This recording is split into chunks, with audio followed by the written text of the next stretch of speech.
Sound art is a product that is a speaker and it's art. We combine it together and we call it sound art. What makes it so unique that any picture can be your speaker? Sound art gives you the high quality sound without the ugly speaker. This isn't a picture with a speaker, the picture is the speaker. Just imagine your wedding picture, upload it onto a canvas, and now it's speaking 10,000 tunes. I mean, it's a very cool concept. What we like so much about it that you can take anything that means something very special to you, upload it on the canvas, have it hanging up in your room, your balcony, wherever you want to put it, and now it's a speaker. I mean, how cool is that? It's something that we have that and no one has. No one has this product. It's just a great gift to give anybody. It's just a neat concept. Around here we say, art never sounded so good.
A season of fun-filled, action-packed, edge-of-your-seat GT3 racing. Later, the North American Racing League sets up for its second special event right here on Pit Stop TV.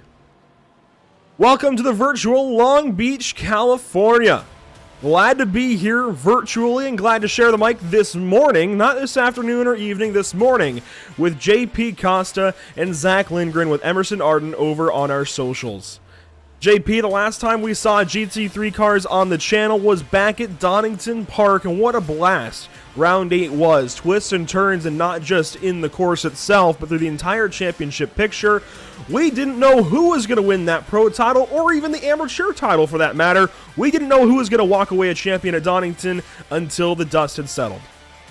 Well, not only what a race it was, what a championship it was, and well, coming from Donington, it's definitely a different venue, and as you mentioned, we didn't know what was going to happen until the final few minutes of the race. We're actually making calculations on the go to see who was going to win the championship, and well, today we're here for a very different event. It's not a sprint race, it's an endurance event, so quite different for some of these guys, at least on the NARL schedule, and well, I cannot wait, and I'm glad to be joined by you and Zach as well. And Zach, I'm glad that you're back. It's been a while since we've had you on commentary here at Pit Stop TV. We've had you on social media a couple of times. Long Beach, California. You and I, we're both West Coast boys, albeit you from a little further east than California. It's cool to see the bright, sunny morning of a new day at Long Beach. Absolutely, especially at Long Beach. I mean, this track is extremely treacherous. There's not a lot of passing zones. It's very tight. Yeah, like you were saying, from a couple of West Coast boys, it's cool to see a bright sunny day out in California shining bright today. Yeah, I mean, it's just cool to see this place in the sim at all. If you go back a few months, we didn't have a proper Long Beach street course, and having all of the buildings around this place, you can see H&M, you know, we saw Cinemark there. We've got everything around this place, all the apartment buildings in Long Beach, all the high-rises and everything. Having this is so incredible to me as somebody who had the tech track for the Long Beach street circuit and had raced on it a few times. This is so cool still to see everything loaded up now, JP. See all the street signs and everything. I mean, look at that. Look at that. Can you beat that? I don't think so. Yeah, it's crazy watching IMSA and obviously IndyCar race here, and then seeing this on the sim is just amazing to see the level of detail that iRacing has gone through. You can see here, pretty sure this is a public plaza. I'm not pretty sure. I haven't been to Long Beach, haven't been to the US, but it's just so amazing to see this place with this much level of detail on iRacing and seeing how much the sim has progressed over the years, you know. And well, I'm pretty sure these boys are going to be scraping a few walls here today, so hopefully we can see a little bit of details on those bright concrete walls.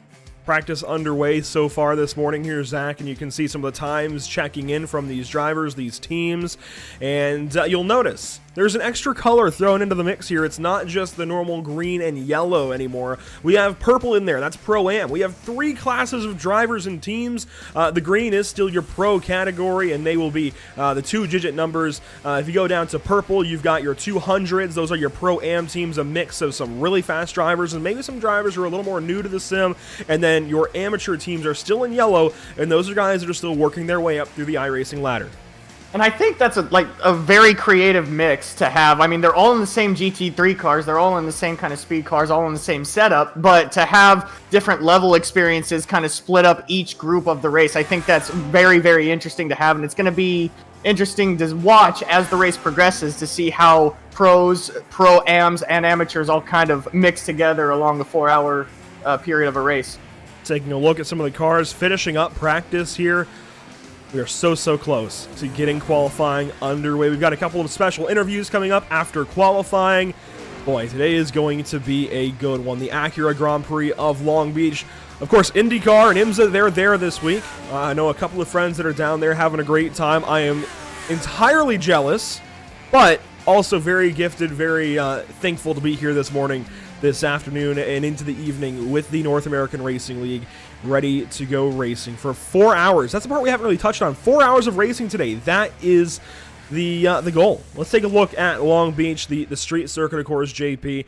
It is a wild one. Turn 1, at least what you would think is turn 1, is really just a bend on East Shoreline Drive as you head down to turn 1, and it actually becomes West Shoreline Drive, down towards that first corner through a, or well, I guess,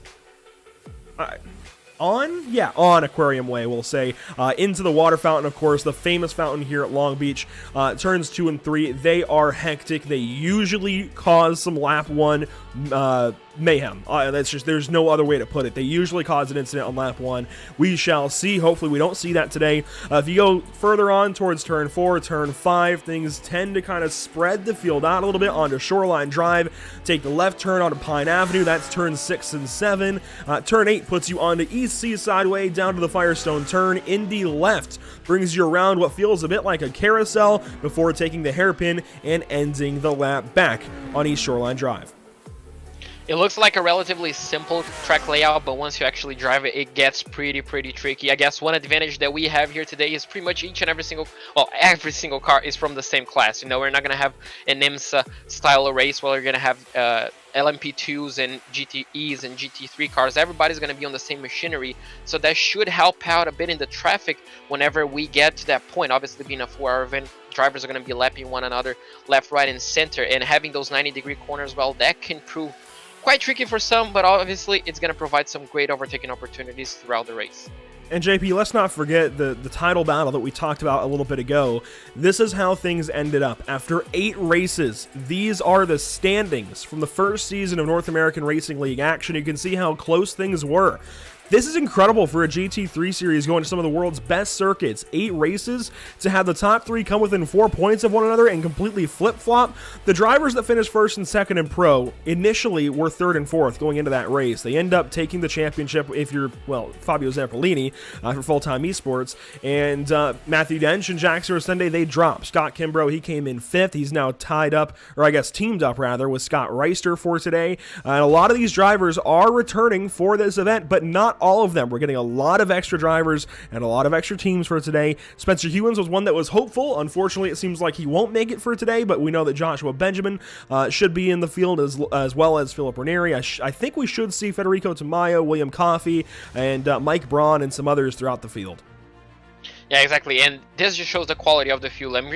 For me, one of the highlights, obviously, Fabio Zampolini won the championship on the most, I guess, dramatic manner. But Scott Reister, you know, he hasn't won a single race, and he finished 2nd on the championship, while Matthew Dench and Jackson Rosende both won 3 races each, and just shows, you know, the importance of just being consistent over the championship. And that's going to be something that the drivers will have to take into account for today's race. It's a 4-hour event. You have to stay consistent, have to stay clean if you want a shot at winning this race. You know, 1 lap pace, yes, it will get you pole, it will get you safe throughout turn 1, but during a 4-hour event, you have to keep your nose clean, you have to keep your car intact, you know, and all that sort of stuff. It's going to come together for this 4-hour event to make sure the one that keeps itself clean is going to win the race. A lot of qualifying times are rolling in as drivers and teams are getting onto the Long Beach Street Course for the first time, at least as far as marked competition, if you will, here, Zach. This is a really crucial point in time for a lot of guys. This is going to be stressful. They want to go out there and put their best on the line, and it's going to take the best to certainly start on pole in your class. That's the big thing. Of course, you're not racing everybody on the racetrack. There are some that are going to be outside of that which you have to worry about. So if you're, let's see, it looks like Alex Dunn here for Ronin Academy, number 32. He scored as number 20. I think that'll get sorted out, or we'll make do at the very least. Sitting on pole right now has got to feel pretty solid.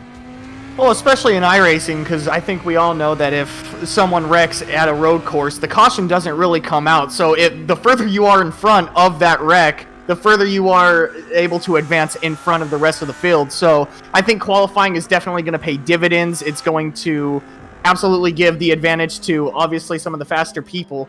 But it's a very crucial time, extremely crucial time. We're watching Gustavo Ariel for Full-Time Esports. That's Tony Kanan's team working across the start-finish line, going for pole. Does he get it?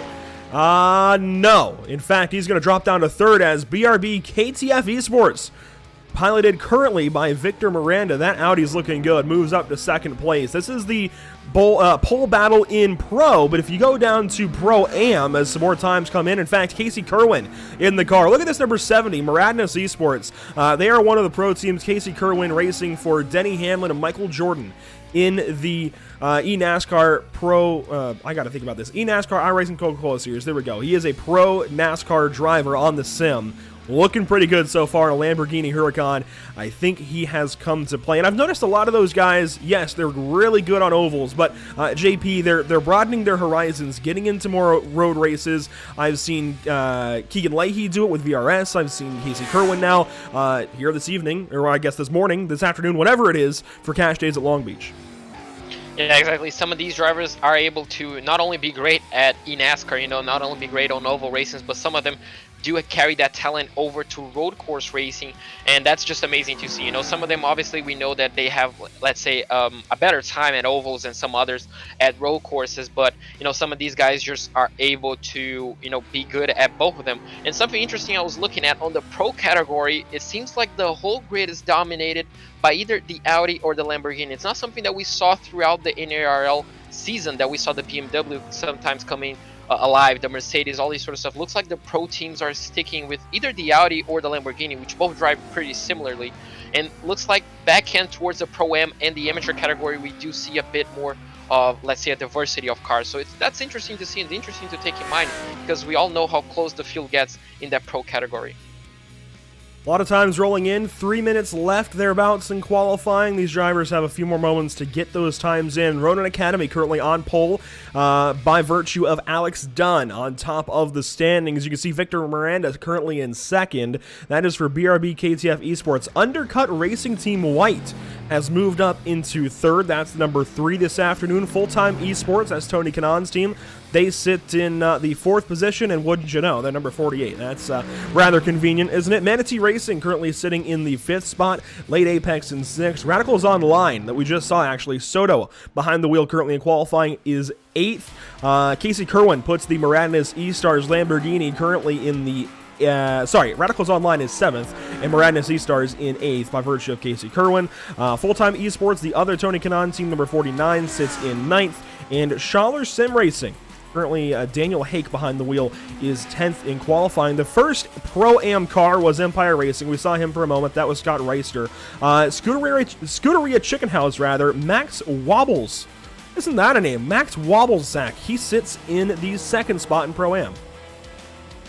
And I was looking at some of the times, and some of these guys are just barely in front of each other. I mean, separated by mere tenths. They're all within a second of each other. So, I mean, it's not a huge gap within the field. These guys are all pretty much right on top of each other.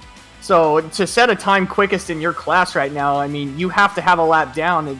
It's going to be exciting as the race comes closer and closer that these guys are pretty much right on top of each other. And these guys are not really going to give much of rooms. Here's Dark Horse Esports, Kevin Sandiego behind the wheel. We've seen a lot of him in previous broadcasts. Think back to the Lucky Dog Esports League way back in 2020, early 2020 that is. We saw a lot of Kevin Sandiego in those races. He is 16th currently for Dark Horse Esports. It looks like he checks in the 6th position in Pro-Am competition. Your amateur pole sitter currently is William Coffey for Good Time E-Racing, sitting in the 22nd spot overall. Next up in that class, behind 22nd, is going to be way down. It's Big Problem? I don't know. Big Promble Motorsports. Austin Powell behind the wheel there. He sits in 29th. It's a 7-position difference, JP. That's big. Yeah, that's a big gap. And it just something that we kind of saw, I'm pretty sure, Andrew, throughout the season. Always an amateur driver just kind of pops up and does great in qualifying, sometimes does great in the race. Obviously, this is a 4-hour event. But, qualifying, William Coffey, again, just stellar qualifying performance. And the rest of the grid, the rest of the amateur category seems to be quite close together. But, just that one, not underdog, but that one performance just stands out, above all else. Here's Sean Patterson, currently the slowest time of anybody. Now, I don't want to highlight it for that reason, but they are bringing up the rear currently in the 37th spot. It looks like we'll have 38 if Wahooka Racing makes it onto the grid, but they do not have a time yet in qualifying. Patterson Racing here. Sean Patterson, solo. He's on his 5th lap so far. This is a guy that I think will be a sleeper. Yes, he's 6 seconds off the pace for now. That's off of the pro pole sitter. But I think as the race goes on, as he gets more comfortable in this McLaren, it looks like he's in. Is he really? Hang on. Can we get Patterson? Can we get Sean Patterson? I got to see this. Is he? Yeah, he's in a McLaren. That part in and of itself is rather impressive. So Sean Patterson in a McLaren. That is going to be a hard car to figure out. Qualifying done, wrapped up then. We'll revisit the starting grid here in a little bit. But first, we've got a couple of people to talk with. What do you say we go ahead and bring in the team captain of Full-Time Esports? Yes, Tony Kanon's team. And JB, I'll hand things over to you. Well, bom, Bruno, felizmente a gente pode fazer essa entrevista em português aqui. Bom, uma corrida de 4 horas, aparentemente o quali ali não foi do jeito acho que vocês esperavam, mas como é que vocês se prepararam aqui para essa corrida? Qual que é o line-up de vocês hoje? Tudo bem, João? Prazer, obrigado pelo convite. Se quiser eu posso falar um pouco inglês também, meio arriscadinho, mas se precisar a gente traduz. Cara, a gente preparou legal, a gente tava com muita dúvida para decidir qual carro a gente ia. Esse bop do último do iRacing ficou muito bom, os carros estão muito equilibrados, então a dúvida era grande para saber qual carro era melhor para essa pista. Acabamos indo com o Audi, a gente achou que ele tem um pouco mais de curva, um pouco mais de performance, ele é um pouquinho mais arisco, mas a gente resolveu arriscar para essa corrida. E eu tenho muita confiança que o Ariel vai fazer um ótimo stint aí, ele tá mais rápido que eu, ele deveria ter feito quali mesmo, a volta dele foi boa, ele disse que um pouquinho, não perfeitamente, mas o tempo foi bom, acho que a corrida é muito longa, então vamos focar para ser seguro e conseguir acompanhar os primeiros aí, o Alex Duni tá muito forte. E para essa corrida aqui, a estratégia de vocês vai ser aquela clássica, deixar a corrida se desenrolar ao redor de vocês ou já vão tentar atacar um pouco no começo? Se quiser compartilhar, né? A gente sabe que às vezes o pessoal quer esconder um pouco o jogo, mas se quiser compartilhar, qual que seria a estratégia no começo? Sim, a gente sabe que é importante não desgrudar dos primeiros ali. Eu acho que vai ter bastante economia de combustível, porque essa pista é extremamente difícil de passar, então ninguém vai querer arriscar no começo, mas o importante é ficar no trenzinho ali do pelotão da frente. Bom, eu tenho certeza que com o ritmo que vocês têm, o grid da Pro tá absolutamente, assim, ridículo, né, de forte, tá muito forte esse grid, mas eu garanto aí, eu vi o nome do pessoal da equipe, tá bem forte essa equipe aí. E, bom, eu vou deixar vocês se concentrarem pro treino, mas vocês têm alguém para agradecer, os patrocinadores? Sim, vamos agradecer aí ao Tony Canan, ao Maurício Ferreira, nós juntamos a equipe com a Full Time Sports, para quem não sabe, a equipe real da Stock Car, então tá sendo super legal, a gente tem o patrocínio da B8 Seguros e meus patrocínios particulares, Simped e a B8 Seguros também, quero agradecer muito. Obrigado, viu? Boa transmissão para vocês. Opa, obrigado, boa corrida aí, Bruno. Well, talking to Bruno, well, it was quite a long interview, but, you know, we can tone it down to a few bullet points. You know, the car choice, they were quite, you know, undecisive about the car choice. They ended up going with the Audi because, you know, they thought even with being a little more tricky to drive, it felt like the faster car. And, you know, they were happy with the BOP because it seemed like the BOP really brought each and every single GT3 car close to one another. So it was an extremely hard choice. And obviously they're taking risks with the Audi. When we talked about the race pace and obviously a bit of the race strategy, I guess it's pretty much going to be the form throughout the field is going to be saving fuel, you know, for until the end of the race, essentially. He knows how difficult it is to overtake a Long Beach. You know, it's an extremely tight track. It's dangerous to overtake. So, you know, he knows that it's important to keep in touch with the leaders. You know, he congratulated Alex Dunn, who we're going to be talking to shortly, about his qualifying performance. So he knows how important it is to keep the car close to the leaders. And, well, you know, he's extremely, let's say, interested. He's extremely happy with the performance that they had in qualifying. And, well, he's confident for the race as well. Well, as you see the 01 car jump up to fastest here in warm-up, what do you say we bring in the pole sitter, Alex Dunn, the fastest qualifier in qualifying at Long Beach? That's a pretty solid title. Alex Dunn getting things done. No pun intended, but it works out here in qualifying for Cash Days.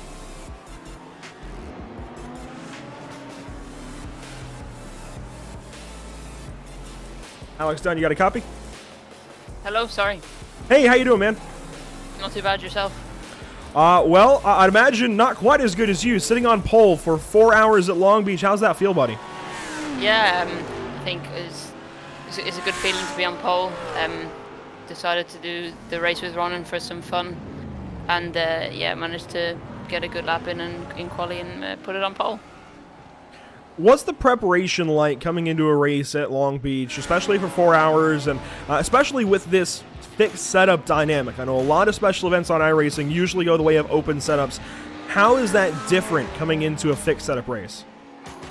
To be honest, it's not. There's not really a whole lot of difference.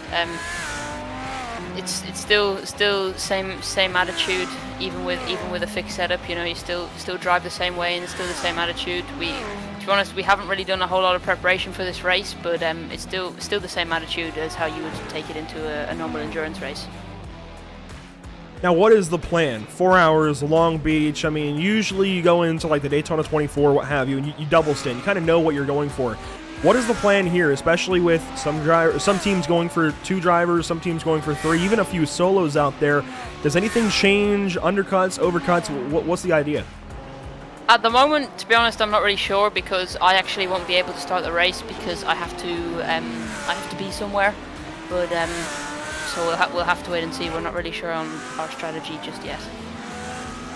Well, if you have to be somewhere here, then I really do appreciate the fact that you're here talking to us for a few moments here. As far as a team, real quickly, and then we can let you go here. How do you approach qualifying? Who gets the nod as far as qualifying, going out there trying to set the fastest time? How do you approach that? Same as how you'd approach every qualifying, really. Just go out on track and to do the best you can and try to do the best lap possible. I'm quite comfortable with this car and I enjoy driving around Long Beach, so yeah, it was kind of just the approach of, and I had the mindset that I wanted to try get pole, and that was pretty much it. There you go. Alex Dunn, your pole sitter. You can see one of his teammates currently on track for Ronin Academy. That Lamborghini looks great. Don't bang it up too bad. Hopefully you guys do pretty good today, and we'll see you later. Thank you. Alex Dunn putting the number 32, well, it's scored as number 20. We'll work through that as the day goes on, but putting Ronin Academy on pole. That is a great looking Lamborghini there. We do have William Coffey standing by as well. Zach, will hand him your way. Alrighty.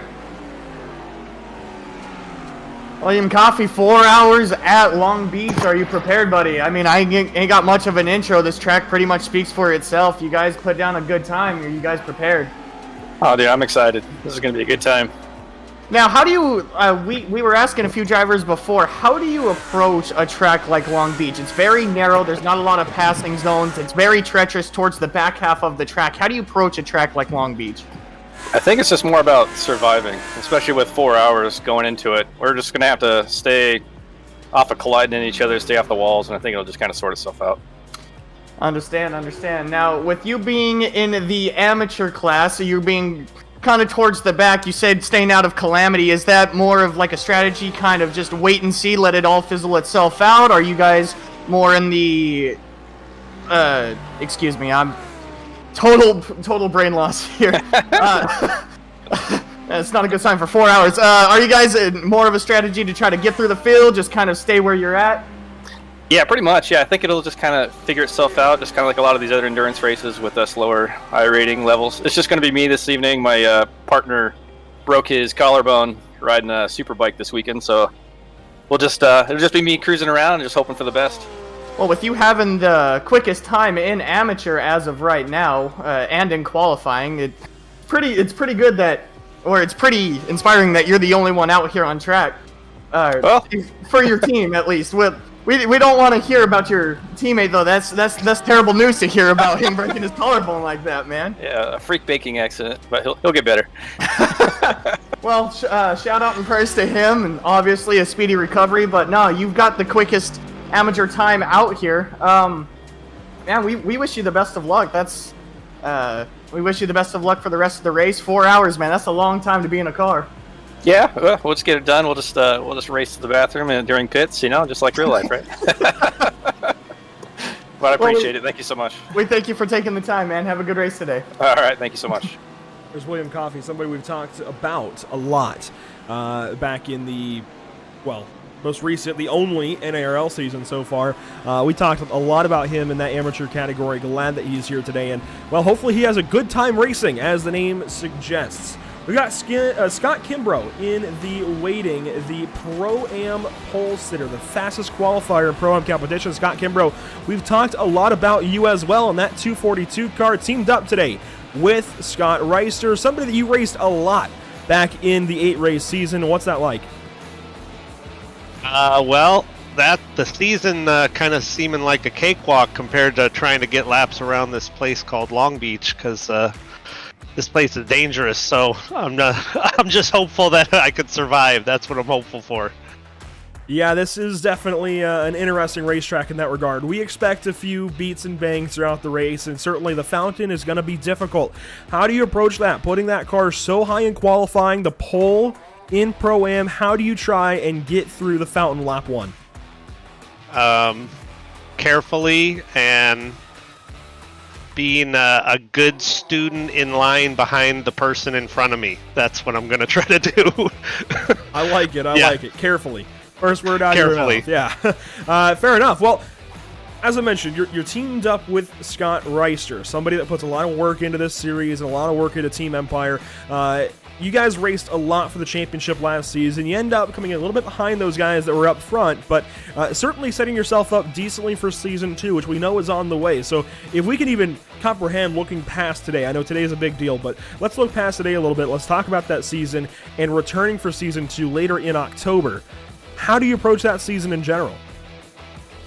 Just going to keep doing what we've been doing, which is, practice and try to learn. And myself personally, I've been having great success using Daniel Morad, who's in this race, as a driver coach to help me, and I know a lot of other drivers in the series have as well.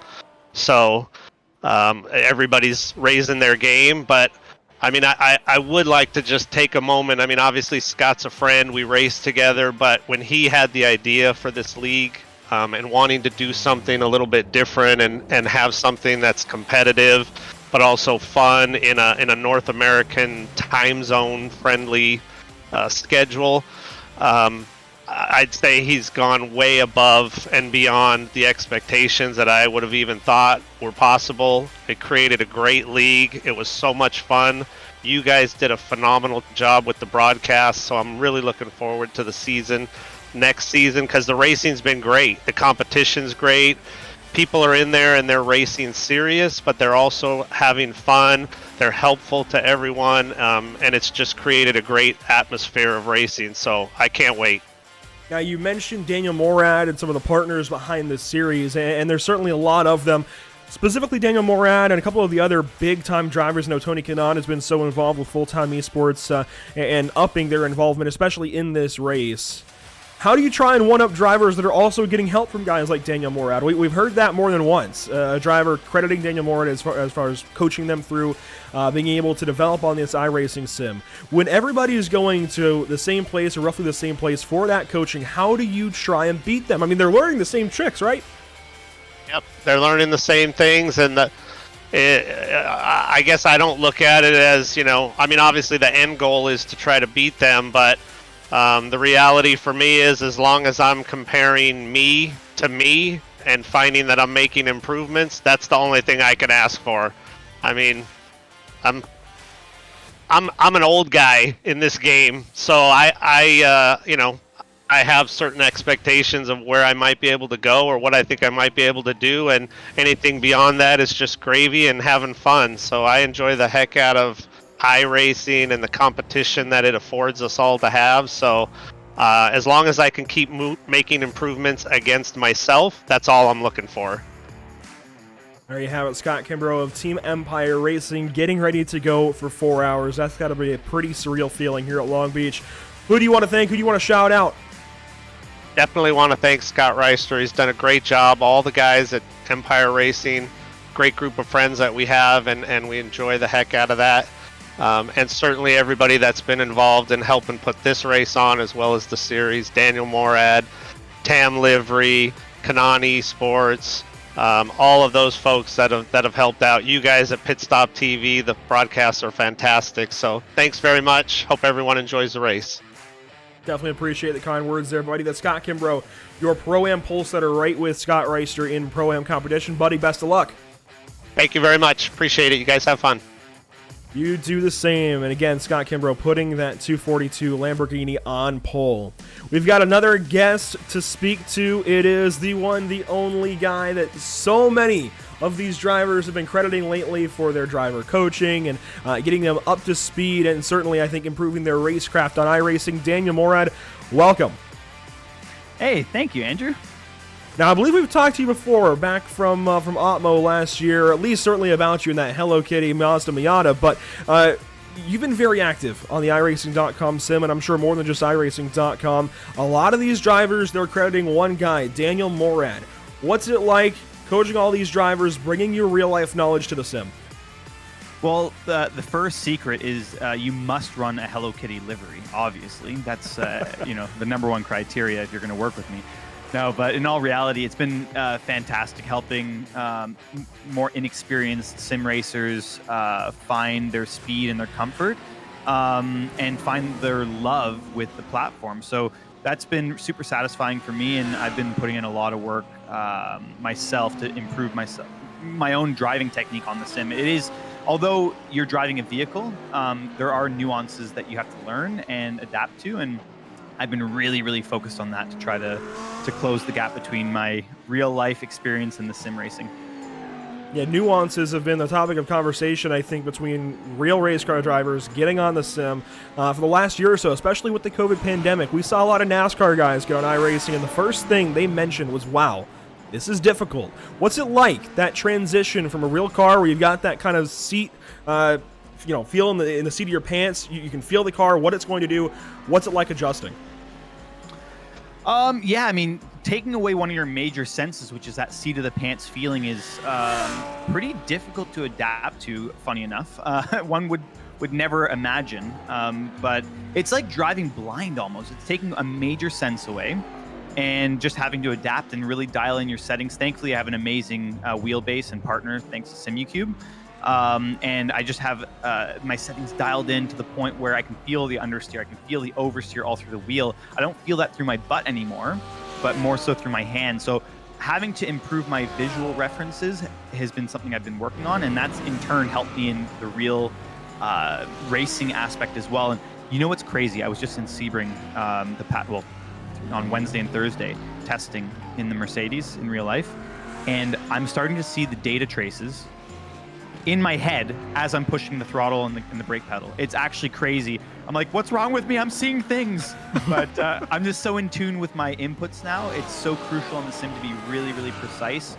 And that's something that I work on with all these drivers through the North American Racing League as well, through the coaching. You're talking about working with drivers, some experienced, some not so experienced. Well, you've got a pretty experienced guy behind the wheel with you today, Casey Kerwin. eNASCAR, iRacing, Coca-Cola Series driver and race winner behind the wheel for you. That's got to be a pretty easy learning curve coming into a place like Long Beach. Yeah, Casey loves Long Beach. He's actually in Long Beach right now, watching the IndyCar and IMSA race. I wish I was there. Unfortunately, my team decided to take a few races off, but we'll be back for Virginia. But Casey, I mean, there's no other teammate that you'd want other than Casey Kerwin. He's a machine. He's what you'd call an alien. It just doesn't make sense, the kind of things he does. And above all, he's a great kid, great guy. Become a friend of mine. And when I asked him, hey, you want to do 4 hours of Long Beach with me? He's like, yeah, for sure. I'm just going to be in Long Beach, though. But Gonzo, one of his moderators, has been kind enough to lend him his sim in Long Beach, so we're able to make this happen. He's also streaming it as well.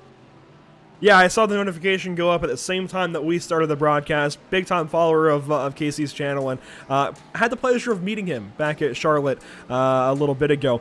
Let's talk more about kind of going back and forth and helping drivers. I'd imagine it goes both ways, in multiple ways, multiple facets. Of course, you're bringing knowledge from real life to the sim, but also, as you mentioned, starting to bring some of that back from the sim to your real driving and seeing your throttle and brake tracing, the telemetry, while you're racing, while you're practicing there at Sebring.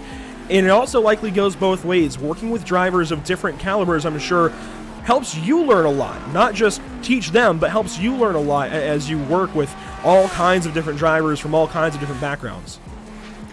Yeah, it's, for me, when I teach, when anyone teaches, you have to have a greater understanding of what you're doing. So I guess I should be saying this, but it probably helps me as well, the fact that I coach people, because it just enhances my understanding of what I'm doing behind the wheel. And that's what I was mentioning earlier, of just seeing these data traces when I'm actually driving.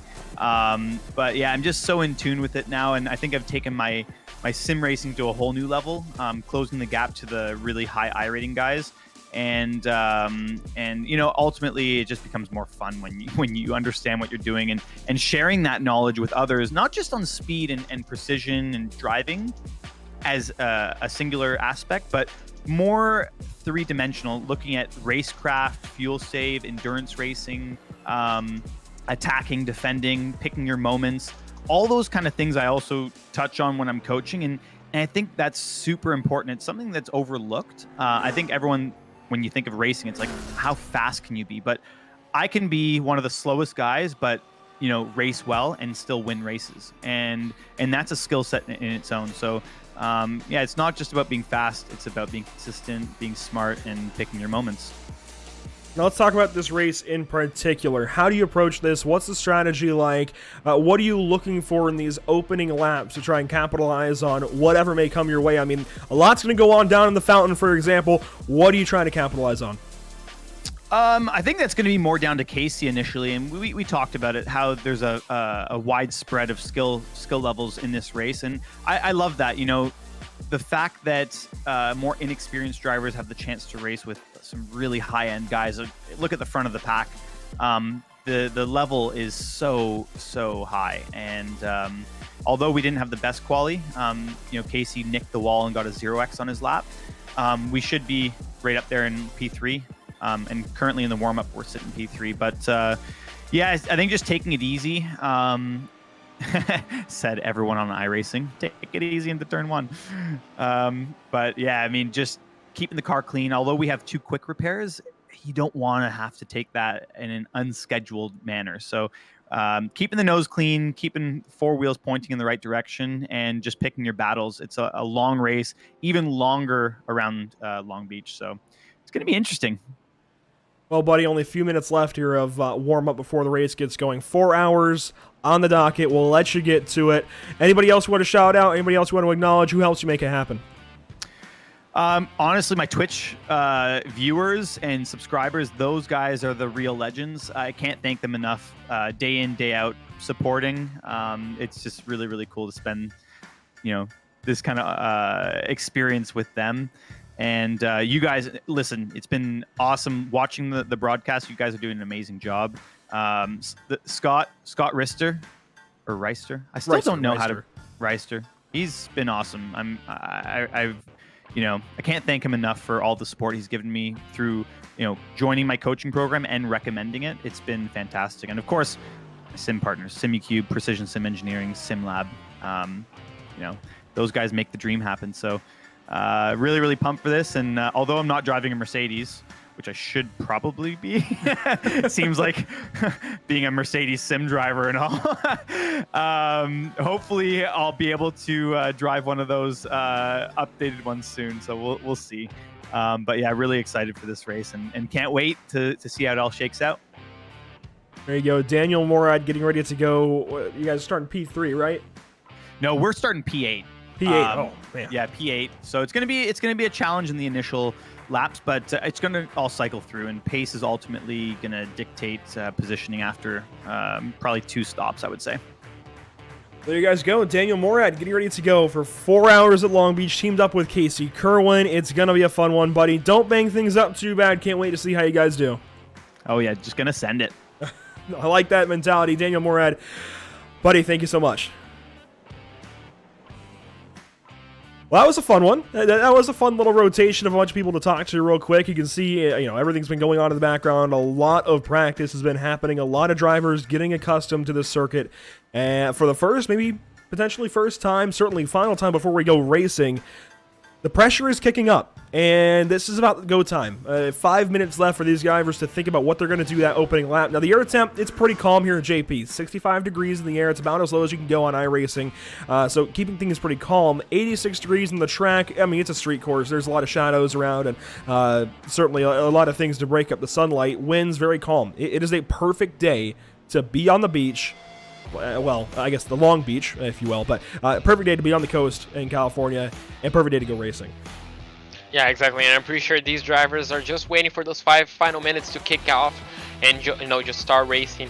And the first stint is going to be so important as Casey Kerwin goes fast. It's going to be so important for some of these drivers because you cannot win the race on turn 1, but you can definitely lose it straight away. So the balance between caution and aggressiveness, it's something that these drivers will have to be toned to perfection, especially starting off side by side as we usually do in GT3 racing. Now, Zach, you've recently gotten some real wheel-to-wheel experience, much like Daniel Morad, but not quite like Daniel Morad. You've gotten out there, nothing against you. You've gotten out there recently. You've got endurance racing. As a driver, what's your mentality like as you get ready to go for 4 hours? Well, really, like Daniel was saying, it's just consistency, really. That's really the mindset. You don't really want to get into anyone. Obviously, real life, you don't want to do that, but in iRacing as well, especially for an endurance race, you want to keep your car as clean as possible. So consistency, picking your battles, picking your fights, it all just kind of translates over, especially with a group like this where you've got pros and amateurs all just kind of mingled in together. You really got to be on your toes. So really just consistency, keeping your car in one piece, that all just kind of translates over. Yeah, consistency is going to be key today. Hitting your marks, getting through these opening laps, and getting into a rhythm. Obviously, lap traffic is going to be a big deal. JP, how do you see these drivers approaching that kind of deal? I mean, it's going to be really tough to try and pass a lot of these guys. And Daniel mentioned the fact that there are experienced drivers and not so experienced drivers. That's not a bad thing. There's a pro and an AM category for a reason and a pro-am in the middle. But it's certainly going to be a challenge. Yeah, exactly. Whenever you're lapping a car, it has to have mutual respect between the car that is being lapped and the car that is lapping. Obviously, sometimes we do see battle for positions, on the car that is being lapped, or battle for positions from the car that are going to lap someone. So, sometimes it does get messy. We all know that in any category. So you have to have a mutual respect. Obviously, the lapped cars probably have been instructed, to form the usual rule, just stay on the racing line and allow the other car to overtake you. Don't make their life difficult, don't force them to go down the inside and then battle them through the corner. So I'm pretty sure some rules have been laid down to some of those drivers. And obviously, as you mentioned, some drivers are not on pace with the pro drivers. We do expect that, but and that's going to provide its own challenges. But as long as everybody respects each other, we shouldn't see too much of a hustle from those drivers that are going to lap someone.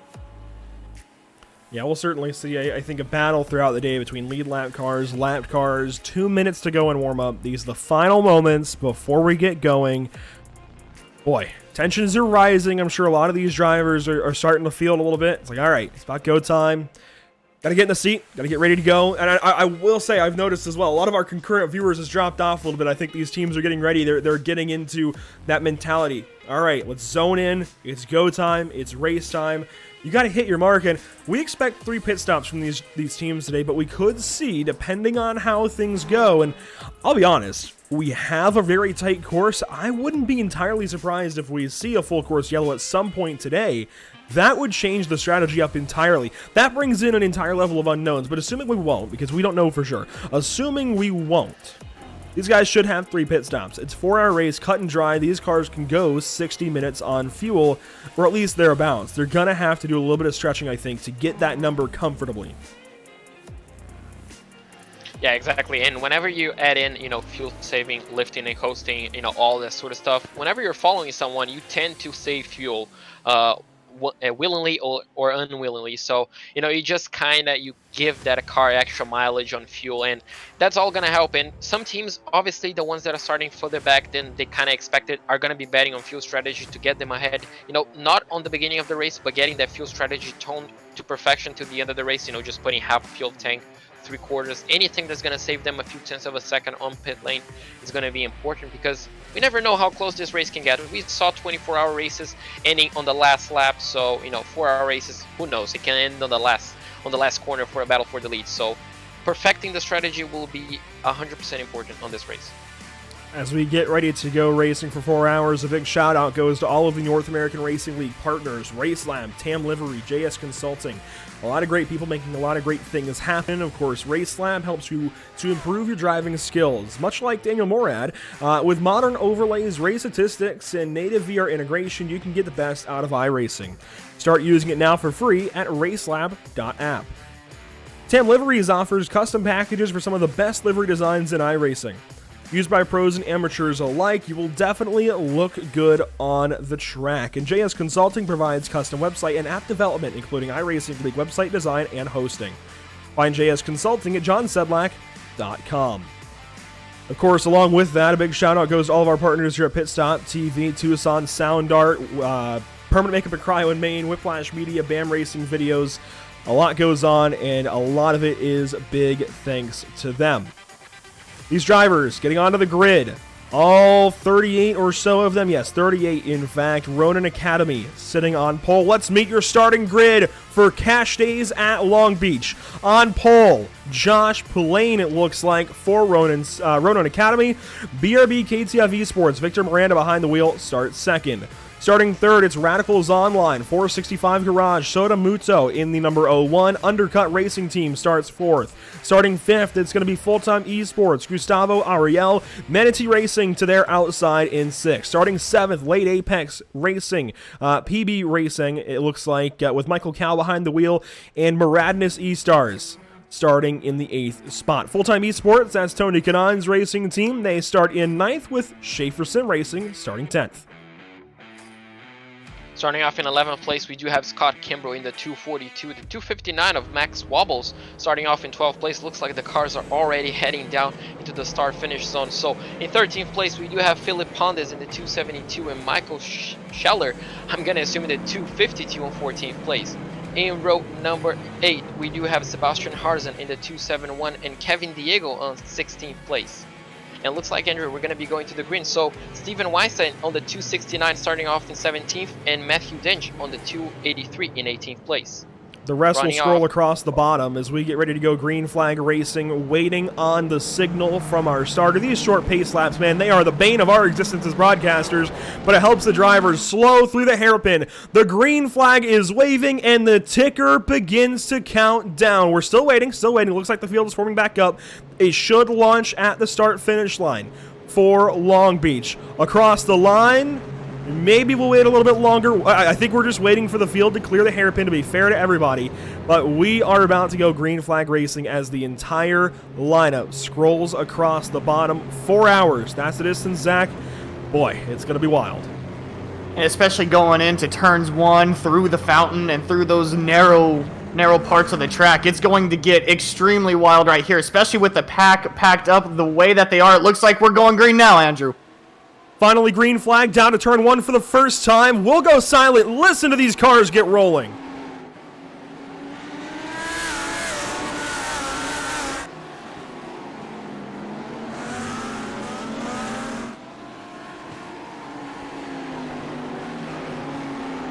We've got an incident in the fountain. As we pretty much expected, it seems like most of these guys get rolling.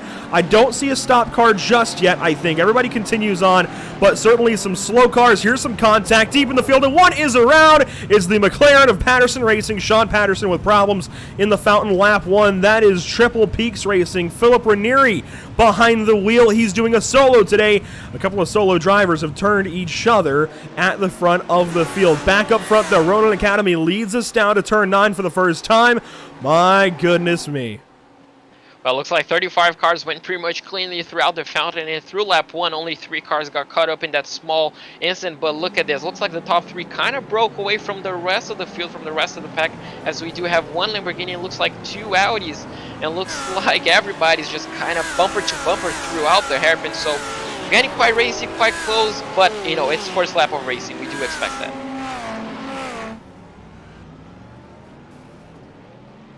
Lap 1 in the books. Ronin Academy still leading the way. Here is their number 20, currently piloted by Josh Pulane. You can see the order starting to come through on the left side of your screen. Top 3, as JP mentioned here, Zach, getting relatively sorted as we get going. Here's on board of Ronin Academy and the leader. this has got to be a pretty cool feeling, leading the field through the streets of Long Beach. Yeah, and pretty much the top 5 right now can take a big sigh of relief, really the top 3 with their breakaway, but right now everyone getting lined out, just a sigh of relief for everyone really in the top 5, maybe even the top 10. Now it's just a matter of hitting your marks, making sure your braking points are where you need them to be, keeping your car clean, keeping it in one piece. This is pretty much going to be the rest of your race right here, is just lining out and keeping your car in one piece, keeping consistent pace and lap times. But one thing that we didn't really highlight, we highlighted the fountain most of the pre-race as the trouble point, but right here, the last hairpin, the last corner, that's really a trouble spot for a lot of these guys, especially if you're trying to make a pass getting into it. You don't really want to be side by side, but right there is really a trouble point for this long straightaway. Really, you have to get out of the hairpin and in spectacular fashion to get through the straightaway. And right now, the hairpin is really can be a trouble place. And we saw a look there at the hairpin and everybody making a lot of contact those first couple of laps. Everybody's stacked up. That'll happen. So a lot of these bumpers will likely be dented. Here's a look at the fountain as they work through. This is just such a cool sight. Seeing a field of GT3 cars working through the fountain is always such a treat here on iRacing. Back up front, these 3 still in a line, and I think JP, they're going to settle in. They're going to go for this kind of long run idea. They just want to get laps in. Ooh, that Lamborghini from Ronin Academy getting awfully close. Josh Pillane might want to watch out. Yeah, exactly. It looks like, depending on the pace, obviously it looks like Miranda and Muto, both of them are comfortable with the pace right now. So as long as they can keep a healthy gap, looks like 2 seconds to Gustavo Ariel just behind them, it should be safe for them. And, at this point, you just, as you mentioned, you kind of just settle down. You may start to save a bit of fuel right at, as you do, you just sit back, relax, enjoy, keep focused and save a bit of fuel, If you can save just 1 lap of extra fuel throughout one stint, that could really pay off in the end of the race. And as long as Pillane can keep up a healthy pace, I'm pretty sure these 2 won't mind just staying back and just, riding the wave essentially that Pillane is creating. Into the fountain, this is now lap 4. We're expecting 185. How? How do these drivers keep their temperament down? Zach, you've looked up at, having many laps to go before. We've endurance raced together on the sim. You've endurance raced in real life. As a driver, how do you wrap your mind around 180 laps to go at Long Beach? That's insane. That is insane, especially at a track like this, man. I've been saying it pretty much all pre-race, just how narrow and demanding this track is. Really, you can't really have that in your head. If you start to psych yourself out with how long it's going to be, you start to lose focus on your marks, your focus on the track, and you start to think about everything else. So really, just a matter of right now, just start to log laps, start to get comfortable. If you start to wrap your head around how long it's going to be and your personal needs, maybe inside the car, inside the sim, you're going to start losing focus on the track. You're going to start losing focus about the things around you. So right now, you're also playing a mental game when it comes to endurance racing. Right now, it's just a matter of focus, hitting your marks, consistency. 3 hours, 53 to go. A couple of battles sorting themselves out towards the front of the field. The top 7 all in a line within 3.5 seconds of one another. Casey Kerwin bringing up the rear of that little train, and we're watching, it looks like Wunsch, Luca Wunsch for Manatee Racing. God, that is a striking iLiveries Audi. Love it. Looks great. Green, usually a bad luck omen for most in racing, but I love that they're embracing that. That is a good-looking Manatee number 78. Currently following Undercut Racing Team White, Guillaume Egloff in the number 3 car in 5th position, and Full-Time Esports, Gustavo Ariel in 4th. Yeah, looks like we do have 2 trains essentially saddled down into one another. The first train, obviously the top 3, and then 4 cars following one another. And the packs are just going to be for me. As you can see here, we do have a small duo of drivers, and this is going to be the norm. Eventually you're just going to find not a roadblock, but we know how difficult it is to overtake around this racetrack. So essentially, sometimes you just become stuck, and that may slow you down, and that is just going to create more and more trains. And obviously, that's just going to add a bit more pressure to the guy in front. If you make a mistake, you're probably going to be piled upon. As Casey Curran looks like right now sets the fastest lap of the race. So he's the fastest driver on track.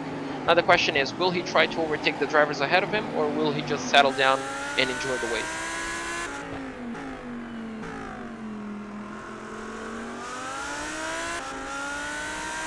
Well, and right now it's just a matter of filling out your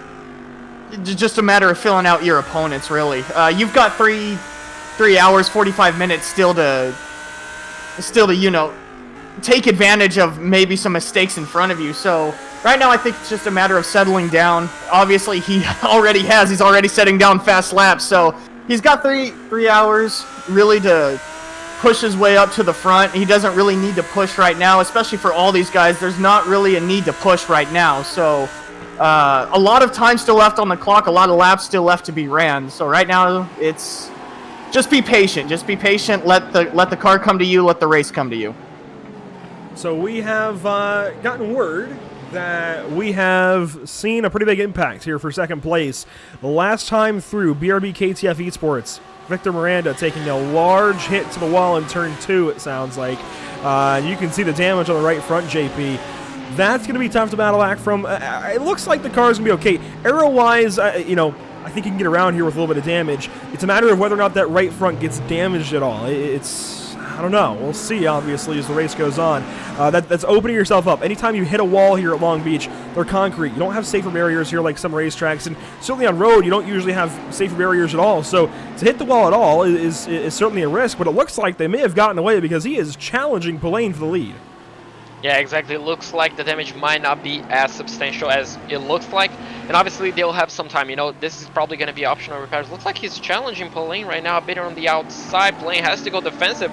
And looks like we're going to have the first little battle. It looks like Polaine's a bit struggling, at least with the pressure as he's dropping. Gustavo Ariel, look at it. We're nearly going 3 wide. As looks like Miranda is going to be trying to go around the outside. And never mind, look at Muto around the outside of Miranda. Can he make it stick? Looks like he can hit. They're going to be going side by side through the final sector. Looks like they make a bit of contact as Miranda kind of just has to back off, but then the hairpin just opens up to him. Muto is going to be losing another place to Gustavo Ariel. Everybody's going to get backed up together. It looks like we stick to the normal running position. And that's impressive coming out of the hairpin like that, especially going side by side, not really having any damage coming out of it, and still maintaining a single file line. Again, a battle for second. Here we go. The 0-1. The Radicals Online taking on the BRB KTF Esports team, backed out, lined out for the fountain. But right now, they're really pushing. Kind of surprising right now, only 10 minutes into the race. I'm very surprised by this. I did not expect, especially these big teams up front, I did not expect this kind of a battle early on in this race. And that's not to say that they can't battle, but it just feels a little bit early in case you do wad up a car. I may as well wait until a little bit later in the race, right? I mean, I think that's what's on all of our minds, but hey, they want to go for it. By all means, go for it. It's exciting. Yeah, exactly, and just how close they're running, essentially whenever you get someone that backed up, for example, Miranda saw that Polaine was kind of struggling. He has to go for that move because he's just so close to the other drivers that if he just backs off, the chance that he will try to be overtaken. So, you just kind of have to go for it. And, being how difficult this track is and kind of how the momentum just shifts, you can easily go from the car that is attacking to the car that is defending for position. And we saw that happening. Now, Miranda looks like the damage did not hurt his confidence whatsoever. He's extremely close to the leader. He's probably going to be lining up a move here, but, he may just lose a bit of speed on the straight line. And that's going to be what probably will hurt him, at least on the challenge. If Polaine makes a mistake throughout the infield, well, that's another story. But looks like that Audi, it looks on pristine condition, at least on pace.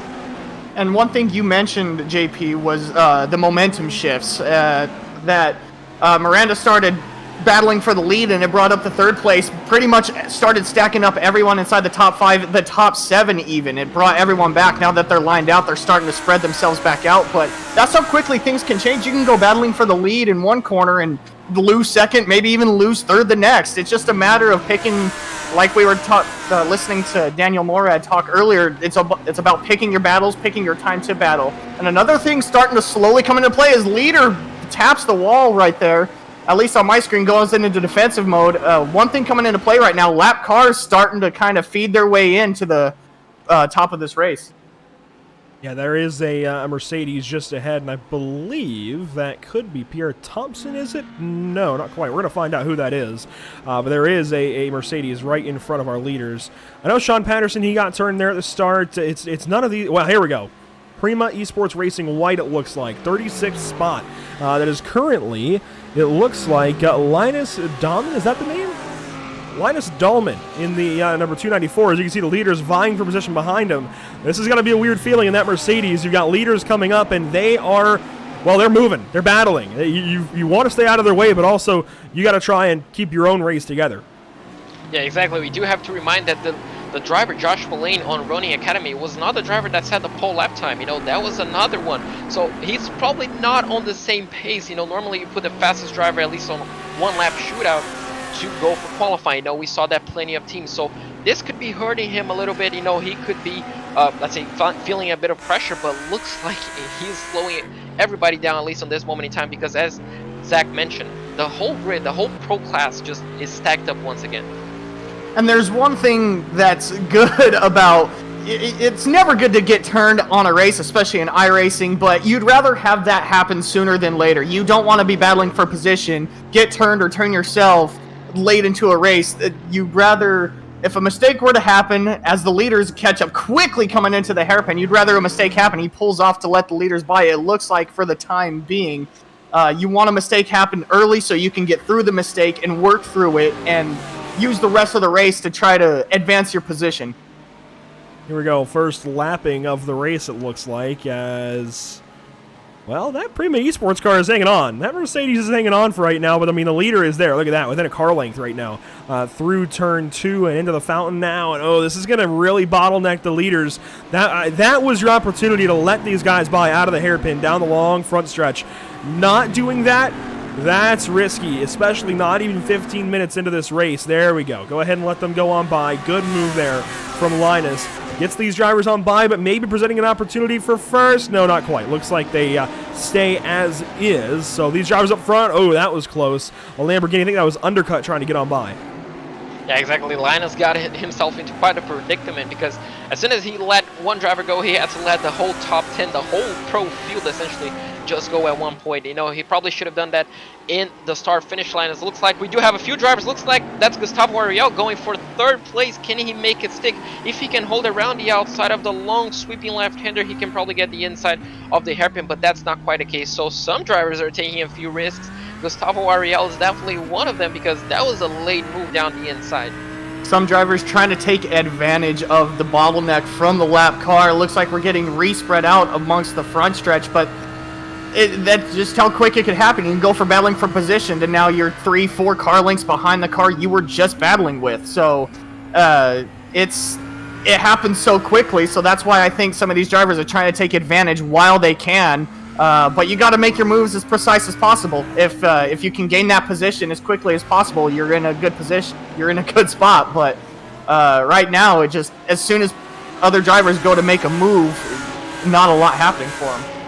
Further back in this pro lead battle, if you will, this is a little further back. Here's 8th place, Schaller Sim Racing, Anthracite.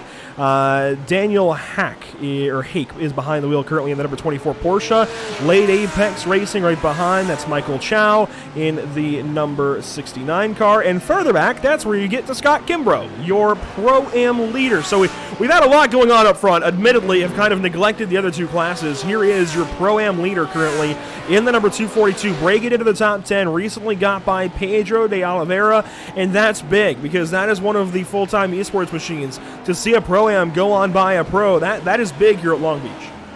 Yeah, exactly. That's big, and that's something, Scott proved himself how good of a driver he is. Qualifying, he did exceptionally well, and he's doing exceptionally well in the race as well. It looks like we do have a battle further back. Looks like two Porsches going at it.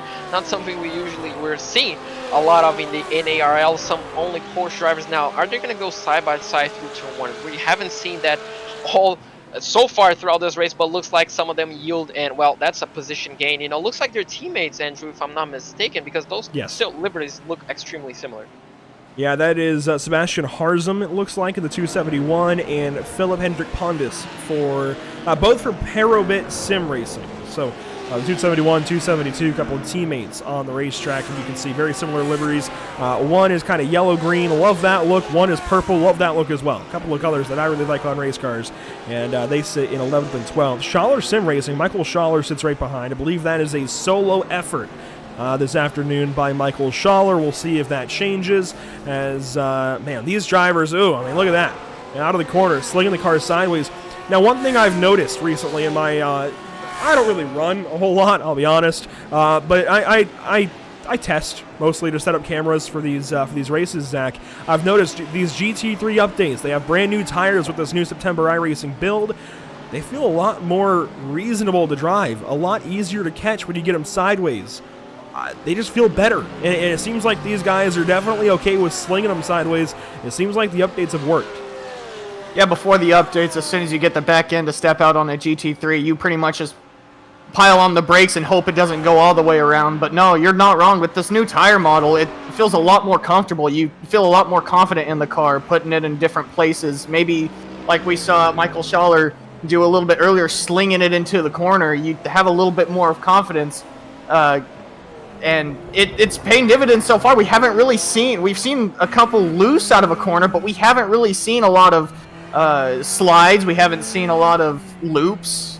We've seen a lot of guys confidently put their cars in places where they need to be. Some of them come out with a little bit of damage, but still nothing much to the extreme of looping it, putting it in a wall, or so on and so forth.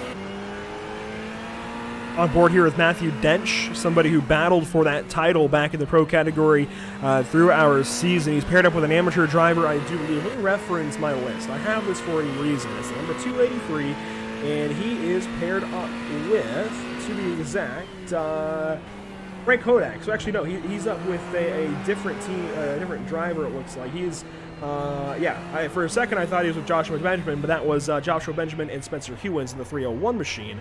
But Matthew Dench, regardless, brings in a teammate, now going for it. And Matthew was very calm, I think, most of the season. He was able to really battle with Fabio Zampolini, Jackson Rosende, and others. Always composed, I felt like, JP. Good to see him out here this afternoon. Good to see him so far on the top half of the field. He's in 16th. Yeah, exactly. Mistakes are not something we saw from Matthew Dench, I'm pretty sure, throughout the season. He has been, as you mentioned, calm, collected, and I'm pretty sure he's more of a strategy guy, So as you can see, he's in 16th place following, I'm not pretty sure who that is. Looks like that Weinstein. So, he's just following at this moment. It might just be saving fuel, and that's important, even though he's quite a few car lengths behind. Looks like we do have a change for the lead, just as I mentioned, but strategy will be important for him, and if he can do what he did in the NARL season, that's going to be important. That could propel him a few positions throughout the race. Somewhere in all of this, it sounds like Ronin Academy, big time loss. Don't know exactly what happened. There's a little bit of damage to that car. The lead has been lost. I mean, down to 11th now for Ronin Academy. Started on pole, and look at that stack up parabit. Both their cars getting into one another. Wow. Ronin Academy drops suddenly to the 11th position. We'll try and find exactly where that happened and see if we can get a replay in a little bit. But here we go, side by side. That is a lap car. That same lap car going on, getting passed up, it looks like, that same Mercedes. Here comes Full-Time Esports. Pedro de Oliveira behind the wheel.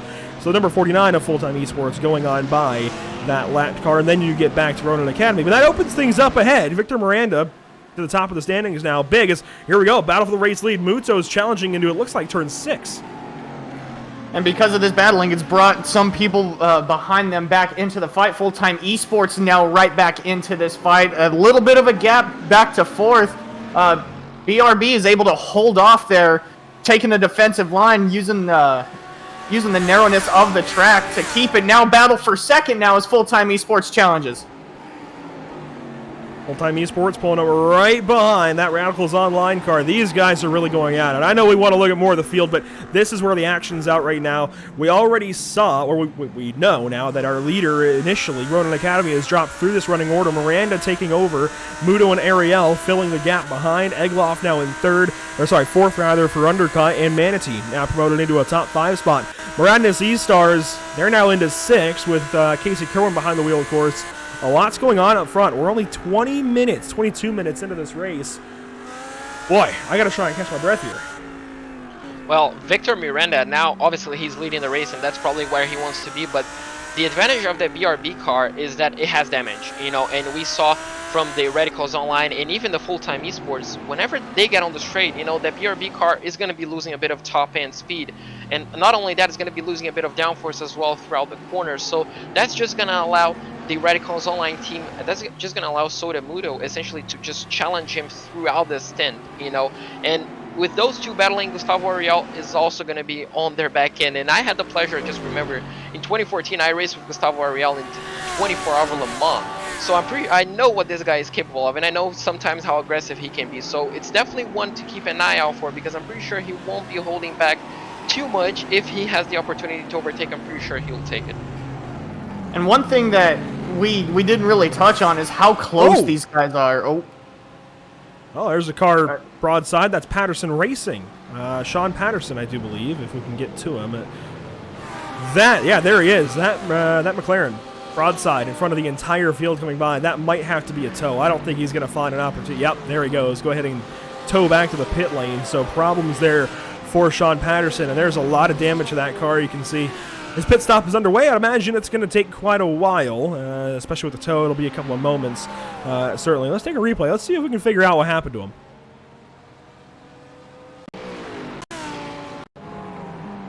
Well, this is going to be on the interesting side. So Sean Patterson was a lapped car at this point, it looks like. He, of course, had that incident lap 1 in the fountain. We saw him get stacked up further back in the field. This is going into turn 9 and then eventually turn 10. The incident is out of the hairpin. Yeah, that's a great choice of tow. There was not an opening for quite a while. This is into the hairpin. Is there help from behind? I wonder. Usually there is in these incidents. There's a Ferrari there. Oh my goodness. I think Sean Patterson wanted to pit. Not clear in the least. Yeah, exactly. That was just an unfortunate set of incidents, and it looks like he's trying to drive back, and then, as you mentioned, then the whole field essentially just comes back, the leaders, all that sort of stuff, and as you mentioned, he wanted to pit. It looks like the inside was taken, and I'm not pretty sure if that Ferrari took any damage. I would be surprised if it didn't, but, that's just what happens sometimes in racing, and we're going to see another replay, looks like here from the chopper, and that's just going to provide us the extra info. He was just trying to pit as he came out of the hairpin. He got a bad exit. As you can see, the Ferrari essentially just gained a lot of time. And yeah, at that moment in time, there was absolutely nothing that he could do. The Ferrari driver, I'm not pretty sure which team that was, but unfortunately for him, he ended up losing 2-3 positions. and that's how quick everything can happen, especially coming out of the hairpin right there. And with how narrow pit entry is at Long Beach. I mean, I can understand trying to get down track, trying to get into it. It just wasn't clear right there. As you can see, the Ferrari crab walking down pit road. And one good thing is, with the 2 fast repairs that we heard earlier, that could really come into play. Obviously helps the Ferrari at this very current moment in time, but just how quickly things can turn around, how quick other drivers can come up on you. Yeah, so he will pull away from the pit lane. Thought we were going to have a replay. Looks like no replay of what happened to Kevin Sandiego for Dark Horse Esports. But he was that Ferrari that obviously then had some other troubles and gets involved in a rather large incident. We turn back to our race leaders, though. Victor Miranda still leading the field. Now, well, we have a lot of sim racers in the chat, so I feel like I can be pretty blunt about this. Unfortunately, we have that iRacing glitch or issue, if you will, that doesn't allow us to render all cars on the broadcast machine. Now, why that is, I don't know. So what you will see on the standings, and we'll just have to bear through it, work through it, the same as anybody else. What you will see on the ticker on the left side, unfortunately, is that it will move around when we're not focused, on one part of the field. The bottom side of the field will move around a little bit. It will get a little bit discombobulated. Unfortunately, there's really not a way around it. I can promise you, I've worked through the iRacing settings, and all cars are up. Well, they're supposed to be rendered anyways. It's set to 55 or 60. And the dynamic LOD settings are not on for cars, so we shouldn't be having that issue. Unfortunately, it does. If anybody knows kind of how to get around that, by all means, let us know. But we've worked through it for a couple of years now and have not had any luck. And yeah, just ask NASA to build your PC. I wish. Yeah, it's iRacing things. It's very weird, and I'm not the only one who's got that problem, but hey, it is what it is. We worked through it, and we live to see another day. About a half hour through this race, JP, we've seen a lot go on, a lot of dynamics change. I still don't know where this race is going to go. I feel like this is a lot like the Intimidator Challenge last night. If you don't know, here on the channel, we had asphalt sprint cars at Talladega Superspeedway. We never knew what was going to happen next. I feel the same about this race currently. Yeah, exactly. This race is wide open. You do get stretches where the leaders can just essentially pull the legs off, and we see that gap, essentially building between first and second to third place. And then sometimes, you just get, these moments, like for example, now the lap traffic is kind of holding the leaders up, and that just allows everybody to kind of get back together, and that could allow for a move to happen at any place in time. And, as we saw, all of a sudden, an incident can pop out ahead of you, and there's absolutely nothing that you can do, and that's going to completely change the race scenario, not only for one driver, but for several. And that's kind of the beauty of endurance racing. You just don't know what you're going to expect. It's essentially sprint races stacked up against one another, because these guys are not going to get breaks of 20-30 seconds like we see in real life. This is just going to be, looks like start to finish, a sprint battle. And there's... Oh, I apologize. I was just gonna say, this lap car getting out of the way. Thankfully, yeah, that's where to do it. There is no place as good as the front stretch at Long Beach to let a field of cars go by. It looks like, though, that lap car really not giving way at all. That 324 with Newport on the side, that is Kevin Skomsky out of New Jersey. Lets the leader go on by, and this is bottlenecking everybody else. And when you miss the fountain, yeah, you've got to let everybody go by. If you miss a corner, suddenly you are giving up all right to the corner. There we go. Let these guys go by. Holding up Manatee. Here comes Kerwin right to the back end of the Manatee car. Oh, my goodness. Got to get out of the way here. Got to get out of the way. That's something we talked about. I'm sorry, Zach. No, you're good. You're good. Something we talked about early on pre-race. I guess obviously not saying that he's disrespectful, but the kind of respect that you sometimes have to give and be given. The lap car should not be battling that much with the leaders. We saw how much it kind of got a bit messy, but luckily everybody made it through. And that's just something, it happens in racing. We see that in real life. We see that plenty in sim racing as well. So it's just something, sometimes you just have to get out of the way. I understand it's Long Beach and it's difficult, but you shouldn't really be battling. Luckily for them, it kind of just got everything mixed up. And, well, unfortunately for Muto, the leader got away during all that battle. And the one thing that hurts them the most right there is that they were more bottlenecked up in the fountain more than anything. There wasn't really a place for him to get off, and it looked like like Andrew mentioned, he did miss a little bit of the exit on the fountain, in which it checked everyone up, forcing everyone to go too wide through a narrow, very, very narrow part of the track. So, like you were saying, if you're going to battle, you got to make sure you're going to battle. If you're a slower car, you got to get off and let these leaders by. It created a little bit of a separation from first to second, maybe a little bit of separation throughout the rest of the track, about a car length from second on back to sixth. But no, like Andrew was saying, if you're a bit slower, you got to let them by. Whoa, speaking of a bit slower, there's a Mercedes. 30th position, it looks like. Let's check on who that is. That should be Triple Peaks Racing. No. Who was that? Who were we just looking at? Let's go back up. Who is that? He just got a boot from behind. That is a pink Mercedes right there. Okay, that is Wahuka Racing. So that is going to be, I believe, William Valdez in the 368. Remember, he ran a Porsche back in the season, JP. In the Mercedes now for Wahuka, he's got, I think, a bit of a problem there with some lap traffic. Well, he is the lap traffic, unfortunately. He got a bit of a boot from behind. And Victor Miranda going purple. How do you go purple 30 minutes into a race? I get it when the fuel burns off at the end, but wow, right in the middle of a run, going fastest. That's pretty cool there from Victor Miranda as William Valdez let some other cars go by. I think Wisely going to try and get Parabit around. Maybe not. We'll see. That's just kind of the effect that you have whenever you have all that pressure essentially off of you. He has 2 seconds to the next car. That's the Radicals Online vehicle. And, he has 2 seconds. Obviously, he has a damaged car, and he definitely had free air. So that's just something that the pressure does to you. Obviously, they're still going fast. But whenever you have that clear air, you don't have to keep looking in your mirrors. It just allows you to essentially spread your wings, let's say. And he just can stretch his legs, just drive the way that he wanted, not worrying about, when he's going to make a move, keep looking at his mirrors. So just full on focus. That's the kind of pace that Victor Miranda has, with 32 minutes on the clock. And like you were saying, JP, no pressure in front of him, but he had absolutely no one, no pressure behind him, but he had absolutely no one in front of him either. He is catching a Mercedes now, the 26th position of the Quality Control Racing, number 63. He is kind of catching up to them, but he's got really no one behind him, no one pressuring him right now. It's just kind of smooth sailing, hitting your marks, making sure you don't add to that damage. Oh, we've got a car around right here. This is out of turn 7. Oh, my goodness. And it's William Coffey around again. Or no, that's Sean Patterson. My bad. Yeah, Sean Patterson having problems there. Boy, that's troublesome at that point. What goes on here? I wonder if we can go back and find it. I think this is going to be one where we haven't seen many self-spins today. We've seen a lot of contact and maybe missing a corner, but this one is going to be a self-spin. This is, as aforementioned, Sean Patterson for Patterson Racing out of Canada. We saw Patterson a good bit last season in the AM category, did some pretty good things. Did not run a McLaren, though. Making this adjustment to a McLaren, yeah, that's pretty much what happens. It looks great. It breathes fire.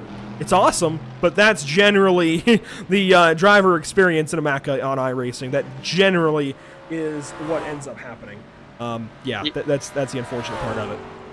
Yeah, absolutely. It's one of, I guess, the most difficult GT3 car to drive on iRacing at this moment. I'm pretty sure it has always been.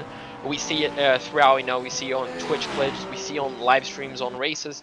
The McLaren is just that car, sometimes it just snaps out of nowhere and it's pretty impossible to catch once it snaps in. Unfortunately, that's another victim. It can be a very fast car, yes it can, but unfortunately, it's the trickiest one to drive, at least on this class.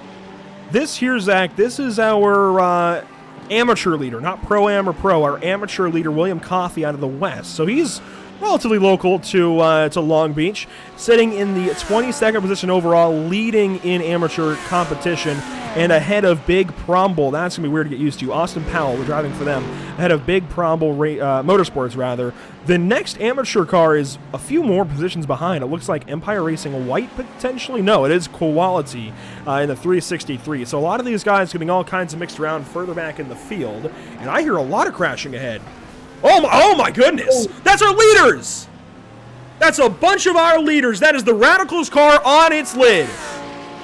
The Radicals looks like that's a full esports team as well. Looks like everybody got caught up. And well, I'm intrigued. You can see some of the Audis and Mercedes. No, that was the full-time esports car. Yeah, looks like that's who that was. That Audi is absolutely wrecked. And just as we mentioned, Zach, that's how quickly a race can turn on its head. He looks set in third place. And well, yes, quite literally, unfortunately for him, he has to come to pit lane, essentially fix that damage. Now, I'm interested to see what happened on the replay, and that's, obviously it was a cascade effect, but I'm interested to see what started it all. I don't know if we're going to get a good shot. Here we go. This is going to be a decent look at what goes on. I think it already happened. Oh, my goodness. When it's your day, it's not your day. Or when it's not your day, rather, it's just not your day. Oh, that's the danger of 90-degree corners. You have absolutely nothing to look at, especially in the street course. Both of drivers didn't know what was coming, and unfortunately, just small mistake caused enormous consequences. And exactly, you're exactly right. Just 90-degree corners with the wall right at apex. You can't really see what's on the other side, and you at the mercy of whatever is on the other side. Now, obviously, right here, Patterson thought he was clear, tries to back up almost in front of the leaders, backs up in front of the second and third place. Everyone else comes piling in. It's something you don't want to see. Luckily for these guys, however, they do have 2 quick repairs. Obviously, one of them's probably going to get used here, but that's not something you want to see, especially for the front lead, or for the front lead battle. Exactly. How about that well-placed camera? Yeah, and the Maniti car was the only Manatee, one. Yeah, the Manatee car was the only one that came unscathed out of all of that. That was just, I don't know how he managed to essentially dodge everything, but he gained a lot of positions on that. This should show us how this started for Patterson. I mean, this is a well-placed camera for exactly what happened. So remember, he had just spun in turn 6, and he comes around, and there he is. He clips the wall. When it's not your day, it's not your day, buddy. I hate to say this, but at this point, you've got to tow. You're around a blind corner. You have got to tow. And he ends up backing up in front of 2 of the best cars in the field. Yes, they have fast repairs, but that time getting back to the pit lane and taking that fast repair, now being off sequence, I mean, that's adding a pit stop. That's adding an entire trip down pit lane. That's really killer to their day if you're, Radicals or full-time esports. That's really, really painful to try and accept as a team. I've been there. That is really, really painful. What it does do is open up a massive lead for Victor Miranda now. He's got 2 seconds, almost 3 seconds back to Manatee, who luckily gets through that. What a good miss by them. Undercut White was that Lamborghini that came into things and kind of helped turn over the full-time car. And Radicals and full-time, they have sorted, I don't even know where in all of this yet. It does put Empire Racing into 5th. That's pretty cool. Yeah, exactly. The one good side of all that incident, unfortunately, it just completely turned the race on its head. Now, obviously, Miranda has to fend off Luca Wunsch as Empire Racing looks like goes down the inside of, is that Scheffler Sim Racing? I'm not pretty sure if I got that one right, but, well, they are definitely on a roll here. On 5th place, they are running on that Pro-Am category, and, well, they're set to be the best car. At least so far. 40 minutes, we saw what happened and how quickly it can turn on its head, but they're doing a fantastic job. I mean, everyone in this field is doing a pretty impressive job, but that's what you get when you add amateurs mixed in with pros. It just sometimes it doesn't mix all too well right now, and it sounds like coming out of that corner, I thought there was some more contact, but no. Just adding pros with amateurs, it sometimes isn't the best of mix. We saw it there with the leaders earlier, but right now the Empire Racing car doing a very, very good job keeping that car clean. Up to 5th right now, top 5 in total. Yeah, that's pretty big for Scott Kimbrough, and Scott Reiser should get in that car likely at the 2-hour mark. It's pretty cut and dry for the drivers that just, or for the teams rather, that just have 2 drivers. They should go ahead and double stint the first driver and come in, make the only swap of the race at halfway. The 3-driver teams, I'm not so sure. I'd imagine they'll likely have a single either to start or to end. We'll see. Obviously, they can do a whole lot of different things as far as where they place their drivers. And the solo as well. Obviously, they're just running 4 hours solo. So I wouldn't expect too many driver changes throughout this race, honestly. I think the only ones that we'll see in the first hour will be those teams that have 3 drivers. But we're getting close to that point here, JB. 20 minutes to go in this first hour. That's where we're going to see our first pit stops and our first look at what these drivers, what these teams might do. Yeah, exactly. And the first driver to pit should be, in theory, obviously this BRB vehicle. You know, Victor Miranda, he has run on clean air for most of the stint. You know, obviously he was running second at one point, but, you know, after the lead unfortunately fortunately for him, fell on his lap. You know, he has just been running on clean air, just punching a hole in the air. So he's definitely the car that is probably using the most amount of fuel. So as soon as he pits, we should see everybody else probably 1 lap later, but, you know, everybody should be on the same period. And it should be, what, in 15, 20 minutes tops? Somewhere around that. That sounds correct. But one thing that... I'm sorry, again, brain fart. One thing that I went back and watched an old replay, Andrew, and I heard you say it. Nice, I've completely forgot it now. I was going to go somewhere and I've completely forgot it. Well, while you think of that, I do want to highlight Ronan Academy and Josh Purlane moving themselves closer to a top 5 now. Obviously, a big part of that comes from the incident that collected Full-Time and Radicals and even Maradness E-Stars. I have not seen exactly where the 70 car is sorted back out into all of this, but Casey Kerwin taking a lot of damage in that impact. They have taken a little bit of time off the racetrack now, and they are, here we go, in the, let's find out. Currently 16th. That's not too bad, all things considered. 16th place after that. It looks like they got a fresh nose. That car has been... and I know it seems like that paint scheme is missing. We'll try and work through that throughout the day. Generally, these team races tend to be pretty weird in the way they have to upload a team paint to training paints. However, we'll move on from that. But point being, Ronan Academy moving their way back up through this field. Attrition setting in, it seems, already in this race. And if you're Ronan Academy and you had that early off, where you went off in turn 1, lost the lead, this is what you have to do. Slowly work back up. And they're doing just that. Yeah, exactly. Each and every single team that got involved in an incident or another has to do that, you know, especially the full-time esports, you know, and I'm sorry, I forgot the name. It looks like Radicals Online. They both have to, you know, just put their heads down and just focus. Now, essentially more than ever, just put qualifying laps. You know, you were running second and third. You're not running at that moment in time. Obviously, right now, as you mentioned, you're offset on the pit cycle. You know, you have to run a trip down on pit lane, so you lost a lot of time, probably a lap down, both of them. So at this moment in time, you just put your head down, focus, and start putting on qualifying laps. You may not be the fastest car on track, but if you can get clean air and get some clean laps in, you might make a few positions by the end of the race. And this proves the point of you want to have a problem happen to you earlier than later. You have more time to recover, like Ronin Academy, fell outside the top 10, now sitting pretty in 6th total. But one thing that I do want to highlight, a bunch of the Pro-Am cars right now sitting pretty much from 8th on back to 15th. They take up that majority of the total lineup right there. And it's crazy to see that some of the pro guys now fallen outside of the top 20, top 25, now got to work through the entire stack of the Pro-Am drivers. And that feels a bit like what we see in proper multi-class racing, doesn't it? Where a lot of the... I usually see less prototypes. For IMSA, for example, where you see, at least on iRacing, you see one prototype class, the GTLM class, and the GTD class. We usually do see a good bit of those Daytona prototypes or LMP2s, depending on what you have, drop out, and some of those GTLMs move up through the field. So I think that's pretty well normal. I think that's what we would expect to see in this scenario. As you start to see attrition setting in ahead, where you have a fewer teams and drivers in that top class, the second class tends to move up, GTLM in IMSA, or in this case, Pro-Am, and we're starting to see that exactly happen.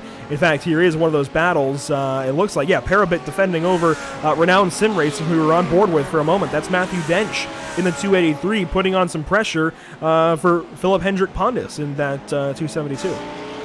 Yeah, and we just saw that Porsche missing out completely the apex on the fountain, so he's going to be under a lot of pressure at this moment in time, especially when you're talking about Matthew Dench, you know, a guy that has been methodical behind the wheel of that Ferrari and behind the wheel of the Mercedes throughout the NARL regular season, let's say. So, you know, that's going to be a lot of pressure, and that Porsche has taken a bit of beating. It looks like the right front quarter panel seems to be a bit dented in, and that Ferrari looks on pristine condition, so he's definitely going to have a bit of the legs up, especially on this exit right here, on the hairpin exit. That's a long straight, and he should have the legs a bit on that Porsche, but that Porsche is also getting a bit of slipstream from the Lamborghini up in front. So this essentially, this drag race could carry itself for laps and laps and laps, but looks like that Porsche drive is essentially falling under pressure. It looks like Victor Miranda is still leading at over 4.4 seconds ahead of second place.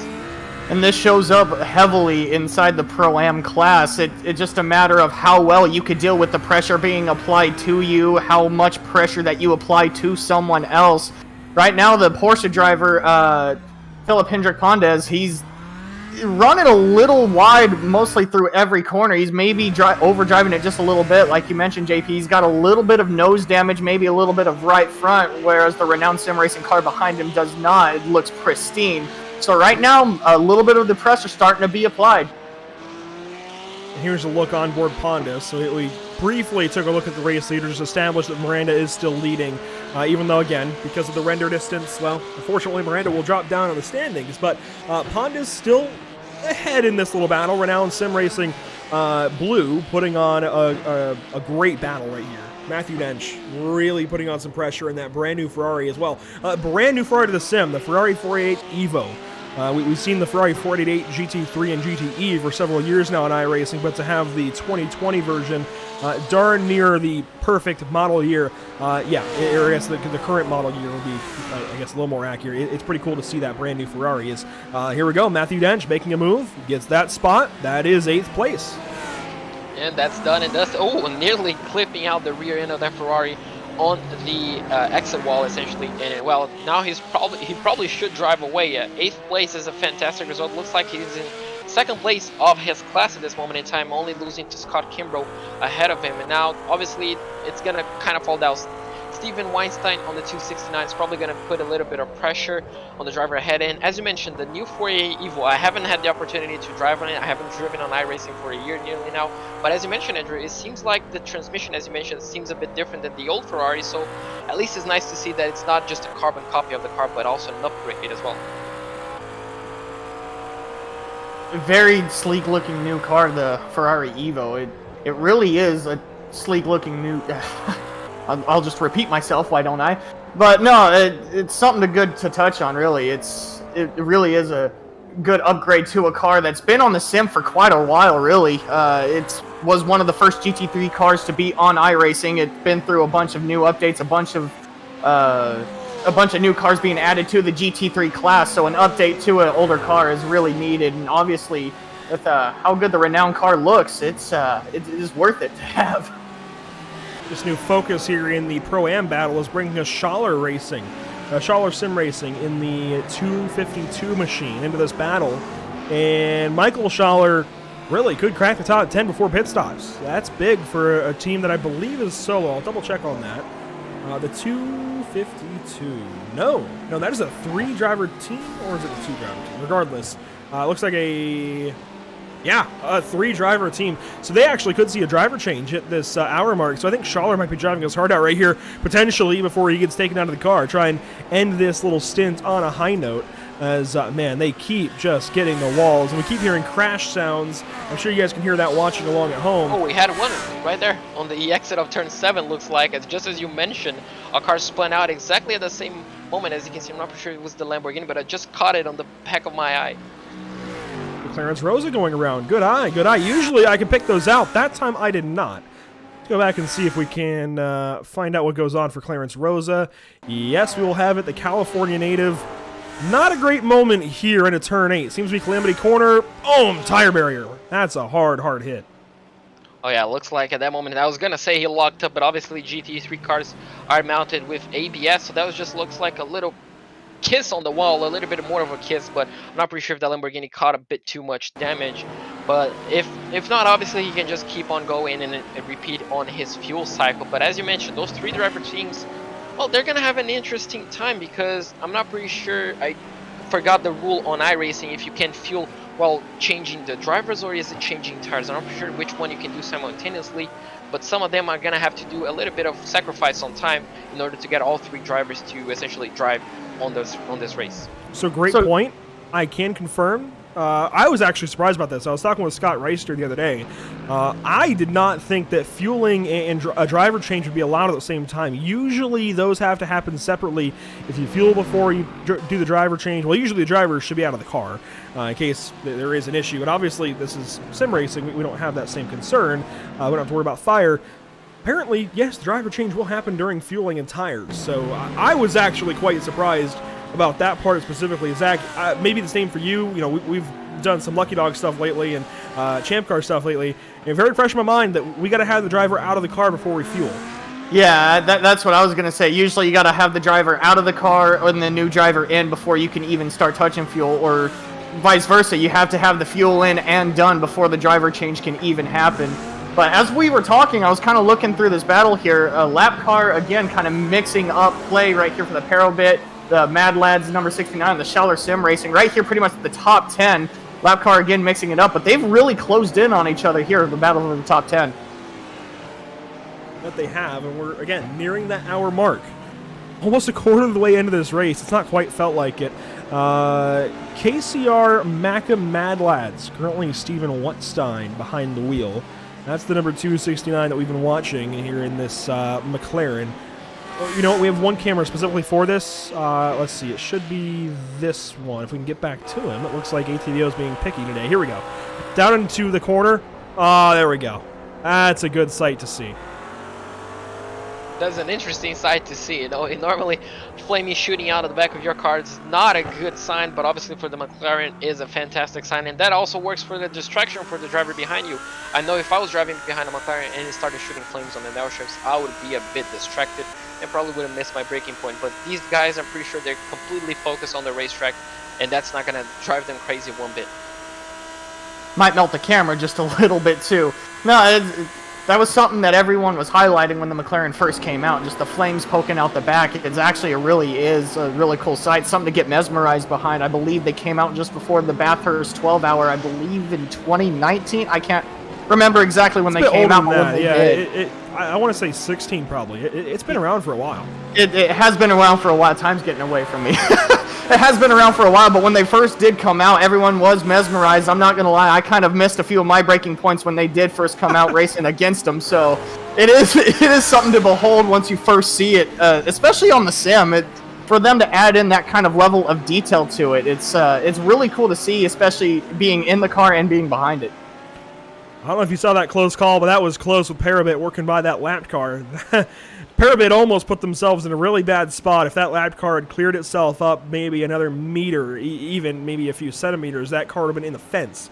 Yeah, that was close, certainly. Working into the hairpin. Love the sights here at Long Beach. This place looks so good. iRacing's done a great job. You mentioned detail, Zach. It's nothing but detail in everything that iRacing does. There are certainly some shortcomings to the sim. Can't deny that.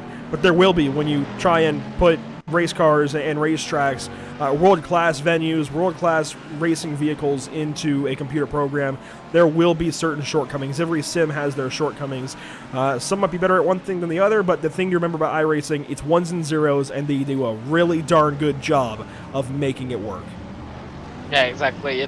For me the best sim out there. I bought a PC specifically for it, and while I did not regret it, even though my wallet did, after buying all the content and all the cars, it hurt quite a bit. But as you just saw on your screen, it looks like the Maniti Racing team just made its way through a lapped car, and looks like the top 3 is all occupied by pro drivers, and after that we don't see another pro driver all the way down into 8th place as Casey Curran looks like it's 9th place, as Casey Curran is only the 4th driver in the top 10 to be a pro driver. Well, and that was where things get a little mixed up. This is what we'll have to work through throughout the day, where the field is so spread out now that nothing is cohesive and different cars are going to render at different times. Unfortunately, we'll try and work on that. We'll try. It sounds like there might be a fix on the way, but yeah, we'll have to work through that today. Scott Kimbrough still leading for Team Empire in the Pro-Am category, striking number 242 as well, and doing pretty well. He's, let's see, how far ahead? 5 seconds almost ahead of Matthew Dench for second. That is, yeah, your Pro-Am battle. Casey Kerwin's down in 14th, but he has worked through a lot of the field. And here we go. Hey, the paint scheme is loaded. So we'll get probably a lot of thumbs up and hopefully some 5-star ratings for that one. But the Murata Z-Stars car looking pretty good. Yeah, exactly. He's doing pretty good. That livery looks amazing. I thought for 1 second that it was a meme livery before, but as soon as you mentioned it didn't load, it made a lot more sense. But, 14th place. Oh, it looks like we do have a car spun out on the exit of the fountain. That was a Lamborghini. That's all I could catch on it. I'm not pretty sure who that was. That's Christopher Coop. We've learned right here, do not back up. Tow. Just tow. Yeah, just so you're not going to. It looks like the leader just made his way through. Second place is going to be coming. At that point in time, yeah, you're not going to get away with a 3-point turn there. It looks like he's trying to find an opening to do it. He takes the opening to do so. He actually does find one to get going right here. Has to stop again so he doesn't make more contact with the wall. But that was extremely dangerous to be continuously sitting there like that. A lot of drivers usually kind of get closer and closer because they're betting that you're going to tow out of a position like that. As we look at the replay here, coming through turn 1, he looks like he has a pretty decent entry right here. Pretty decent through 2 as well, coming up to the fountain. Might have gotten on the curb just a bit too much. Taps the wall with the back end, and it's going to send him around. Stops before backing up into someone else up there. That was another Ferrari. Matthew Dench. That was Pro-Am second place. So he sits on the wall for a little bit looking for his time. Right there, he should have just backed up all the way. He was trying to stay in that lane, but he had the opportunity. And that's where a teammate's going to come in clutch. And he's got some pretty good teammates. I know Tyler Campbell's on that team. That is FTR Esports. He's got a couple of good teammates, I believe. It might be just Tyler Campbell, actually. Let me double check on that. Yeah, it is just Tyler Campbell and Christopher Cook. So that's where your teammate's got to be in your ear advising you, all right, you've got enough of a gap. Get onto that far lane, because then at least if drivers can see you, they can take action and they can stay on that lane where he was. And I think if he had backed up all the way, that really would have helped out. He had enough of a gap that would have allowed him to get back going. The FTR Esports machine now sitting in 35th. Not a great day. It's a great race team. They usually do really, really well in these events, but just not a great day for the race director, race pace setups, and it looks like, is that KM Cargo on the side? FTR Esports machine. Yeah, exactly. Not a great day. Obviously, 35th position is not where everybody wants to be. But at this point in time, if you cannot really get to the front, you might as well enjoy the ride. You know, some of the best races I had in the endurance races were the ones that I got wrecked within the first 20 minutes and decided to just keep on going. And no, you can laugh, you can learn a lot, you know, just watching some of the leaders go by. And, you know, it's just important, you know, just to finish the race, get that mileage, you know, just get extra experience, you know, and you allocate your afternoon or your morning, wherever in the world you are, you just allocated that time for this race, so might as well finish and learn a thing or two about extra racing. And that's the thing with us racers being competitive. We wanna get up front. We wanna win. We wanna lead. We wanna be good at what we do. That's a part of being a racer. You're competitive. Obviously, sometimes things just don't go your way. But like you were saying, JP, I think it's good to have that kind of experience. Should anything go awry, you know, just to get back out there and just run. You never know where you're going to end up. You never know what the rest of the race might hold in front of you. You might stay in that position, or you might gain 2, 3, hell, you might even gain 10. So it's just a matter of getting back out there, just having fun at that point, not really pushing yourself to be the best car, especially with maybe a car messed up or not the best of situations, just to have fun, keep yourself loose, and pick up what you can. Love these Thanix around Long Beach. Pit stops are on the way, and I'm just watching to see maybe when we might be able to expect these cars in the pits. Now, I mentioned earlier maybe we would see a full course yellow. It's very rare on iRacing that you get a full course yellow on a road course, and I think that will hold true today. I don't think we're going to see it from Race Control, which I don't necessarily disagree with. Here we go. Undercut Racing Team White is the first of the leaders to pit. And that is Guillaume Egloff bringing the car down pit lane. We'll take a look here as they come in for their first pit stop. Now, some of the leaders had pitted previously, yes, but they were all from the damage that had been received earlier on in the race in that turning incident. You also see Parabit on the pit lane. They were one of the front runners in Pro-Am. Here's Egloff as Parabit works back onto the track. Let's see if we can see a driver change here for Egloff. Yeah, that was the thing that I was going to point out. It's going to be interesting to see if anyone is going to change the driver after only 1 hour. Looks like that might not be the case since they're not even switching the tires. And I don't remember who it was. It was Mr. Lamont. I forgot his real name. I'm pretty sure Zach will probably have him handed down. And he always mentions, you always put a new driver on the car on brand new tires. Yes. And that's kind of the rule of thumb that you follow on endurance race. Whenever you're switching guys, switching drivers, you switch the tires to get him on the best equipment as possible. And obviously he won't suffer with older tires, worn out tires. So if we don't see the car going up on the jacks, it's probably not going to be a driver change, at least on my opinion. Tom Christensen was the one that you were thinking of there, JP. But that's actually an interesting point that I've actually never thought about, putting a new driver in on new tires. It's kind of mind-boggled me right now to the point where I've got to thinking about it. And that actually does make sense. If you're going to have a new driver come in, might as well put him on new tires so he can go out and do his own thing. If you're going to stay in the car, maybe do some strategy adjustments from there. But that is actually a good little point that I might have to take forward for future endurance races.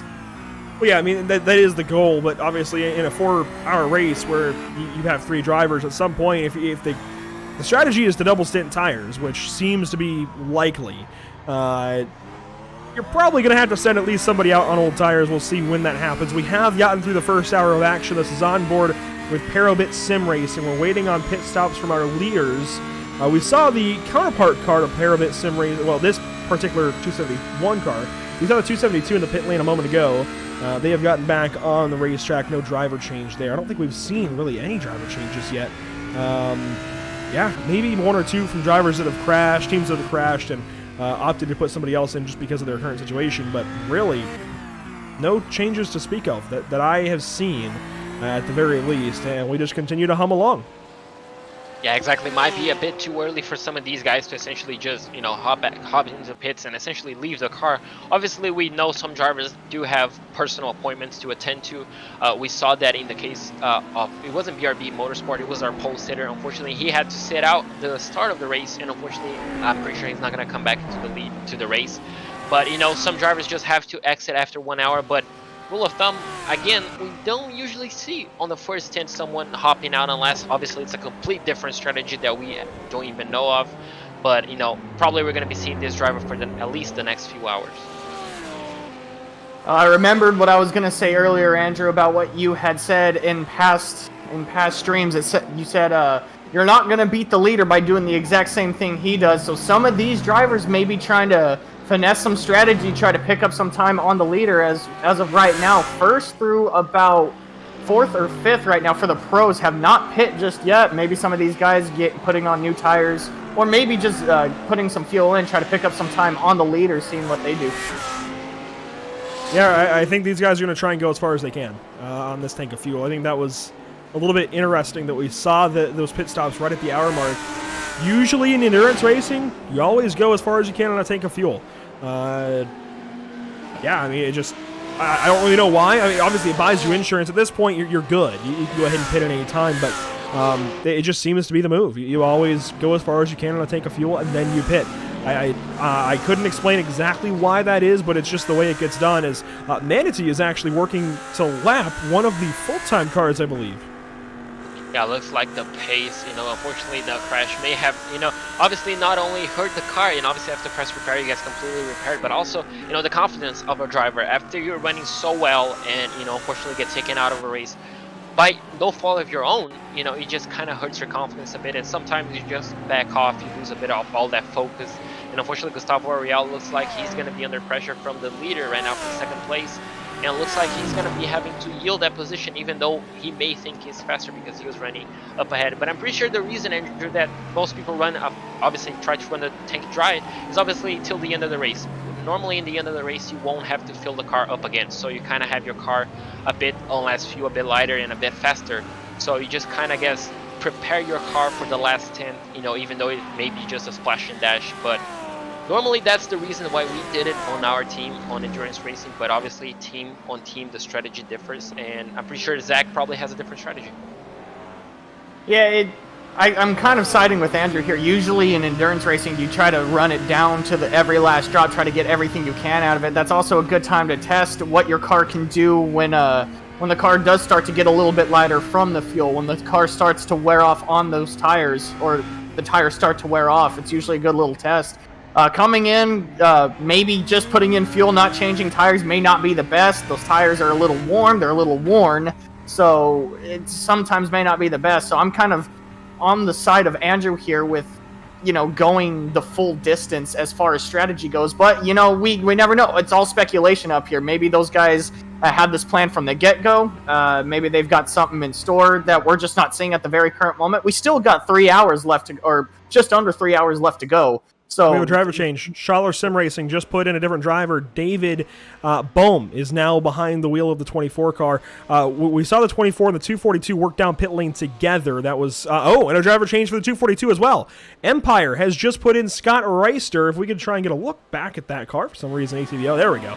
Being a little bit picky. Also see the Scuderia Chicken House machine in the pit lane. So we'll try and get note on that. It looks like Joshua Lewis now behind the wheel. I believe that may have been a change for that car, the 259, but the 242 of Team Empire, and it looks like, I think I just saw Manatee in the pit lane. Yes, Manatee has just pitted, and here we go. So pit stop for Manatee now. Well, throw away everything that I said about Victor Miranda being the first car on pit lane. Looks like he's going to be the last one. So Luca Wunsch looks like he's going to be staying in the car, at least for the time being. Looks like his driver wasn't removed. And well, he's been showing a great pace. He has kept the car clean. He was one of the only ones that avoided that pileup that we saw pretty much each and every single leader wiped out of the race. So he's doing a fantastic job. Obviously, he's losing a bit of pace to Victor Miranda, but so far his race has been flawless, and I'm pretty sure that's what the team wants him to do and keep on doing for at least the next stint. And that's what you want to do if you want to win an endurance race. You got to keep it clean. You got to keep your car in one piece and stay as flawless as possible, really. So far, the Manatee Racing team has done that. There's really not even a scratch on that car. Hopefully, I didn't just give them an announcer jinx, but there's not really anything wrong with that car right now. They've been running really consistent lap times at a consistent pace.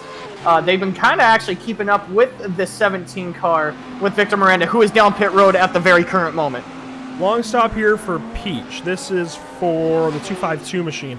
But we will cover, of course, Victor Miranda pitting, and we see one car leaving the pit lane. Long stop for them as well. Here's Miranda. The stop to beat is a 41.4 for Manatee Sim Racing. It was a 114 on the pit lane total, so we'll see what Miranda does here for BRB KTF Esports. Love that we have this new pit timer, by the way. This is brand new.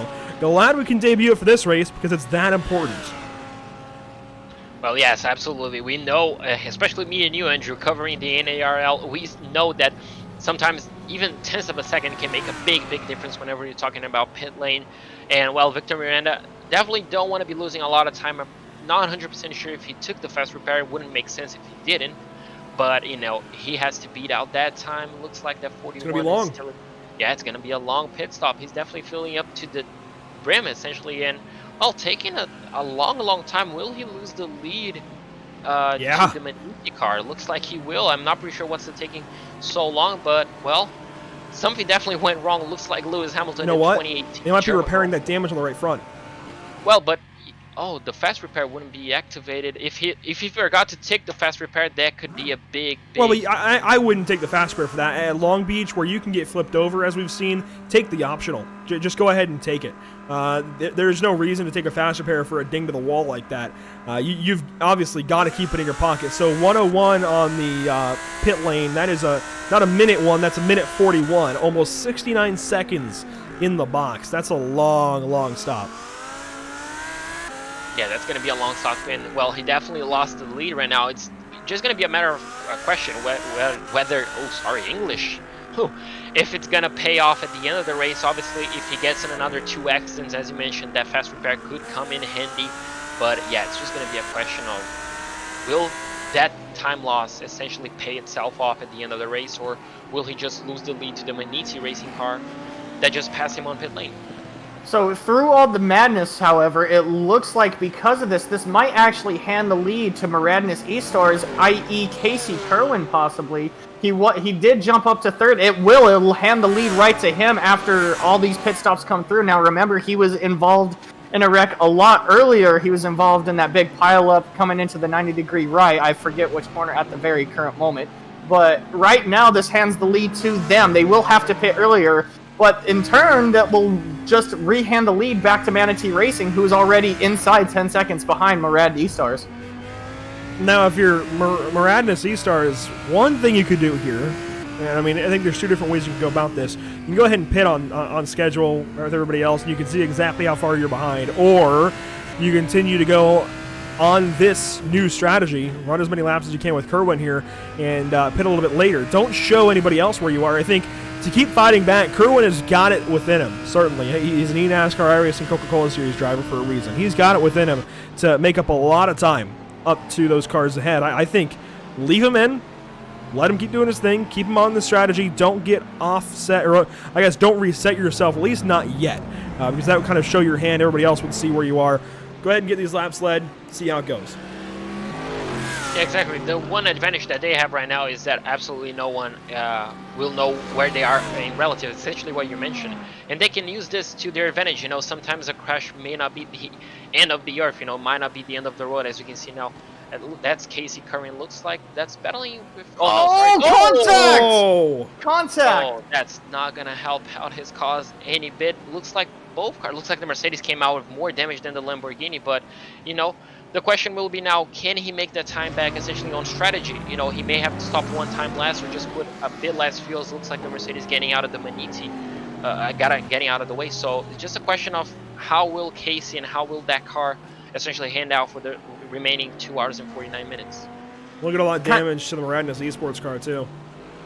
Yeah, to kind of come back to the contact, it looked like Casey got a good run on him through the front stretch. On Valdez, I believe the driver was of the Merc. Looked like he was going to clear him going into turn 1, but the Mercedes did not back out. I think Casey thought he was going to try to take the apex of the corner, and the Mercedes was there. That's just a rough situation for both of them. I can kind of put the fault on the lap car, but at the same time, he's got a race of his own. There was a bit of a checkup coming out of the hairpin, but Casey uses the draft to kind of get positioned back on the Mercedes driver. So it's just a rough situation, especially for being a leader of the race, already going through a little bit of damage. Just a rough situation or another little speed bump for Casey Kerwin and the Maradness E-Stars. Looking at it there, I think that's definitely on Valdez a little bit. he gives up the line initially. You can see him, he moves off of the racing line, and as a lap car, you're entitled to keep the racing line. That's usually the best way to go because that's the most predictable. When you move off of the racing line like this is what happens. You become a little bit unpredictable. The passing car doesn't know what you're going to do. In this case, William Valdez still drives to apex inside of Casey Kerwin, and we'll see it here in just a moment. We can take the blimp cam to show it. He still drives to apex here in a moment into turn 1. You can see he's hanging on the left rear, still. He still drives to apex on the inside. That is why the contact is made. When you give up the line like that, the expectation for that driver is, oh man, was that... I think that was William Coffey. Yeah, that was William Coffey getting a piece of Valdez. That's a big ding to the nose. Hopefully he can continue. But when you give up the line like that, you have got to give up the line. You can't hang there and expect no contact.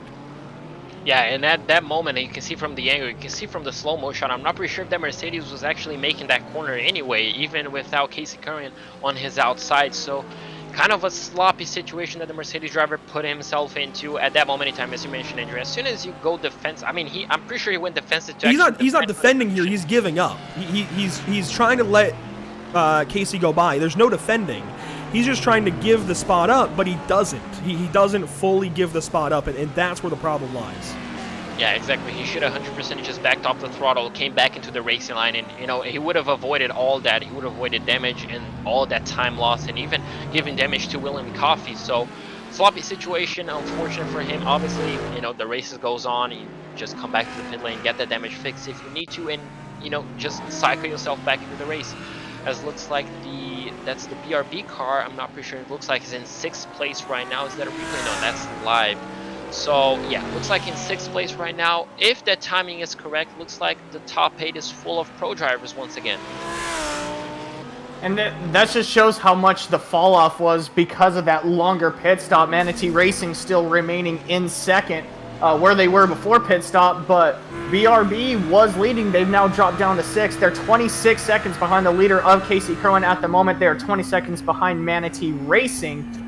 So it just goes to show how much how much a pit stop can really hurt and help you. It just depends on the strategy, what you got. I feel like if they fully committed to the pit stop that they had before them, and that's why they went long, I think that's something you got to fully commit to, and they obviously have. So right now, I think they know that the situation they were putting themselves into right now, coming back into 6th as everything kind of levels itself out.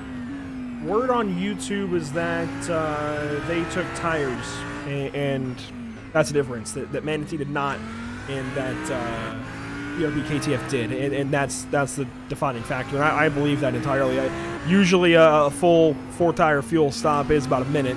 That's what we saw. It was a minute and 9 thereabouts for BRB KTF. So it works out, ends up changing strategy up certainly. I think this is a point where BRB KTF is likely. I would think they'll have to double stint this set. I don't think you can single stint and try and win this race. I think you can single stint once or twice, depending on how this race goes and how tire wear looks, but you certainly cannot single stint tires and lose 26 seconds of stop and expect to win this race. Yeah, exactly. Now it's going to be really interesting to see what that BRB car is going to do in terms of strategy. As it looks like Valdez is coming down into the pit lane. So, yeah, it's going to be interesting to see. Probably, as you mentioned, not going to triple stint tires. If he double stints once again, well, that's just going to leave his teammate with 1 hour of essentially qualifying driving, and with brand new tires, that could kind of pay off if you think about it at the end of the race. Just having brand new tires when everyone is on at least an hour old tires could be an interesting strategy call. Well, and thinking about it while you guys are talking about it, BRB has picked up 2 seconds on Casey alone, just within a matter of a lap, maybe a lap and a half that we've been talking about it. And thinking back, no one else is going to be on that kind of tires, whereas BRB KTF will be. They've been arguably the fastest car on the racetrack. They were the fastest car before pit stops even happened. So maybe this does pay dividends for them. Maybe I don't know if the 24 seconds is something they can overcome, keep pace, and maybe even, double stint this set of tires. But right now, they've already picked up 2 seconds on Casey Kerwin. They've picked up 2 seconds on pretty much everyone else. They're one of the faster cars in the field. So this might just pay out for them. They just need to have a few things go their way and keep their car in one piece. Well, as we get through over an hour and 15 minutes into this race, we are going to take a step aside. We'll go side by side and leave you with the sights from Long Beach with a message from some of our partners.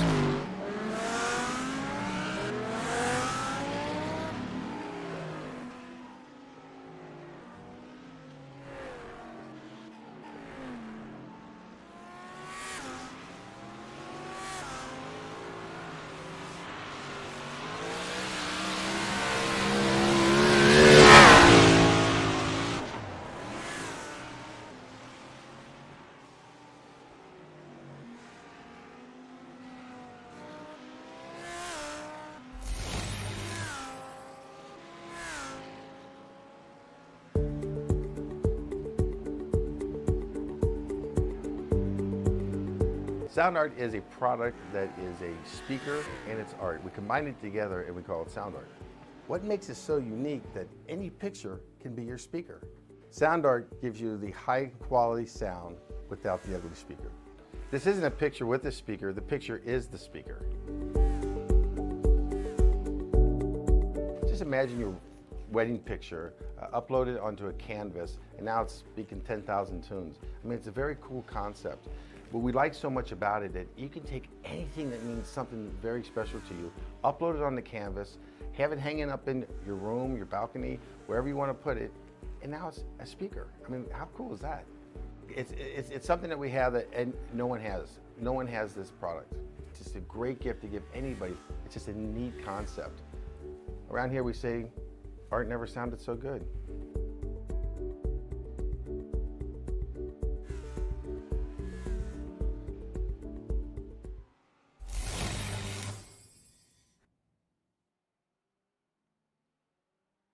Have you found yourself trying to hide your joy because you're unhappy with your teeth? Your smile is the first feature noticed in an interview, on a date, or in family photos. We want you to be able to shine bright as your best self, and our teeth whitening system is the perfect step toward restoring your confidence. On this edition of Cars Tour Would You Rather, do you prefer syrup or sprinkles on your ice cream? Sprinkles. I'm a calories guy, so syrup too many calories. Try to stay healthy. Sprinkles mixed into some chocolate and good berries that's where it's at. Sprinkles, definitely sprinkles. I've never really had syrup on my ice cream. Sprinkles. I don't know, sprinkles. Colorfulness, I like it. Oh, definitely sprinkles. Syrup's way too sweet. Syrup for sure. Syrup. Syrup for sure. Sprinkles don't have flavor, they're just crunchy. I'd rather have sprinkles, have a little bit of texture to it. Sprinkles. I'm not a syrup person. I don't like caramel or chocolate, I guess. Chocolate syrup, yes. Tastes better. I'm not a sweets person, so I don't do sprinkles or syrup.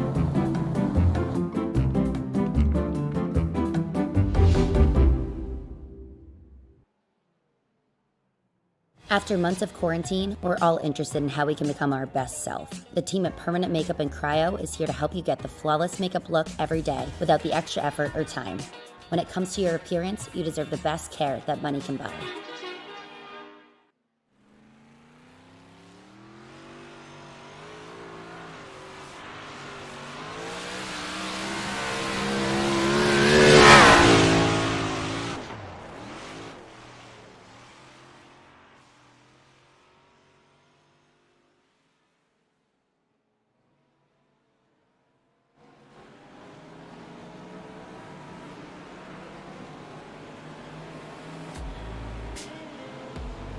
Welcome back to Cash Days at Long Beach.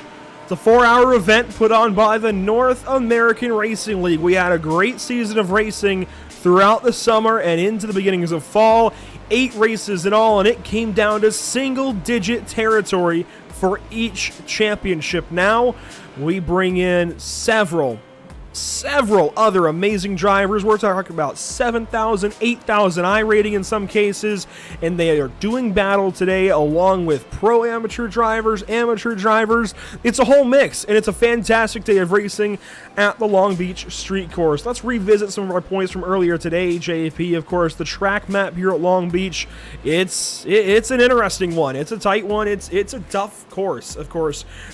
Didn't mean to say course twice, but regardless, this is the Long Beach Street Circuit. It's challenging.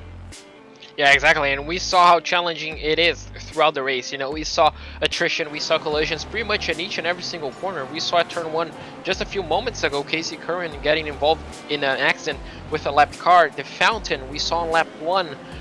Turns 4, we can see turns 4 and turn 5, it gets kind of small, and it does get, I don't know, blocked by left cars. Turn 6, we saw drivers spinning. Turn 8, we had that massive instance following the leaders, and obviously the massive straight. Turns 9 and 10 was relatively clean from our point of view, and obviously that happened on lap number 1. It got kind of close for everybody, and everybody was kind of bumper banging one another, and well, it looks simple, but it's definitely, and we saw how difficult it gets. And Zach, the championship that we had on North American Racing League, it couldn't have been closer. I mean, it's just impressive to see, especially for road course racing, to be separated by 5 points within the top 4 of the standings. And as Andrew mentioned before everything got going, that Fabio and Scott Rister weren't even inside the top 2 coming into the final race. They were actually 3rd and 4th. So it's just impressive to see how close everything was for the pro side, and then obviously on the amateur side, still separated by 20 points between them. It's just extremely impressive. Fabio Zamperlini walks away with the championship. Not in the race today from what I've seen, but we should see Jackson Resende and some others throughout the day. Spencer Hewins was slated to run, unfortunately, is not going to make it out there on the racetrack today, but we should see several more of these top 20 drivers, if you will, throughout the course of the afternoon as this race wears on. In case you're just joining us, let's take a look at the official or unofficial results as they stand. There's still a lot of racing to go, but Casey Kerwin leading things currently for Moradness E-Stars. Then it's Radicals Online in the second spot. Manatee Racing third, and of course you have the driver name to compare to. Late Apex Racing in fourth. Full-Time Esports, Tony Kanaan putting on a great effort. Granted, Tony isn't in the field today, but Tony Kanaan's team, a great effort today. Arthur Leist has them in fifth. Renowned Sim Racing, the Pro-Am leader, it looks like, at least by live time. It's my update in a moment, but regardless, this is kind of how things are starting to look.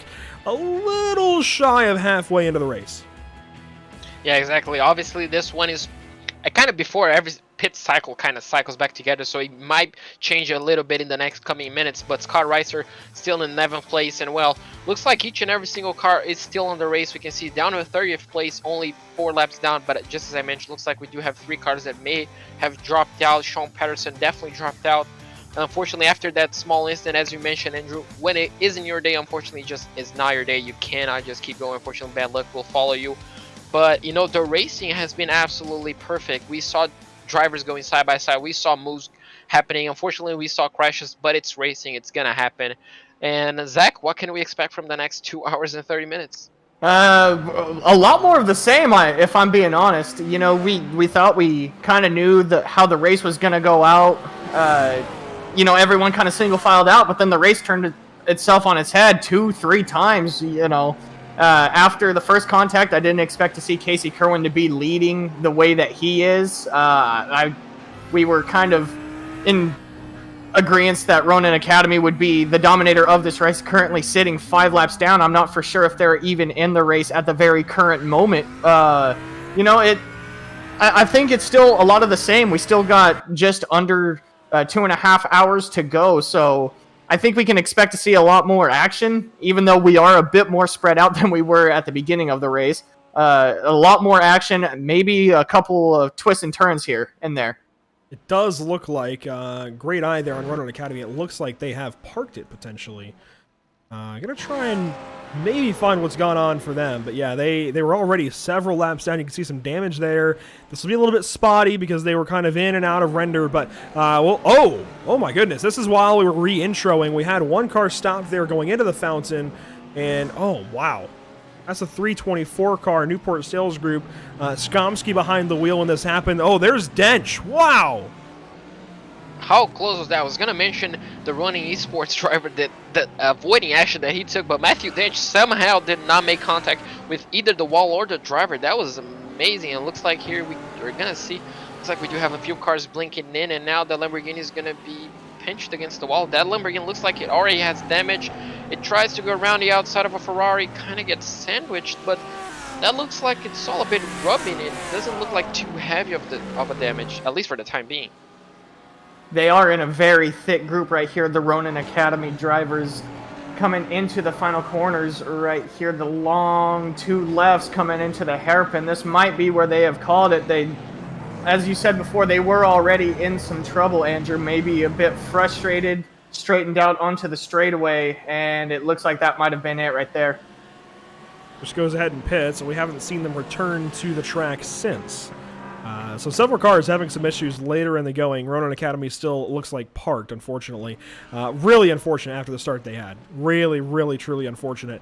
But, hey, that is the way that it goes sometimes in racing. That is just kind of what happens every once in a while. Maradness E-Stars, though, leading the way. Granted, they're on this kind of weird pit strategy after the incident that we saw in Turn 8 so long ago, a little over an hour now, where we saw the full-time esports number 48 go on its lid. Now, Gustavo Ariel has that car back into fourth.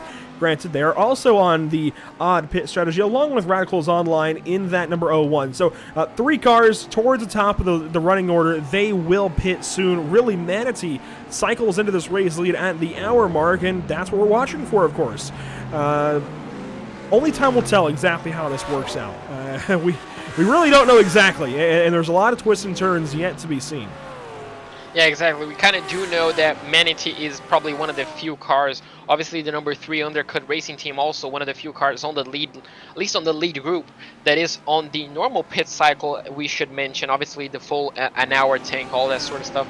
They're probably the only ones. The rest, obviously Casey Kerwin in the Moredness E-Stars, the Radicals Online, the full-time esports drivers, all of those that got caught up in that small incident at turn 7, if I'm not mistaken, are all these drivers are going to completely on an odd strategy, and we effectively don't know where they're going to feed off at the end of the race. Right now, as soon as they pit, they're going to drop off quite a bit, but you never know. In the last 10 minutes, they might just come alive and finish on this order we're watching right now. It's kind of difficult to judge based on the time of the incident, but yeah, it's going to be interesting to see where they all feed off at the end of the race.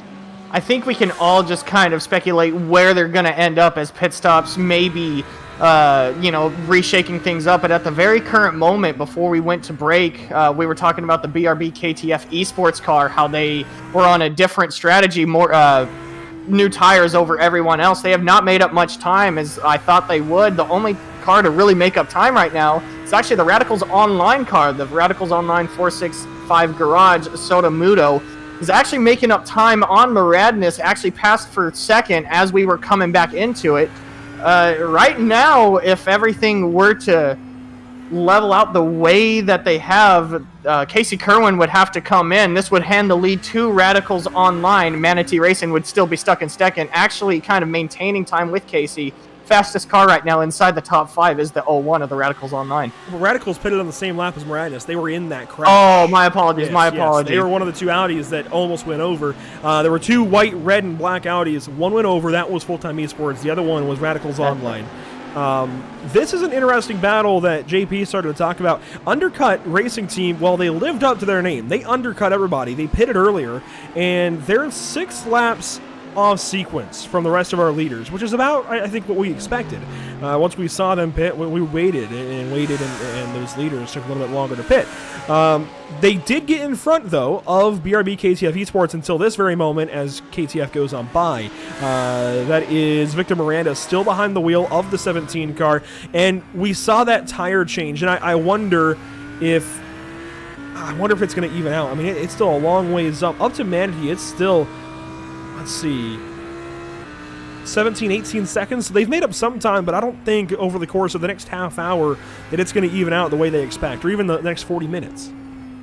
Yeah, exactly. But the thing is about the undercut, it's probably, it could play out at the end of the race, Some of these drivers, and I have known that for personal experience, I'm pretty sure Zach can also agree on this. Sometimes on the final few minutes of the race, you just essentially have to pit for 1 lap of fuel. And sometimes that just, it happens, and obviously you can lose, at least on this pit lane, which is massive, you can lose a bit. So going for that undercut, they may have some software that is calculating the amount of fuel that they have and using that on the tank and all this sort of adapting to only make the necessary stops, not making one over. It could be a reason for it, and obviously it could be a completely different one, but it could pay off in the end of the race. Still a long way again. If they want to make it work, they obviously have to survive the next 2 hours and 28 minutes. I think you're absolutely right, JP, and every single one of these drivers inside the top 10 that is not a lap down still has an opportunity to strike into winning position. So right now, Undercut might actually be playing a strategy that we're not too familiar with, but like you were saying earlier, Andrew, they were in front of the BRB KTF crew until obviously they got past with newer tires. But I mean, they're still in contention. They're within 30 seconds of the leaders, and the leaders right now are the two that had some trouble. So really, they're within almost 20 seconds of the soon to be mentioned. Oh, we do got a wreck outside of the hairpin, however. The hairpin with troubles. Let's check on it. And, well, I don't see cars there yet, so it might have been out of our render. There we go. We've got one car around. Who is that, actually? It's the three. So that's Valdez, isn't it? That's Wahuka Racing Team. Williams. Yes. Yep. So we've seen that car in trouble before. Let's try and get them on screen. Here we go. The Wahuka Racing Team. Problems for Valdez again. He's going to bring the car to the pits and likely probably go for a fast repair, wouldn't you say, JP? Yeah, that front end is definitely, definitely a lot of damage. Obviously, he probably hit that concrete wall head on, and, well, that's going to really hurt the Mercedes-Benz. And, well, with a fast repair, it no fast repair yet. That nose is still damaged.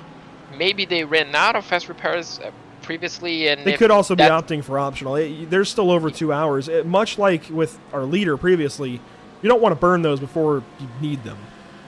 Yeah, 100%, and I'm pretty sure you can take at least a few tenths of optionals while you're fueling the car or changing tires. Again, I'm not 100% sure on which one of those it is, but I'm pretty sure you can do it. So, just taking off a bit, and obviously they weren't running on the best position anyway, so just finishing the race, even if they're out of fast repairs, is going to be important. You can repair that bonnet.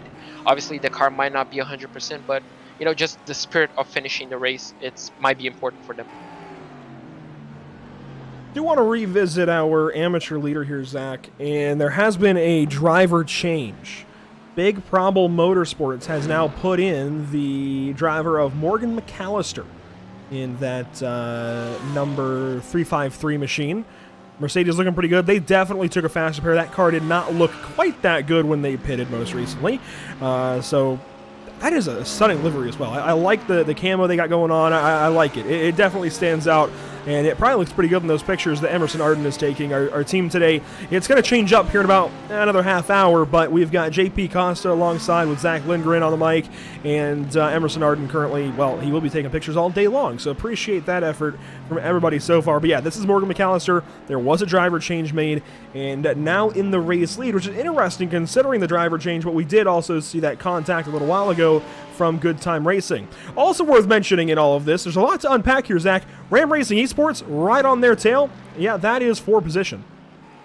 That is actually for position. I'm glad that you mentioned that because this is a battle that we hadn't really been talking about all day, or actually a class that we hadn't really been talking about all day. We've been talking about the pros and the pro-ams. We haven't really come down to visit the amateur side of this race right now. And to be clear, Jose Antonio Ramos is in a different class. This is a pro-am car trying to pass an am car. Right, and still that's impressive in and of itself that right now that Big Cromble is in front of Ram Racing, being for position, a little sideways out of the hairpin right there, but no, like we were talking about earlier, this is something that we haven't really spoken on a lot tonight, or this morning, tonight. Well, today, now it's the afternoon. Yeah, we're 1:48. Yeah, the race started at 12:10 Eastern. I know that's a different time across the world. Certainly, a lot of international drivers in this race.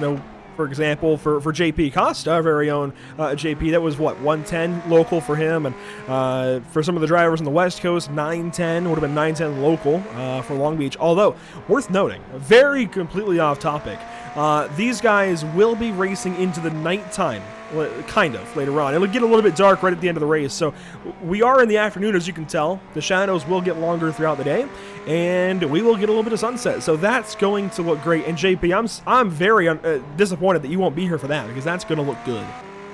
Yeah, I'm disappointed as well. Unfortunately, I'm going to have a personal commitment tomorrow. I have a big test, and unfortunately, I'm going to have to be traveling. Otherwise, I would be happy to stay here throughout all 4 hours. You know I would, Andrew, because this is so much fun, watching these guys go around, commentating, all this sort of stuff. It's fantastic, and especially when strategy like this is applied. I love watching cars go side by side, and I also love the strategy, the timing sheets, the timing game.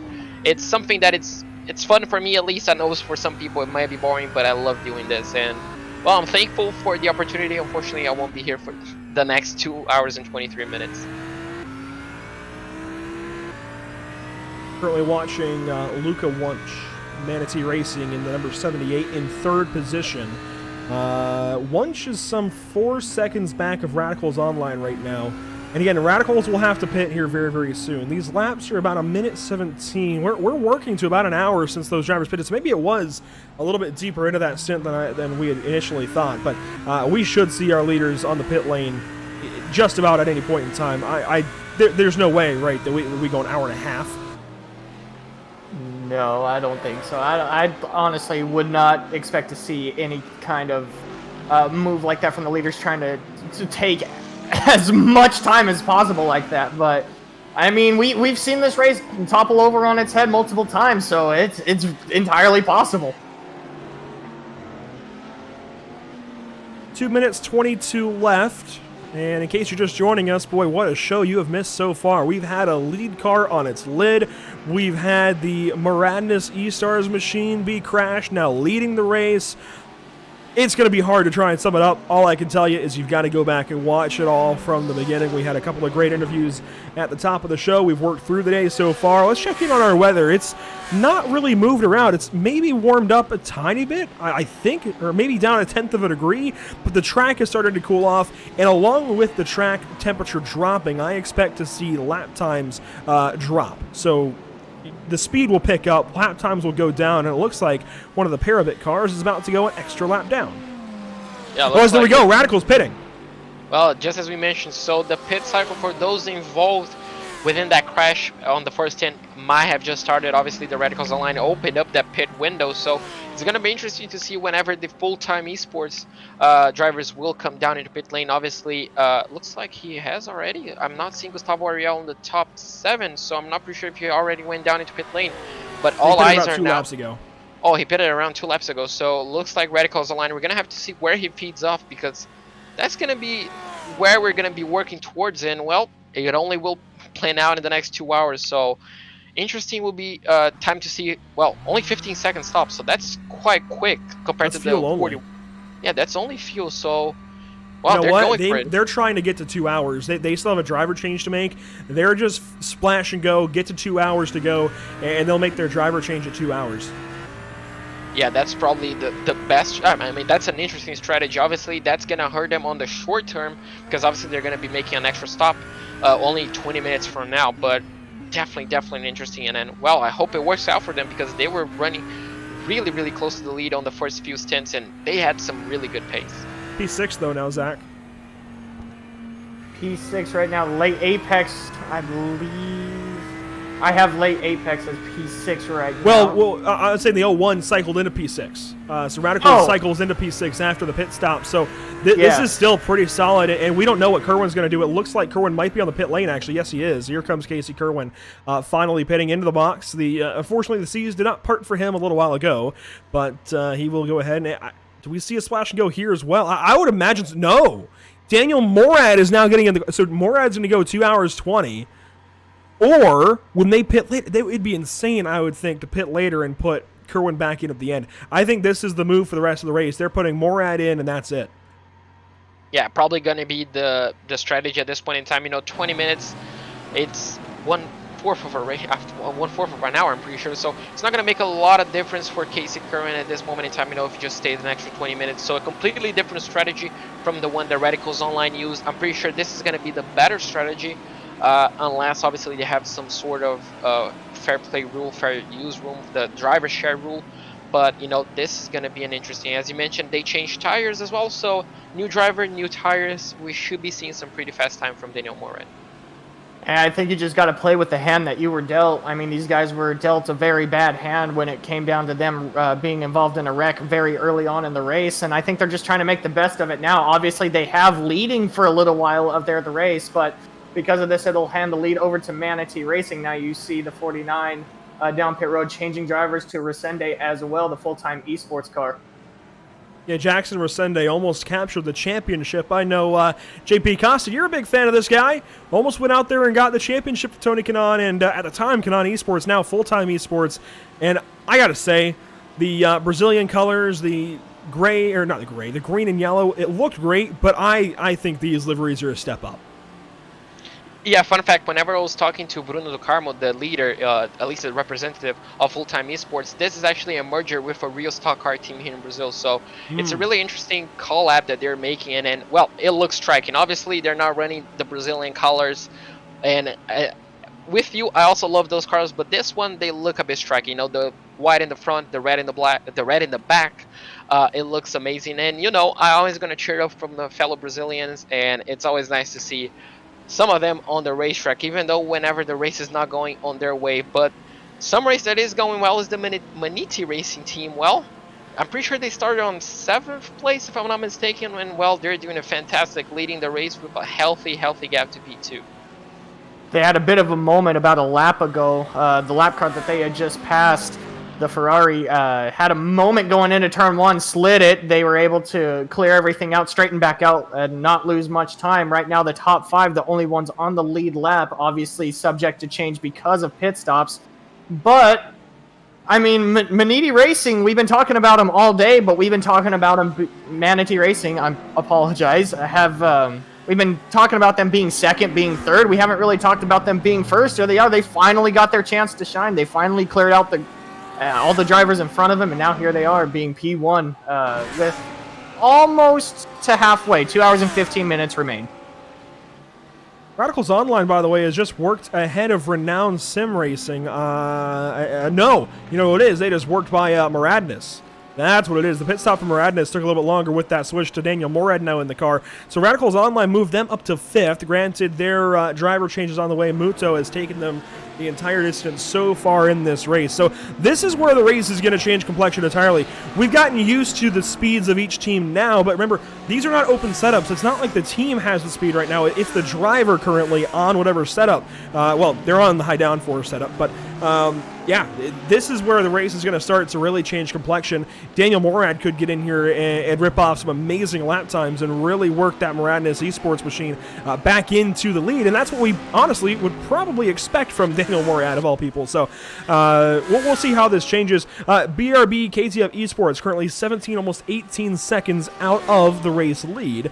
They were our early leaders that we were talking about. Well, really, it was the 20 car, well, the 48, or what number was it? Anyways, it was the 20. It was, I gotta think about this, Ronan sat on pole, and Alex Dunn put the car on pole. A different driver started, that was Josh Pillane, and they had some kind of issue even after losing the lead. But they led early, gave up the lead to the 17 car of Victor Miranda, and Miranda has done a fantastic job since. You can see 37 laps led, that's most of a stint, but then eventually giving this lead up and all of this turmoil with this pit strategy. So now Wunsch puts Manatee in the lead by 17 seconds.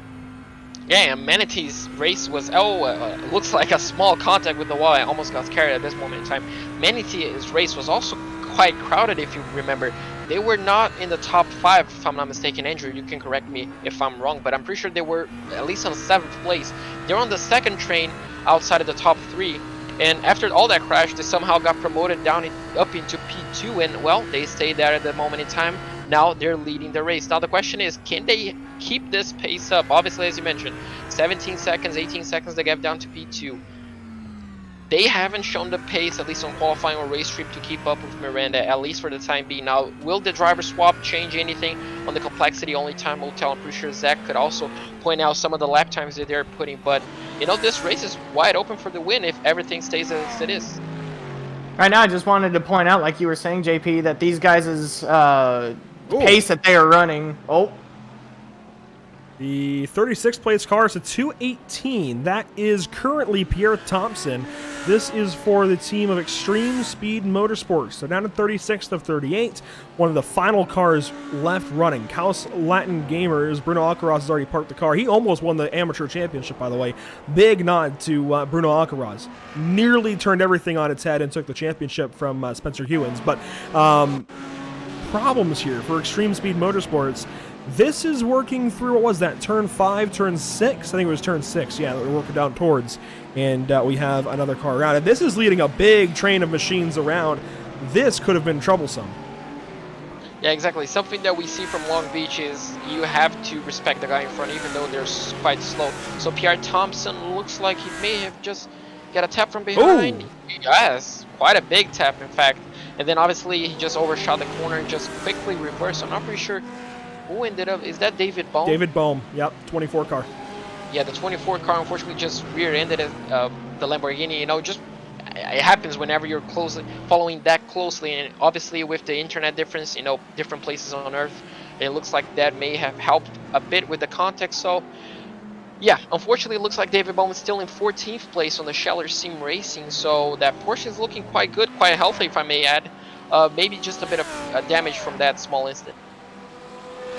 And that's just where knowing the competition comes in. You know, you don't really expect someone to be braking maybe a little bit too early, like JP said. Maybe a little bit of internet problems right there between two drivers who may be on the opposite sides of the globe. It just sometimes those incidents like that happen, and there's really nothing else to really you can really combat it with. You know, sometimes a driver brakes a little bit too early. You've been in a rhythm for a little while, so you know your braking marks, and someone tries to change it up with you within a matter of a millisecond right in front of you. It's just something that it's hard to react to, really. I do want to say, what a team name for that car. I gotta get back to it because I gotta be honest, ATVL, great program, but sometimes when you get into a team race like this, it does some weird stuff. And yeah, if you notice some weird camera switches, I apologize. But this car that we're watching, Scheller Sim Racing, David Bohm, what a great team name, specifically the anthracite part. That is cool. We used to have Whiplash Racing, Team Unreal, and some different variations thereof, Zach, and you might remember trying to vary up those team names. That got kind of difficult sometimes. You can use the plain old blue, purple, yellow, what have you, but anthracite, what a good way to differentiate your cars. I like that. Scheller Sim Racing Anthracite. I like that. Yeah, it's definitely interesting and definitely a different take on the normal, as you mentioned, Team Blue, Team Red, Team White. So I'm not pretty sure what that means. Obviously, English is not my first color, so I'm pretty white because I have no idea what that means. It might be a word in German, it might be a word in English, but if it is to differentiate the teams, it's definitely interesting, as now it looks like they're getting lapped by the leaders. Well, anthracite is the... now, I knew it was a mineral, but I will admit, I just took to Google. It's a coal. It's basically coal. It's the highest rank of coal per Wikipedia, so interesting. But you know what? It looks good. I knew anthracite was a mineral of that kind of color. The matte black paired with the orange looks great. Yeah, it definitely looks amazing. And you know, I guess we could talk a bit about the liveries, and it's so interesting to see on that diverse grid. We do have quite a few takes on liveries. You know, if we can get to the Maniti looks, you know, it's just green. It looks like a modern green livery. Manatee, I do apologize. It looks like a modern livery that you would see on a real life car. You know, it looks not like a professional livery. It looks kind of believable, but we also do have some different takes that I'm glad to see on iRacing, that they just look amazing. You know, I'm pretty sure it was a Mercedes. I'm not going to remember the team name, but we do have some striking liveries that just combine a lot of colors and just bring out, you know, the details of the car. And I just love, you know, how different teams take on different styles of liveries. You know, we don't see the same livery twice unless it's from the same team. And that's usually how you can differentiate, too, between a driver, maybe even a team, right? You usually get used to someone being in a certain number, but when it comes to a team race like this, you have to get used to both the number and the livery. And that's the one thing that you're pretty much known by. Sometimes people are like, oh, there goes the 78. Other times it's like, oh, there goes the green and black car. You know, that's pretty much you for the next few hours or however long you may be racing. So having a clean car is definitely a huge boost, maybe even in confidence, maybe gives confidence to other drivers around you. If you're a clean driver, they know that the green and black or the black and orange car is probably a good driver. So it definitely can lead to a lot of things, as we got a car stopped outside of the long back. I do not know who that was. It looked like the 278 car, I believe. That could be. Here it is, the 218 Extreme Motorsports again.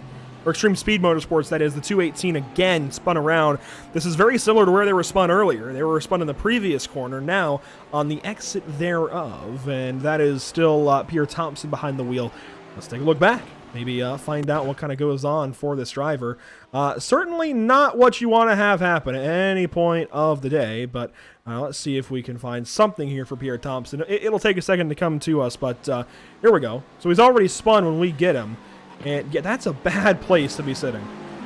Yeah, exactly. At that moment in time, I guess the best possible outcome is just switching off the traction control and essentially just, oh no, yep, you cannot really switch the traction control off whenever you're facing a wall, but yeah, Long Beach, I guess, is not known by its runoff areas where you can just essentially pull off a three-point turn.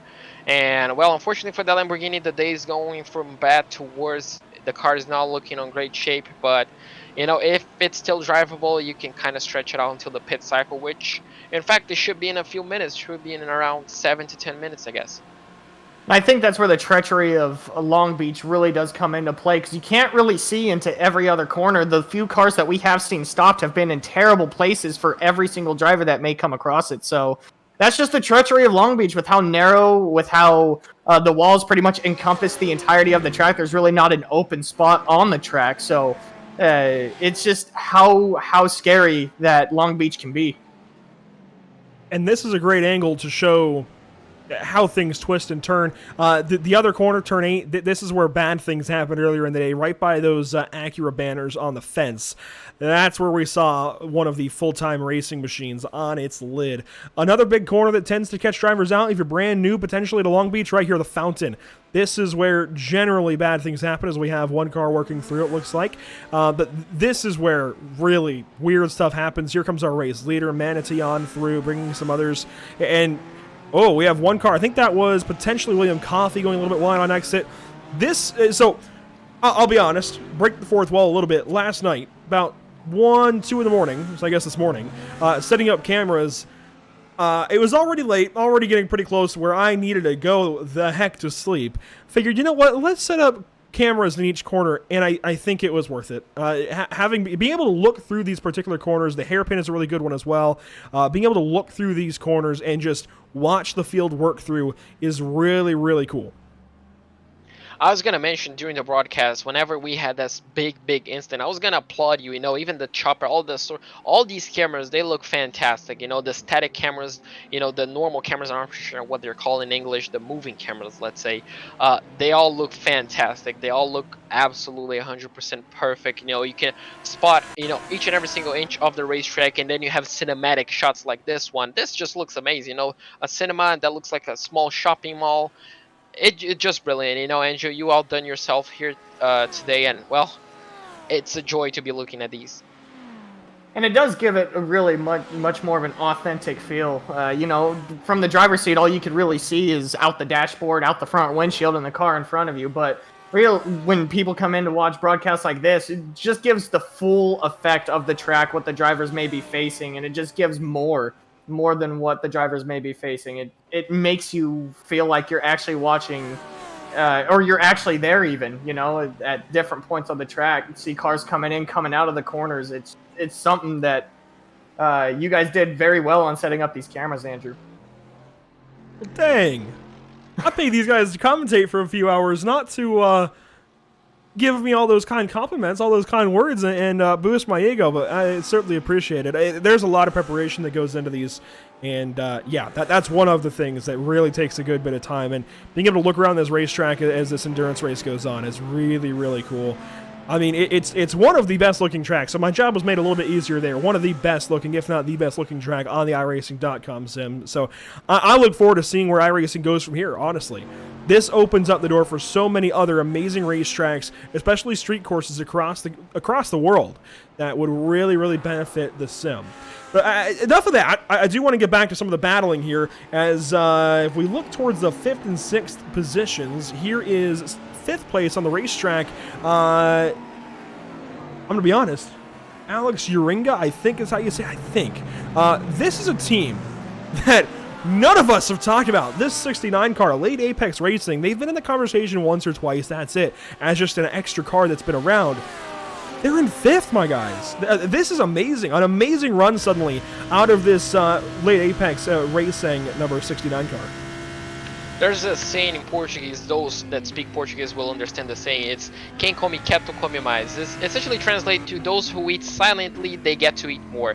And this looks like it applies here. You know, they have been on the shadows throughout the race, and look at them on 5th place. You know, if you haven't mentioned them, they could have probably been in 3rd place and we wouldn't have batted an eye. So, you know, just sometimes these races where the driver and the team just goes, you know, completely missed, not obviously on purpose by you know, the broadcast and all that sort of stuff. Sometimes those are the teams that excel. You know, they just do their own race. You know, they're not on the spotlight, and then somehow all of a sudden they're on the top 5, the top 3, or maybe even winning the race. So sometimes these teams are the ones that pull off the great surprise, and this seems to be the case. And this always seems to be the ones that, like you mentioned, JP, the ones that actually do end up finishing podium, even winning the race. We, like Andrew said, we haven't even talked about these guys much all race. They started 7th, and they've slowly kept their way inside the top 5. They've slowly crept their way inside the top 5. They've maintained themselves on the lead lap, and they're just behind the Radical cars, I believe, that just passed them maybe. But, I mean, this is the part of the endurance racing that no one really talks about. The slow, silent, consistent, keeping your car in one piece, making sure that you're in a position where you can capitalize on others' mistakes. I'm sure that they've capitalized on a few mistakes that others in front of them have done, like the wreck earlier, the big pile up coming into turns 8, I believe. So it just runs like that really define a race winning team. Oh, a little loose out of the corner there. And it looks like there's a little bit of counter steer. I don't know if we can pull a ticker, it'll show on the next straightaway. There's some counter steer here for this Huracan. There's definitely some damage, some suspension damage, but it seems like, interestingly, this driver is making the most of it, and this is Alex Uringa behind the wheel. There's just a little bit of counter steer to the left. Do you see that, Zach? Yeah, I could see it just a little bit, and it looks like he tries to straighten it out just before the corner. Yeah, just a little bit of counter steer.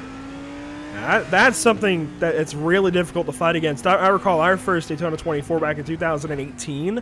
Once we got wheel damage like that, it was not fun to drive. I actually sat through the next 2-3 hours just getting the car home because I had damaged it, and I felt bad to put you or Brendan back in the car with that damage. That kind of damage is damage that you never want to have. It's just that little bit off, and it really doesn't look like a whole lot, actually. Maybe we were overplaying it a little bit, but it looks like there is a slight bit, and this is a pass, potentially, here soon. That'll change things up, but not for the Pro-Am lead. So let's shift gears a little bit, as second place, Victor Miranda right behind these two, but this is Daniel Morad with an effort to pass Matthew Dench, somebody who battled for the championship tooth and nail back in, well, earlier in September, back at Donington Red Bull Ring and some of the such. And now Daniel Morad working to get on by that car. Yeah, and 100%. That Ferrari does not look like it's brand new. The rear wing is a bit damaged, so it looks like he got a bit of rear damage. And it looks like Matthew Dench is dead under pressure from the BRB car. So that was BRB putting pressure on Morad and giving a bump to Morad. So yeah, so the BRB car wants to get past Morad, so it's going to be interesting if Morad, looks like he's yielding the position, though, not quite. So Morad believes he has the pace to essentially drive away from the BRB car, but... Well, Morad's in that battle. Yeah, but Morad's a lap down. He's being lapped at this moment in time, but he's holding position, and this is something, this is a toss-up in road racing etiquette. He's in that battle with Dench, wants to get that spot. Being that it's an out-of-class battle by driver classification, Maybe Morad should go ahead and give it up, but Daniel wants to get it right there. Turn 6, gets to the inside of Matthew Dench, and this is not what BRB KDF wants to see. Now gets on by Matthew Dench, and we should see Daniel Morad relinquish this spot and hopefully let this BRB car go on by here soon as we eclipse 2 hours. So, we're waiting on pit stops, and here we go. BRB KTF going to make the move on Daniel Morad, get that, it's not a position, but get that spot, if you will, on the racetrack away from Daniel Morad. A look from the rear of the Audi. Guys, what do you think? 2 hours in the books. I know we're about to say goodbye to both of you, but what do you think so far? Well, it has been an absolutely fantastic race, and now I'm pushing myself that I'm not going to be able to stay here for the next 2 hours because it looks like it's going to be a thrilling end to this race because it has been absolutely amazing, and I'm glad I was taking part in. So thank you, Angel, for the invite, and well, I mean, have a nice race because this is going to be fantastic till the end. Yeah, well, kind of like what JP said, man. This has been a race that's toppled over on itself 2-3 different times. A race that we didn't like. We thought we hadn't a clue, and then it would turn. We thought we had a clue after that, and then it would return itself. So really, anything could happen. A lot of interesting strategies still to be played out halfway through this race. So I'm more excited to see how this is going to end up. But like JP said, I do appreciate you giving me the invite up here. It's been a while since I've been broadcasting or helping broadcast for Pit Stop TV, so I do appreciate it. Let's add to some of this strategy because we now have a driver change for Radicals Online, and this is big for the guys that are about to step into the booth with me. Radicals Online putting a new driver in. That is Maxime Tilly-Nuev. Oh, you know who this is? This is Maxime de Tilly, I believe. That's who this is. Yes. Yeah. This is Maxime de Tilly getting in the car for Radicals Online, so he is now in, and we also see Undercut in right behind them. That is now Adrian Leidener. It looks like for the number 3 team. So a couple of big pit stops here. Undercut playing right to their name and undercutting right here, pitting a little bit earlier. Radicals coming in right at the hour mark, getting Maxime in, and Maxime de Tilly is about to go rip off some big lap times as well. Maxime de Tilly is a great race car driver and is about to go ham, I dare say. But yeah, guys, I mean, this race has gone by really, really quickly. It's felt like I can't believe I'm about to say goodbye to both of you. Yeah, I'm going to be sad to see you guys go, but well, this is going to be fantastic. I'm pretty sure you're going to be over us really, really quickly as soon as this race gets on again. Yeah, it's been a fun race, man. It's been a fun race to really just sit down and watch. And kind of got me excited. I kind of want to go turn some laps at Long Beach. So it's just a really fun race to watch, and I'm glad that I can have part in it. Well, we'll go ahead and let JP get ready for the rest of his day, and we'll be saying hello to Zach in a little bit, but Zach is going to take a break away. I want to thank everybody for tuning in so far. My name, Andrew Cardinale IV, JP Costa alongside, doing a fantastic job as always. Love having JP on all of our road racing broadcasts. Zach Lindgren stepping in, doing a fantastic job as well, bringing a lot of experience to the table, and Emerson Arden holding things down still on social media. We will take a step aside as pit stops begin to get going here, going into the back half of this race. Cash days at Long Beach. Don't go anywhere. Going to leave things side by side. We'll be right back to you momentarily.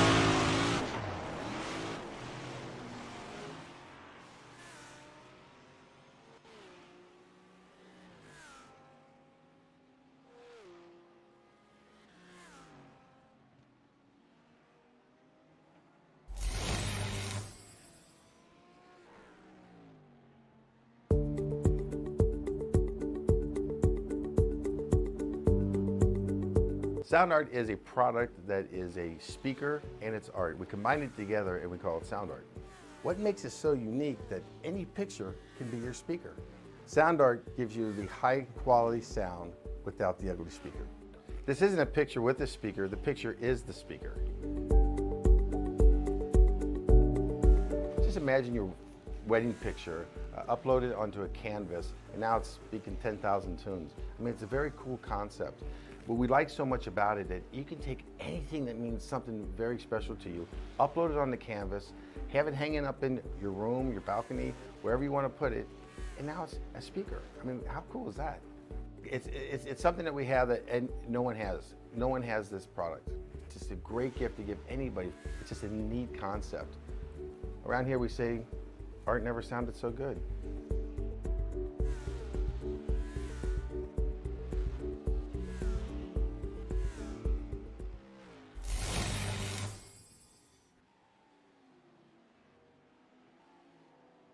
Have you found yourself trying to hide your joy because you're unhappy with your teeth? Your smile is the first feature noticed in an interview, on a date, or in family photos. We want you to be able to shine bright as your best self, and our teeth whitening system is the perfect step toward restoring your confidence.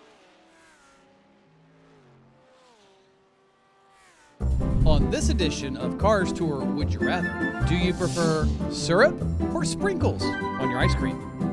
Sprinkles. I'm a calories guy, so serve too many calories. Try to stay healthy. Sprinkles mixed into some chocolate and good berries that's where it's at. Sprinkles, definitely sprinkles. I've never really had syrup on my ice cream. Sprinkles. I don't know, sprinkles. Colorfulness, I like it. Oh, definitely sprinkles. Syrup's way too sweet. Syrup for sure. Syrup. Syrup for sure. Sprinkles don't have flavor, they're just crunchy. I'd rather have sprinkles, have a little bit of texture to it.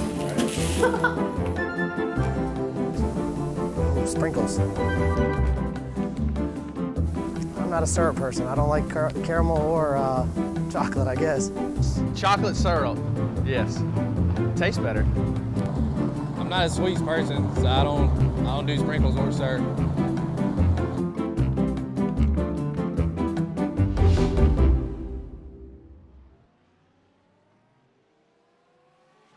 After months of quarantine, we're all interested in how we can become our best self. The team at Permanent Makeup and Cryo is here to help you get the flawless makeup look every day without the extra effort or time. When it comes to your appearance, you deserve the best care that money can buy.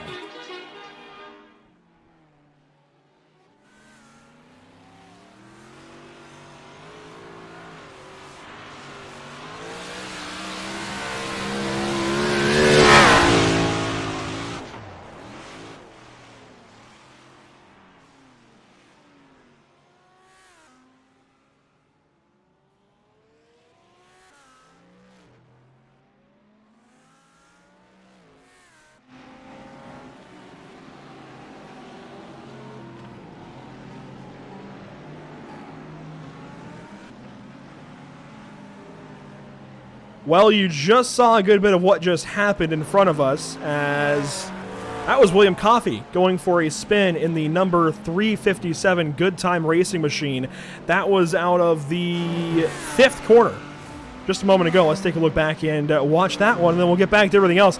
That was interesting, certainly.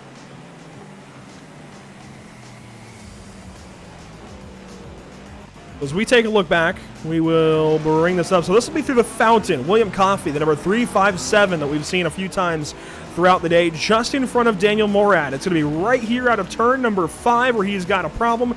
Does he get contact? No. Over the curving and the anti-cut, around he goes.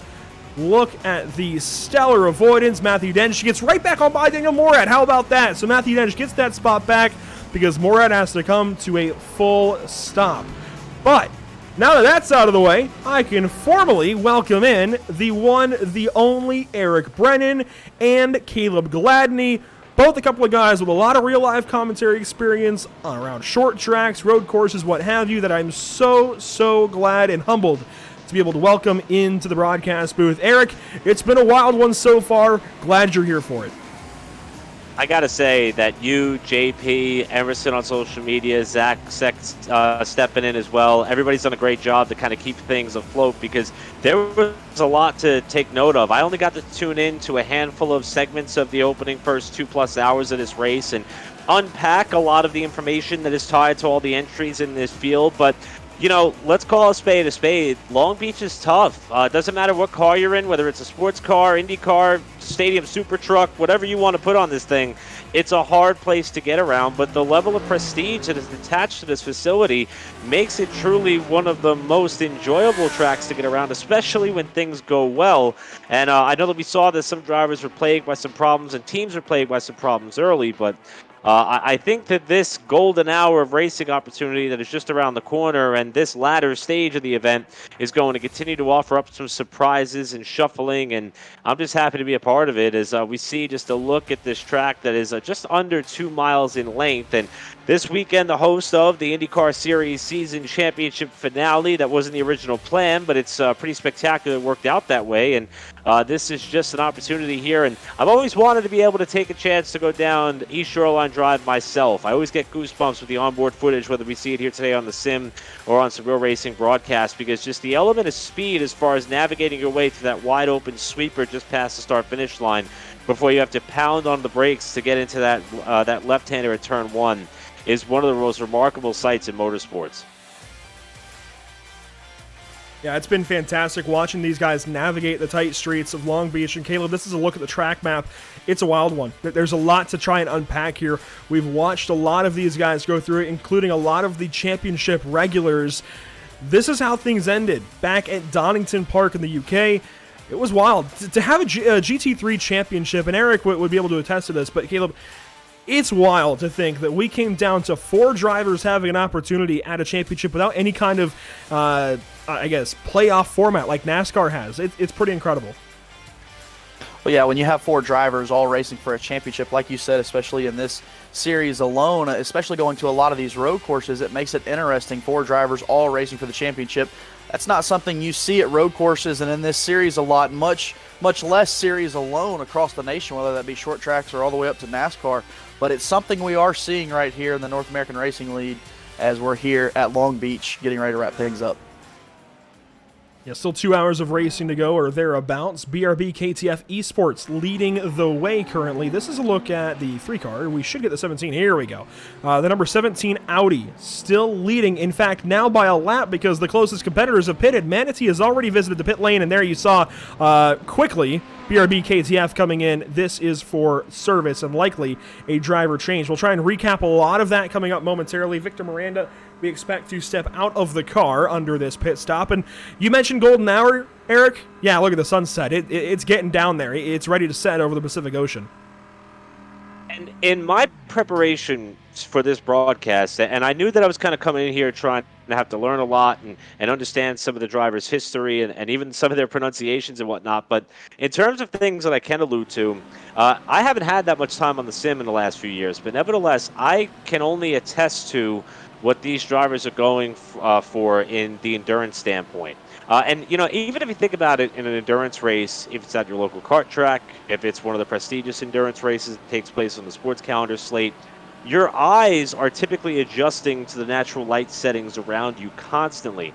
On the sim side, even though the shadows start to change, even though the lights happen to reflect differently off the cars and off the outside retaining walls and tire barriers, the amount of light that these sim racers are being exposed to from their sim racing rigs and setups is usually at a relative constant. It doesn't flex as much as the scene around them does inside the environment of their virtual race car.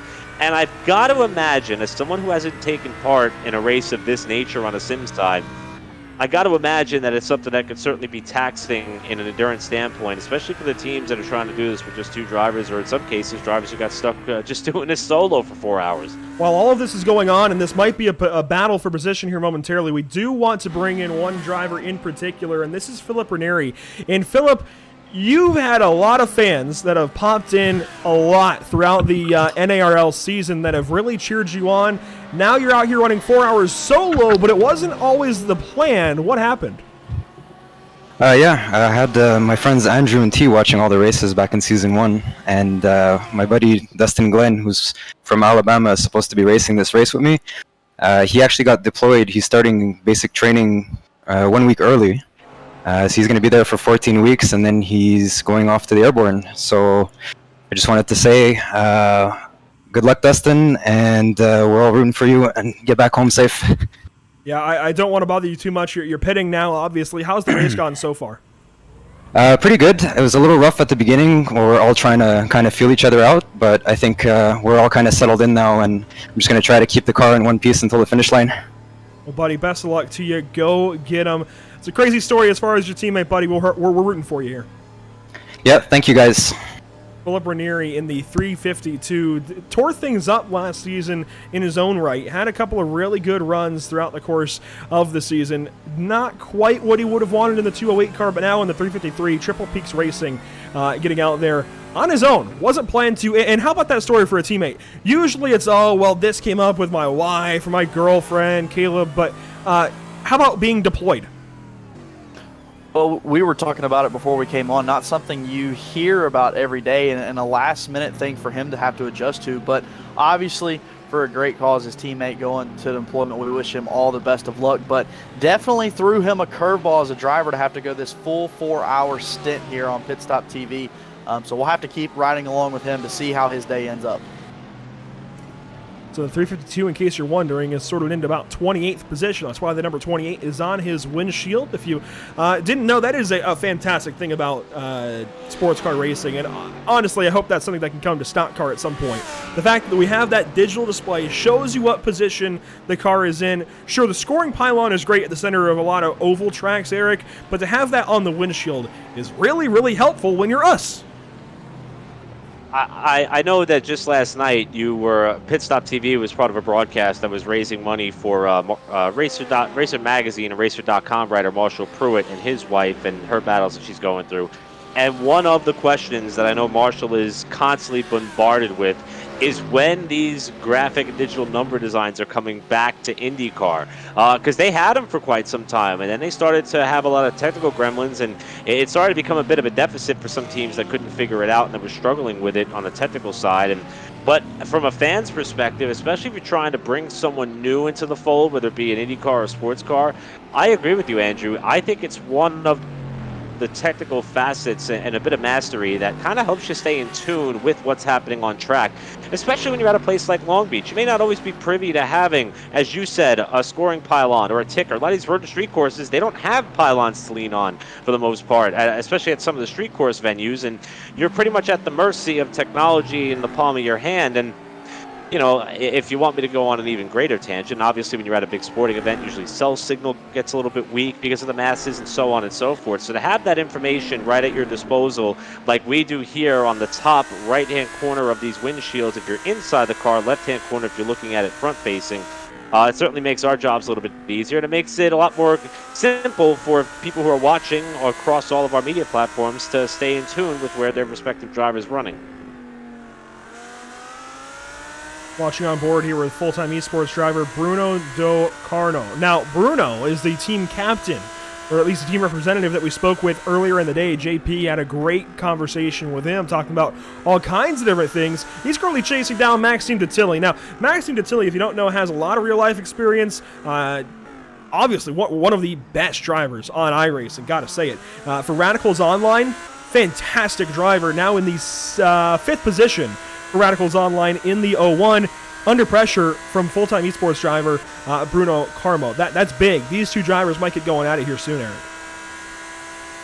I love the fact that even though we got an hour and 40 minutes left to go, so we're past halfway, but it's still a long way to go in this race as the sun continues to set down towards now the approach through turns 1, now through turn 2 at the fountain here. But we're starting to get into that window, though, where, you know, you may have to start pressing a little bit more. You guys have done an amazing job spotlighting all the unique strategies that we've been seeing, but judging by the attitude of the physical characteristics, the way in which that Bruno De Carmo is kind of trying to press and attack a little bit here, it's starting to prove evident that track position is really starting to get to a point where it's going to mean a lot more than it has throughout the midway portion of this race. And lost a lot of ground there in the first sector of this track. And this has been a hot-button area here. These pair of right-handers that lead up through, I believe it's turn 7, now coming up down towards the end of the backstretch to turn 8.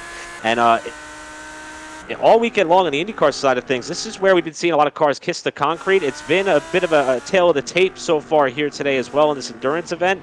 And I think that may be one of the sectors of the racetrack that is able to differentiate those who have been on pace for the most part versus those who are struggling. Speaking of on pace, here is one of the teams and organizations that has been just that. This Benatti Racing entry, this number 78, has been on the ball all day long. Granted, they're 10 seconds in arrears. Minute team, my apologies there. 10 seconds in arrears of the leader right now, but they've kind of been in the hunt since the drop of the green, and they remain up towards the top of the timing and scoring ticker. And watching these cars race around the racetrack right here, as you can see, we were just on board with the driver before. You can see how technical this racetrack is as we click into about an hour and 39 minutes left. Manatee Racing has been one of these teams to beat all day. You see their high right there in first, 21 laps led, currently rides there in second, perhaps in the position to go and get this win today. But Manatee Racing putting on quite a show in that 78 car as we see how technical this track really can be. Yeah, Manatee Racing has done a great job. And Manatee, if you don't know, is one of those higher-up sim racing teams that you see in a lot of the top split Spa 24s, Le Mans 24s. I'm sure there'll be top split for Petit Le Mans coming up literally, I think, next week or the week after. So we see a lot of Manatee Racing at the top echelon of road sim racing, particularly in these endurance events. Good to see them here this afternoon and tearing the racetrack up as well. Trying to chase down currently Roger Resende, your race leader for BRB KTF Esports, and ahead of Morad Nassi Star's team leader, Daniel Morad. Now, Morad, they are not quite on the normal strategy that we're expecting from these drivers just yet. Of course, they had the incident out of turn 8 right there some time ago as the car behind gets into the wall. But what I can tell you is that I believe Morad should go to the end at this point. Kerwin out, the eNASCAR iRacing Coca-Cola Series driver for Denny Hamlin and Michael Jordan, should be done for the day. We should see Daniel Morad take this car to the end, and he has been fast. The little bit of coverage I was able to watch earlier, I saw the point in the race in which Kerwin tangled, ironically, to the point of the racetrack that we're approaching here, as Morad takes his entry down towards turn 1. And I was actually very impressed by how quickly Kerwin was able to get that car back rolling and not allow it to completely dismantle him in terms of frustration. It was almost like he was well aware of the fact that he had a long way to go, and he had a great teammate in Morad to be able to pick up the pieces in a position where he really didn't self-jeopardize the team. I honestly think that it was at the fault of the vehicle he was trying to get around, as you all pointed out during the broadcast. So Morad may have gotten in the car, granted by virtue of pit strategy, a little bit behind the 8 ball, but you know, this storyline is going to continue to unfold here in terms of how the strategy falls, and I'm sure we're going to see a couple of front runners continue to have problems. So Morad and that team are going to continue to make themselves a factor here, and I know that the timing and scoring ticker is going to fluctuate a little bit there as we kind of filter our way back through the field, but you know, we see 20 seconds is the gap from first to third right now. I would expect Morad to close that in here as the stint progresses, because as you mentioned, he's been on a flyer.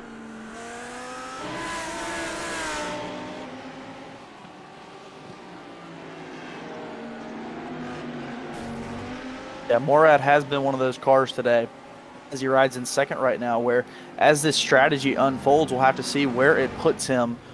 You know, it's a 4-hour-long race. Lots of different strategies can come into play throughout the day, and I think as we wind down, we will see which strategies are going to put these drivers closer to the front, especially with the driver changes and the pit stops that we have left to go. But it's really interesting to see these drivers as we ride on board right there.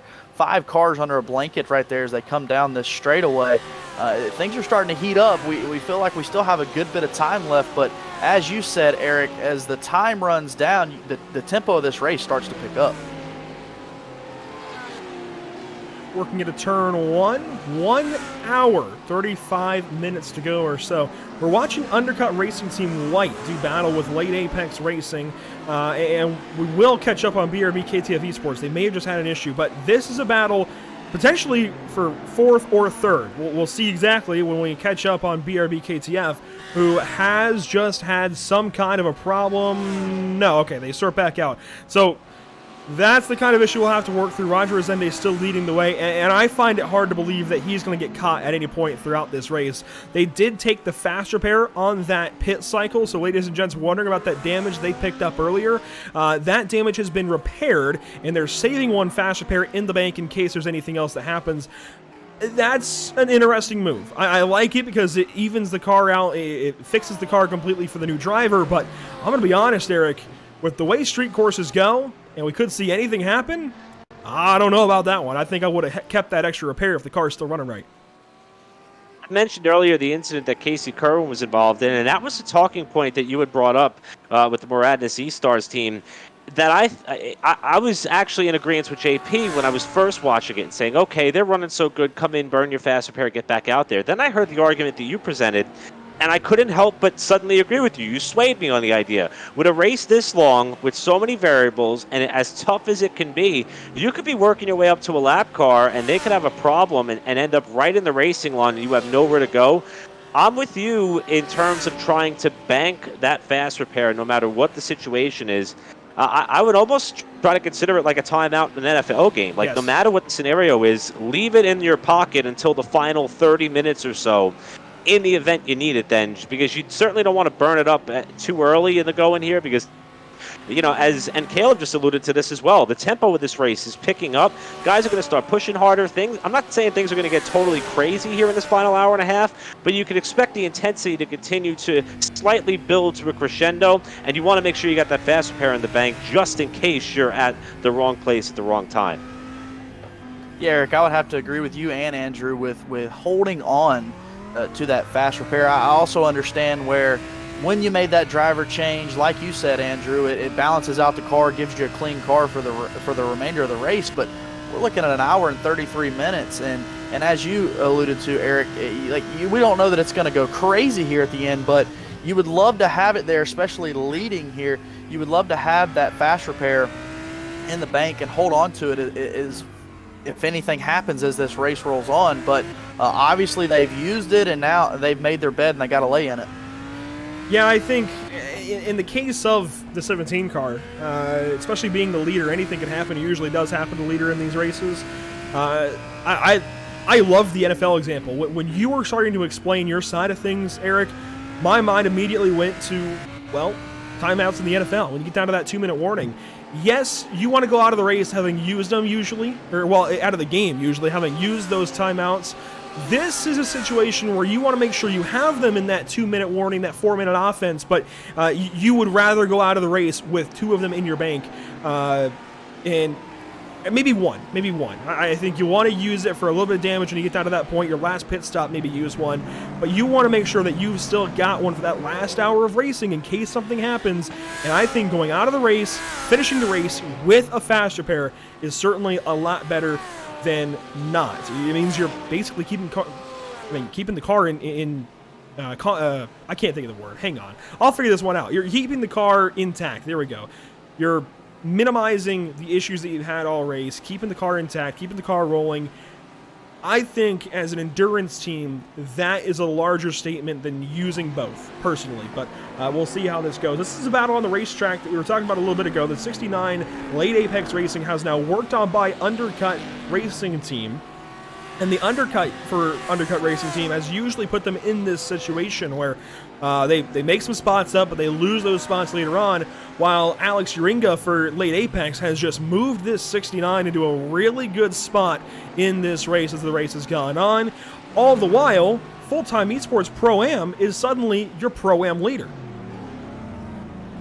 That's something that we'll keep our eyes on here now that the Pro-Am category is starting to ramp up. And for a while there, we saw one of the cars kind of right in the mix of all the pro teams in the top 10 there, and it started to tighten up a little bit for the time being. And that's one of the things that we love about GT3 racing is the multiple classes that we get to identify with to kind of keep tabs on. But that Full-Time Esports Pro-Am team is really starting to turn things up here as they not only crack the top 10, but as you also said, getting up to the lead. However, closely contested right now by Team Empire. The 242 at the wheel right now is Rister, who is wheeling that car. Scott Rister, that is. And that's another one of the 2 driver teams. So they're pretty much relying on just themselves in order to get the job done. And a top 10 in the overall is a strong place to be. But more importantly, right now, as we hit, as I mentioned, that hour and a half to go mark, we still got a long way to go. The fact that the leader is still within sight is pretty much all Rister and company needs for now. They don't have to start pressing, but it looks like he's holding them pretty honest there as that race for the Pro-Am lead is starting to intensify. Here's a look. Well, these are actually a couple of teammates. I got to step in. These are a couple of full-time esports teammates. That is going by the full-time esports Pro-Am car 251, I believe. Yes. That was going by Diago Stefani. So that's working by a teammate. That's why you saw the flash a lap ago. The next car in this class is actually Empire Racing 242. There's Scott Reister, and he's behind another one of the full-time cars. So all 3 full-time cars to go in front of Scott Reister. Well, Scott Reister trying to chase down those full-time cars right there as we ride on board with him, and this will give you a shot of what he's seeing out in front of him as he tries to run down those full-time drivers. He rides there in 10th, and like you said, Eric, to be in 10th is a good day, but you got to want more here with an hour and 29 minutes left in this race, and we see him go through that fountain turn, how technical that corner is. Not able to make up ground completely on these drivers, but he is starting to close that gap ever so slightly. So working a lap. So earlier I said we were on lap, 6 or something of 184. We're now on lap 113 of 184, and this is the view from Scott Reister, somebody who battled for that championship, came up 2 points shy of winning the title while going winless on the season, puts a lot of work into the North American Racing League, pretty much the guy that makes things happen. He's got some helpers though, but he is the name, the face almost of this series. Sitting in the 10th spot overall, second in class. This could be a really good opportunity for he and Scott Kimbrough to go up there and get a big race win. Now, the car ahead, that is a full-time car directly ahead, but that is not the full-time car that they are chasing. That is, I believe, the pro full-time car of Jackson Rosende, and it is. Now, this car has not been the same since the beginning of the race. They got caught up in that crash. Actually, this might not even be the car that got caught up in the crash. This isn't the Audi. I'm not sure what's gone on for this particular full-time entry, but they just have not had it all day long. And I try to look at this from the racer's perspective, and you know, in a race that is this long, as you see that car really light in the back end getting back to the power, it appears, but in a race this long, I don't know how you don't disengage at some point in terms of when things are just not going your way. But you see the number there on the windshield of that car, still running 15th right now, according to the timing and scoring ticker there. So being able to stay in the game and not allow yourself to get too defeated or deflective based on if you were caught up in something early or just been struggling or not having the pace as some of the pace setters, I think it bodes well with not only improving your character and your level of sportsmanship as far as being able to know when to stay with it when everything's not going your way, and it can prove to be rewarding. And sometimes the whole point of these endurance races is not always to have the fastest car from start to finish, it's just to be there at the end. So despite the fact that this is not a car that has shown us too much pace in comparison to some of the competition throughout the day, it's certainly a car that is remaining relevant in terms of running towards the top half of the field.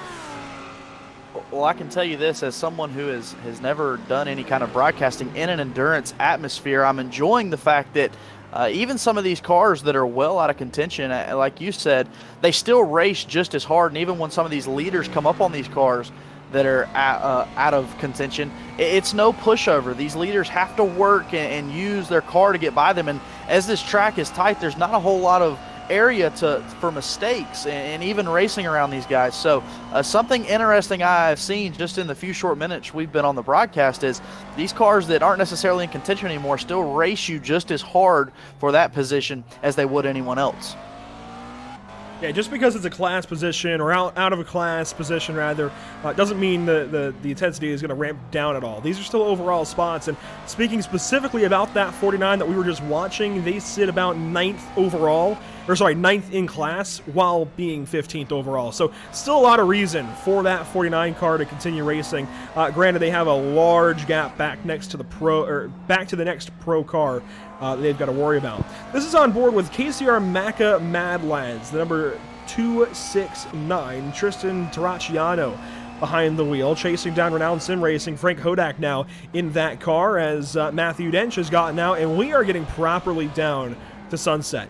This racetrack has lost a lot of its little cues that you use going around the racetrack, Eric, to figure out where you are and where to brake and all of that. All your braking markers as far as shadows and such and lighting, that's all changed. You've properly got to use the walls around you, which you might already use that at a street course. This isn't going to be as big of a deal as if it was Spa or Daytona and you start losing light, but it's still a big deal when you start to lose those references and things change, and a lot of it all becomes one color. Think about skiing, for example. This is an example I lived for a good little while, skiing up at Mammoth Mountain in California. When it's all just white snow in front of you, you lose depth perception. It's hard to figure out exactly if there's even a bump in the snow potentially. When the track gets all shadowy and gray and there's no light difference between anything, there's no definition. And that's the problem. There's no definition in the track sometimes, and it's hard to see where those bumps might be if you're using them for cues. Yeah, that's a great point. And the term, or I would say the point of emphasis on lighting, is something that I was bringing up just before we brought Philip Ranieri in for his interview earlier. And it's a good opportunity for us to cycle back to that talking point here just for a moment. And one of the most visually appealing things that iRacing has to offer is the scenery. I mean, this looks very similar to what you're going to see for whether it be the IMSA Sports Car Race this weekend or the IndyCar Series season finale. iRacing and their visual department and the way in which not only they scan the racing venues, but the way in which they characterize the surrounding scenery is out of the park remarkable.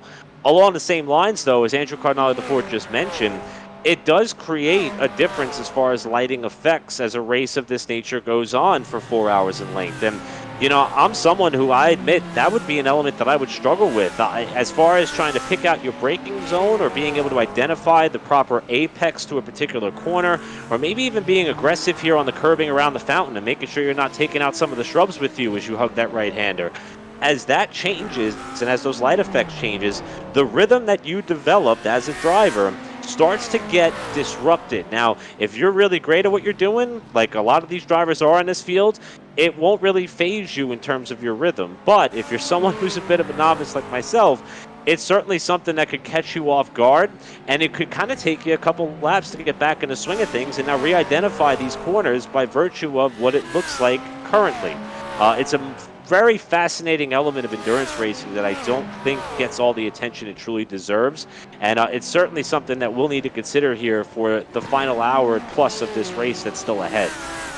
Well, it definitely is something that we are going to have to consider here as the sun starts to set and more shadows set on the racetrack. And I think the drivers that it affects the most are these drivers that are going this full 4 hours. You know, they came into this race with the track layout with the sun and the shadows and everything being completely different, and it's changing, and they're having to change with it. Some of these drivers that hopped in the car not too long ago, you know, it may not have changed as much in the time span, but these drivers who have been in this race for the full 4 hours that it will run, they're going to see this track change from one thing to a completely different thing. And one mistake, like you said, missing a braking zone at this technical racetrack could cost you a lot of spots and even cost you your day completely. So a lot of things changing, not only with how technical the racetrack is, but what the weather's doing with the sun setting and the shadows coming over the racetrack. On board here with Bruno Del Carmo as we work by one of the Parabit Porsches. This is down to turn number 9 now, and this is kind of the carousel portion of the racetrack when they take the left at turn 10. This is for position, and this is very, very close as well. Radicals Online is on the defensive and has been. Maxime Detilly, if you're going to have anybody defend, it probably would be Maxime Detilly, let's be honest. Defending currently over that full-time esports machine. This would be, I believe, for 5th. Yes, 5th on the racetrack as they are chasing Murad and his E-Stars. Daniel Murad, you can see him now into turn number 8. And he is gaining. I got to say, he is beginning to gain on Manatee and BRB KTF Esports ahead. But I just don't know this pit strategy, because of the incident earlier on, will benefit them in any way, shape, or form. It actually looks like the Radicals and full-time battle is going to be for 6th, because this battle is in front of them. This is late Apex Racing and Undercut Racing teams still nose to tail. Earlier, we saw a train of cars around this racetrack until outside influences changed that. Now we're seeing cars get back, especially in this pro category, get back into this format where they're just running nose to tail, logging laps, getting closer to the end of this race.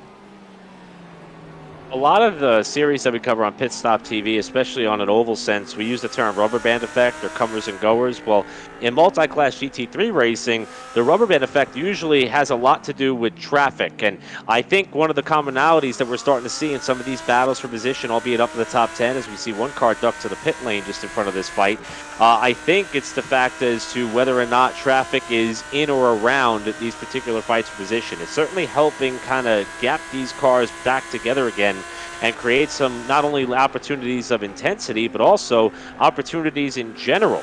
Last time we checked in with Daniel Morin in that race for third, he was 20 seconds back. When you just referenced him there, Andrew, he was 17 seconds back. If you know the leader is in some form of traffic, then that's a chance to possibly pounce here, as we see pit lane being a bit of a busy place here with about 1 hour and 19 minutes to go. Oh, drivers are... This is a bit weird, so I got to step in. This has some implications, potentially. Scott Reister out of the car, Kimbrough in. Kimbrough's already done 2 hours, I believe. I don't know why Scott Kimbrough would get back in the car, but it looks like he has. I don't believe there was an incident for these guys, but they are very off schedule. The car looked okay, but this tells me something has gone awry, because there's no reason for these guys to pit just yet. I wonder if there was some kind of something that's gone on for these guys. This is really weird to see them pit. And, I mean, the car is perfectly clean. This is 20 minutes early. This is really going to throw this race away for Team Empire. This race had gone so well for them. Kept the car clean, kept themselves in a position to try and capitalize on full-time esports pro-am, and now Scott Reister having to bring the car to the pit lane. I mean, this race is almost over for them. Kimbrough is in the machine. I wonder if something in the outside world, outside of sim racing, has just gone on potentially for Scott Reister that has forced him to get out of the car. We've seen that kind of thing before, but usually it's a single driver event, Eric, and they don't have the opportunity to turn it over to somebody. This does put them right in front of a Porsche, and that, I believe, is for position. Yes, that's Prima Esport Racing Black, the 293. These cars now are battling for position. I'd love to kind of pick, your brain a little bit, Andrew, or Caleb, if you've been involved in endurance races on the sim as well. Obviously strategy in motorsports is an ever-changing topic of conversation. You can't necessarily commit to one thing and for sure say that there is nothing in the event that is going to deviate us from our plan. While that may very well happen, then I don't think you're a very good race strategist. So nevertheless, I'm curious how, especially these 2 and in some cases 3 driver operations, which is the vast majority of the field, the only 1 driver scenarios that we've heard of were, fluke things that popped up, like Philip Ranieri, who we heard from earlier. But, I'm curious how, from a driving sense, how are you able to kind of, say, we got to call an audible here. I want you to get back in the car, or we're going to disperse our 4-hour time limit of driving time this way. And I'm just always fascinated with how even in the sim world, let alone, we're watching some of the endurance races that take place on the sports car scale globally, but in sim racing, I've always been enthralled with how these plans come about and how ready you have to be when you think perhaps maybe you're taking a break from the virtual cockpit to have to get back in and get back going. It's another element of these races, which I wish we were able to have a little bit more information on in real time, like that stop that we just saw there by Reister, but it's certainly something that they have to be on their toes for, and you could think that you're getting an hour or 2 out of the car when in reality you're not. You got to get back in. Well, Eric, I will say I was thinking the same thing you were as that driver was coming down to pit road for perhaps a driver change. What is the best time to make that driver switch? Is what time mark? Where do you want to be on track, running order? I've wondered the same things, and maybe Andrew can answer that question. But the strategy, let alone in a race, now you throw in having 2 drivers. We wonder what's going to happen here. So, Andrew, I'm curious what you think, when the best time for these strategies and driver switches to take place? At the hour. It's cut and dry. These cars go about an hour on fuel, if not longer, especially in a place like this. It's a lot of off-throttle time, a lot of braking. That's time that you're not using the motor, you're not accelerating, as coming up on a slow car here. That is a Ferrari. That is the well, it's not the good time Ferrari. That is a different Ferrari. I believe that might be Ram Racing. It is. Well, this is a problem for Jose Antonio Ramos Lopez. Try that name 4 times fast as he lets Scott Reister go on by, who is now in the 12th spot. But it's pretty cut and dry at the hour. That's usually when you make these pit stops in these GT3 cars, or GT cars in general. Prototypes generally tend to be closer to 40, 45 minutes, but GT cars standard is about an hour on fuel, and you get pretty much into that groove. So when you have a 4-hour race, a two-driver team, it's cut and dry. You pit it halfway. Well, you have to pit for fuel before that, obviously, but if you take tires, it's at halfway. You take that one set, and you get fuel, and that's your one driver change. That is what Kimbrough and Reister did earlier, but something has forced them down the pit lane at a different point in time. They were on schedule until this point. Pitting 20 minutes earlier, you cannot battle from that. I don't think these cars have 80 minutes of fuel in them. That'd be pretty incredible. Places like Daytona, it's more like 55 minutes, and you have to save a little bit.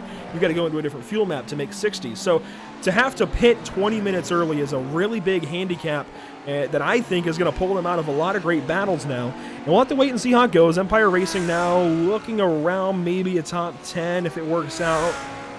11th or 12th, depending on how you look at things with scoring. But regardless, it's off schedule, and it's going to hurt their race. Up front, BRB, KTF Esports still leading the way. Roger Resende, though, is going to have company. Roger Resende has not had the same pace as Victor Miranda. Miranda was fast all race long. Now it seems that things might swing the way of Manatee Racing. They're on about the same pit strategy, pitting on the hour, as you would expect, but Manatee going a little bit more on the undercut side of things. We'll expect them in the pit lane a little bit sooner. But certainly starting to eat up that gap. I mean, we were taking a look at the timing and scoring ticker, and there was a lot more breathing room there in terms of that fight, and it is started to ratchet up a little bit, and the element of traffic is starting to play a bit of a role here as well. And you know, that's another interesting topic of conversation here. I would imagine, Caleb, and I'm not sure if you've had a lot of experience on, multi-class road racing before. I know that on the commentary side, you said this is one of the first endurance races you've had the opportunity to cover, but I would imagine that you would kind of treat traffic the same way you would treat the competition later in this race, where you're perhaps going to be a little bit less patient, a little bit less forgiving, and a heck of a lot more aggressive in order to try to dispose of some of that lap traffic. At least that's the approach I would take, although some may argue they don't want you to throw caution to the wind of that nature. But do you think that as we get into that final hour and then some, that we're going to watch these leaders be a little bit more bold with their passes they make on lap traffic? Well, Eric, I definitely think there's a fine line you have to walk here. Like you mentioned, you come up on these lap traffics, and you obviously don't want to push the limit too far to where you're involved in a wreck or anything much worse than that. But at the same time, if you ride behind this lap traffic for too long, it can close the gap. Like you mentioned, you've noticed these interval times go from 22 seconds to 17 seconds, and lap traffic plays a role in that. So I'm curious to see, like you said, in this last hour, what the strategy is going to be with the drivers, how they're going to handle this lap traffic. Me personally, I think you almost have to work past that lap traffic as quickly as possible and hope for the best. You would hate to throw away a win being stuck behind lap cars for far too long and not be aggressive enough. So I think as this race winds down, as we can see here on camera, the cars are getting closer together. More lap traffic is starting to pile on. So it could turn into, instead of you battling one lap car, now you have to get past 3 or 4 that are in front of you. So it just all depends on what's going to happen here, Eric, as this time winds down. This is a look from overhead. Manatee racing the black and green machine, going on by the slow Mercedes now. Here comes BRB up to a few other cars in line. This is going to be interesting. If there's a lead change that's going to happen here, it's going to be because of the lap cars. Manatee Racing has closed in. This is a battle for the pro race lead.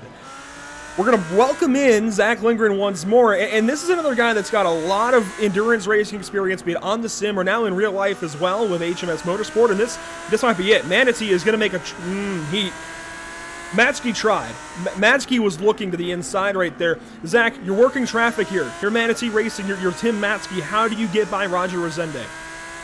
Well, if I'm being honest, I'm using the lap cars. It looks like they're working through a lot of them right now. After the one lap car in front of them, there doesn't seem to be much of it, but I'm using the lap cars. I'm using I'm using BRB as kind of a pick for themselves, kind of make them force the move on the lap car and taking advantage of whatever situation might come out of it. But obviously we've seen Manatee run up right back on BRB, so honestly right now it's waiting for a mistake. Wait for the mistake of the car right in front of you, let him do all the work, and you just take advantage of whatever comes out of it. And so that, I think, is a pretty clear cut and dry way of getting by here. I'll turn things over to you three here for a little bit, because I'm sure you guys have a lot of questions, not just for myself as a sim racer, endurance guy, whatever, but also Zach. He still races a lot more than I do. He's got a lot more, answers to a lot of your questions. There's a lot going on here. This is a crucial time to try and unpack. Matsky is truly pressuring for the race lead, about as heavy as we've seen ever since at least Caleb and I joined the broadcast team. This has been about the closest this battle has been, and Matsky certainly looks much faster, and I thought he was going to push the issue there on the back straightaway last time through and maybe try to take it 3 wide, but I bet if there was an hour less time on that ticker on the top left-hand portion of your screen, he would have actually gone for it, but discretion was the better part of valor there. He pedaled it out and allowed the number 17 entry and BRB KTF Esports to stay out in front for the time being. But Matsky is certainly maybe trying to push him into a bit of a mistake. You see him take a tighter apex there through the right-hander. And I got to wonder, is the objective here to try to make the car in front of you overdrive one of the corners, or do you want to try to pass him out right here? Judging by the way that Matsky's approaching this, it looks like he's trying to force a mistake. Well, Will, riding on board with him right here, I was about to say the same thing. It looks like he's trying to apply that pressure and hope that Resende can slip up and make a mistake that would give Matsky the lead. Matsky, obviously there's a lap car right there in front of them. We'll see how patient that Resende is with that car in front of him and what kind of door that opens for Matsky. And as anything in physics, the more and more pressure you start to add, the more and more you're adding pressure to starts to buckle. The thing that you're adding pressure to starts to buckle. Now, it just depends on how much pressure can Resende take from Matsky. Now, Matsky has been all over his back bumper. He's ran down Resende, so that's added pressure to its finest. Now, the fact that Matsky is right on the back end of Resende, that's just adding to more and more pressure. We still have just over an hour to go, so the pressure is going to mount constantly as the race goes on. The lap car that is in the picture has yet to yield to the leaders. As Matsky has a look, he's going to duck back inside here. But I believe that's the car that's running 10th place in the overall right now. They're trying to get around, and they've been kind of stuck behind that machine for about 2 laps here. And that's certainly checking up Resende a little bit. And it's allowing Matsky to get a pretty good launch off the corner. And there's even more traffic up ahead of him here. And we'll see if this fight for the lead continues on down to turn 1. One of the elements here as we watch this approach to turn 1, it's been a big talking point this weekend at Long Beach with IMSA and the IndyCar, is that they're very strict. As Resende is able to finally get clear of the lap traffic, they're very strict about that set of double yellow lines to driver's right. That's actually the pit exit line, that when you exit the pit area, you need to stay to the right of those lines all the way up until you're clear of them.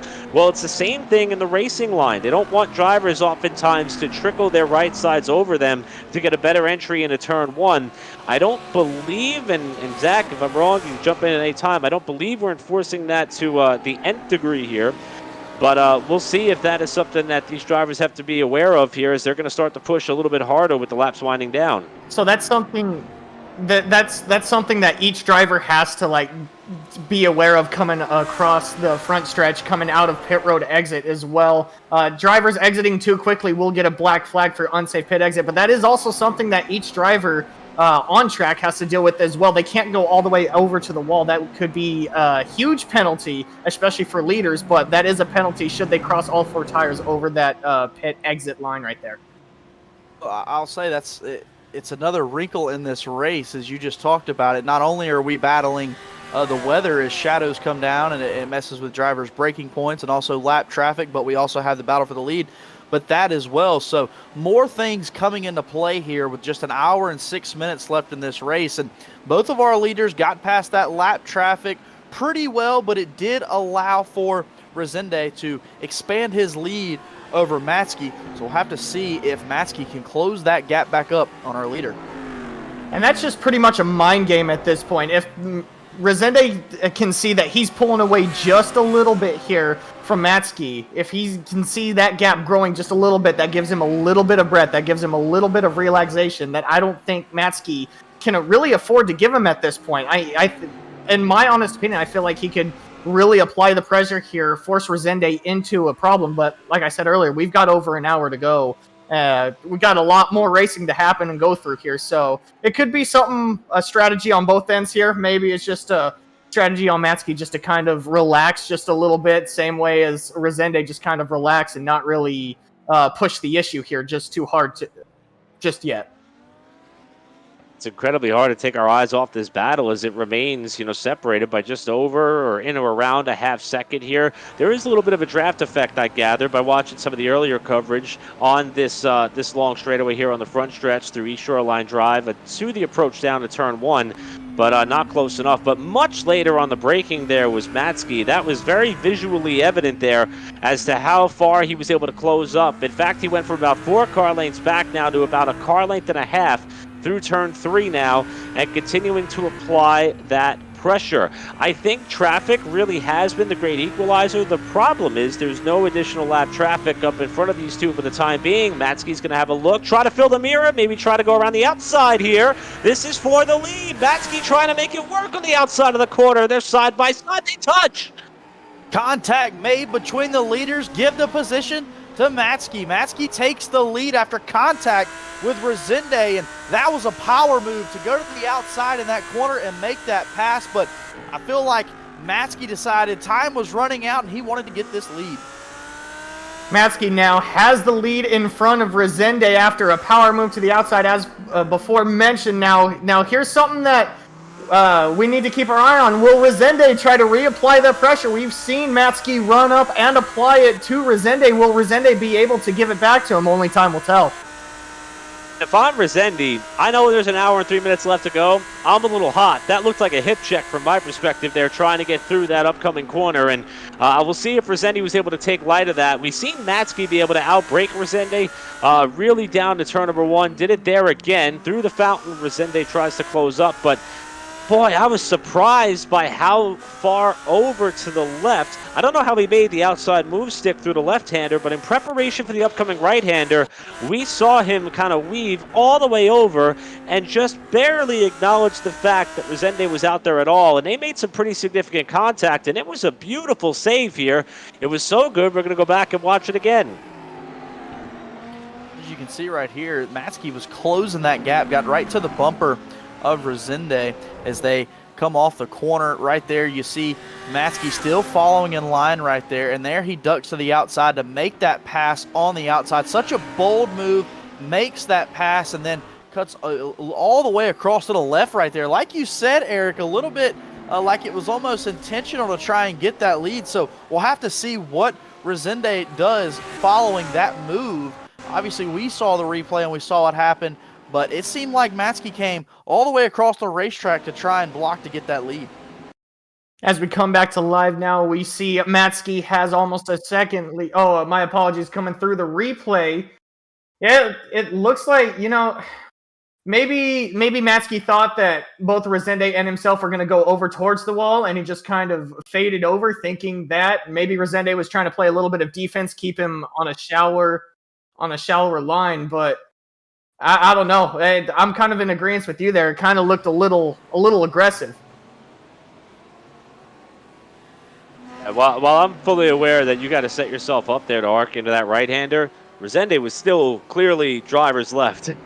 And there was not a lot of consideration for that fact at all. But, hey, I'll tell you what, Matsuki was able to take it, and he's been able to run with it. Look at the lead he's built up already here. In excess of 1.3 seconds, and unfortunate there for Resende. But again, there's an hour plus left to go in this race. Just barely, a little over an hour still left to go in this race here. Still plenty of time to hopefully find your way back up there. And we expect at least one more pit stop for the field and these front runners as well here as we approach this final hour of this race. And we still got great racing all the way throughout, including for what appears to be a fight sizing up here for a podium opportunity. The Undercut Racing Team Gold is currently running in that fourth spot in car 3. They're trying to get up in a podium contention. This is going on a ways behind our top two, but it's another fight for high up contending spots that we're seeing here, and with 3 hours almost in the books for this race already. Well, as the time winds down right here, as you mentioned, we're riding on board with fourth place driver Adrian right here in the 3 car, working through the corners, trying to close that gap. It's through that tight corner right there, battle's heating up, and like you said, going for that podium finish. So we ride on board right here, not able to completely close that gap, but as you said, Eric, this battle is starting to heat up. So we saw a battle for the lead, and now we're starting to see a battle to get into that podium finish. Well, these guys are just a step behind the leaders, but even with that happening, the leaders battling, they were able to pick up just a little bit of time on the leaders, and the undercut team was able to pick up just a little bit on late Apex. Not really anything closing happening at the very current moment. The right now Pro-Am leader, the 250, Kimley Almeida, I apologize if I butchered that name. Right now, the leader of the Pro-Am car is right now sitting currently 7th in the total the total lineup right now. That full-time esports Pro-Am entry has been doing a great job to kind of not only, I almost used the term float their way up into that position, but that would make it sound like it happened without much effort, and that is not the case at all. Able to work their way steadily up the running order. First time that we shined a spotlight on that team as far as being the Pro-Am leader. They're running in about the 9th position, and just by continuing to do what they've been doing throughout the day, and that is, of course, execute, they've been able to put themselves up in a better position here as we enter the crunch time of this race, which I know for a lot of our viewers, you may be thinking here, hey, if there's, still an hour to go, how is it a crunch time of any sort? So when you compare it to the other 3 that have already passed, it's the final quarter of this race, the final 25% of this race, whatever numeric you want to use to classify the fact that we are getting down towards the pay window starting to open up here. And between the race that we saw for the lead in the pro category, plus how competitive some of these other fights are getting, I think it's pretty safe to say that we're not done yet as far as some fireworks here as we check in on our amateur leader in good time racing with William Coffey. William Coffey right there hasn't led a lap today, but he runs currently in 20th with good time racing. A pretty good day for him, a high of 17th, a low of 26, just running on as the amateur leader right now in a Ferrari. So good time racing, putting together a consistent day out of the field we have, running 20th and keeping a clean nose is a pretty good day so far for good time racing. We were talking to William Coffey earlier today. He's actually the only one in that car. His partner had an unfortunate accident yesterday, so his teammate not in attendance today, so he has been the only one in that car, 3 hours total, and here he is leading the amateur. It's been a fight between Good Time Racing and Big Prombel Racing for the amateur, but as of right now, William Coffey out at P1 for the amateurs. So a lot of storylines to kind of cover here, a lot of layers as far as how this race is unfolding. I know we spent a lot of time watching that battle for the pro lead and the overall lead, but and I can't imagine, and perhaps Zach, you could allude to this, or Caleb, you as well. You have a plan in place. You know that you're going to get into a race of this nature, which consumes a lot. I mean, granted, the race itself is 4 hours, but that doesn't include practice and qualifying and planning your race strategy, even deciding what car that you're going to enter into a race like this with the North American Racing League Cash Days. There's so much of an investment in time, and then to very late find out, like that of Mr. Coffey or like that of a Philip Ranieri, that you got to go solo, you got to do it alone. That's got to be a little bit intimidating as far as how you plan your day, and I mean that in more ways than one. And so far, I mean, they're able to execute and make it happen. I don't know how you're able to not fall out of the seat after doing 4+ hours at Long Beach. I just don't know how these guys are able to do that. I've noticed the same thing, Eric, as we wind this time down. A 60-minute practice along with qualifying, and like you said, you come into this thing thinking, okay, well, I'm going to be able to split that time in half. Half of it go to the second driver and half of it go to myself. But then now you're in the long haul, and 56 minutes left. You've made it this far. You want to keep putting together another consistent day and keep rolling on. I do want to quickly mention, now, I am having a fantastic little lunch over here while you guys hold down the fort, so I appreciate that, but I want to quickly highlight Micah Barnett in this number 259. Maybe it's not going to work for him, is it not? Well, that's interesting. That's unfortunate. That's not going to give us the lower third for whatever reason, but I guess it's not going to give us that either from Micah. But Micah Barnett is somebody who was in the battle all season long in the amateur standings. And in fact, if we show the amateur standings, we can show that Micah Barnett... Okay, he wasn't on there. No, there he is. So, sorry, for the pro standings. He was 10th in the pro standings. Ended up cracking the top 10 late in the season for Season 1 of the North American Racing League. Now, his team, Scuderia Chicken House, and the number 259 Lamborghini, as opposed to the BMW that he ran all season, is getting closer and closer to the front end of this Pro-Am field. In fact, he sits in the 5th spot for his team. A top 5 at Long Beach, it doesn't matter what class you're in, that's a good day. So for Micah Barnett, teamed up with, if I check my lineup sheet, teamed up with Josh Lewis and Max Wobbles. We've seen Max Wobbles in the race so far. I'm not sure about Josh Lewis just yet, but a pretty good day nonetheless for Micah Barnett right now and the Scuderia Chicken House team. One of the more unique teams in the league and has embraced that identity there, Eric.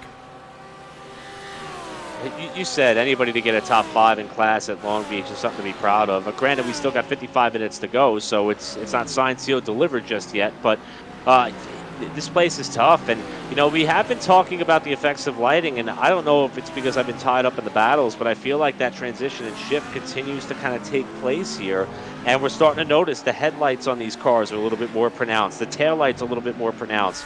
We're looking at the back of the McLarens, we're seeing that perhaps the flames be a little bit more pronounced, and it is certainly starting to get a little bit darker. And one of the things that it certainly points out is not only changing the way in which you approach these corners, but it could also kind of disrupt the way in which traffic comes up in your mirrors. And I do know that with this style of racing, with these GT3 cars, you could see the headlights in the mirrors. It's not just a cliche when someone starts to apply pressure. And I know that it's not as blinding as if you're in your passenger car or in your, another form of a race vehicle where you're looking in an actual mirror and seeing lights coming up behind you. But that, too, is another potentially disrupting element that these competitors are going to have to endure for the final stint of this race, and it could throw them off their game at a track that doesn't provide a lot of margin for error.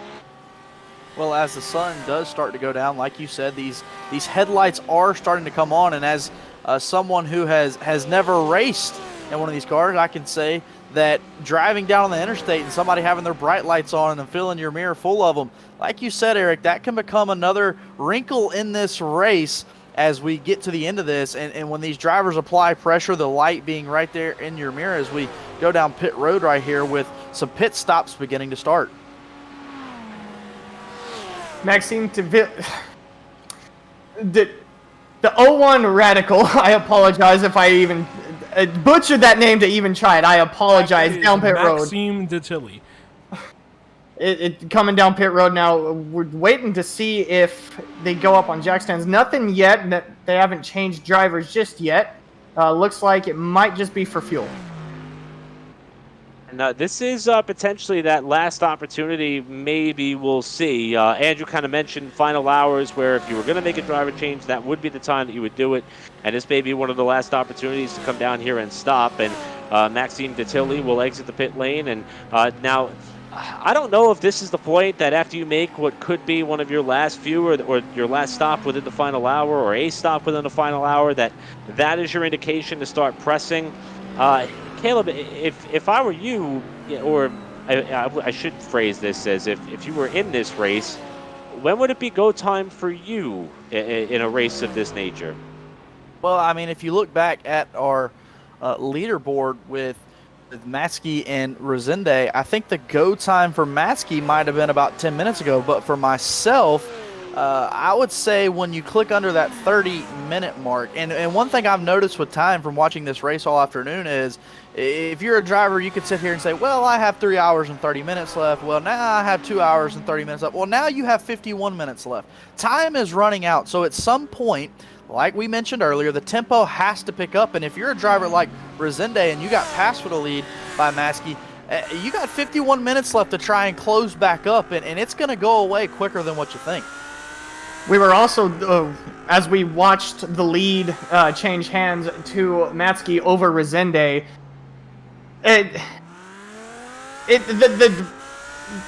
I apologize again. The pressure, of course, is going to pick up momentum, and everything's going to pick up. But I believe the last hour is probably the way to go, just because of the sheer fact that these guys were right on top of each other. It took Matsky quite a bit to catch Resende and just to pass him like that. He was stuck behind Resende for 5-6 laps maybe. So these guys are pretty much right on top of each other as far as times. Now, when they do catch one another, it's hard to get around them. So in all honesty, I think right now is probably the go time. It's probably the time to get going as we have a new Pro-Am leader.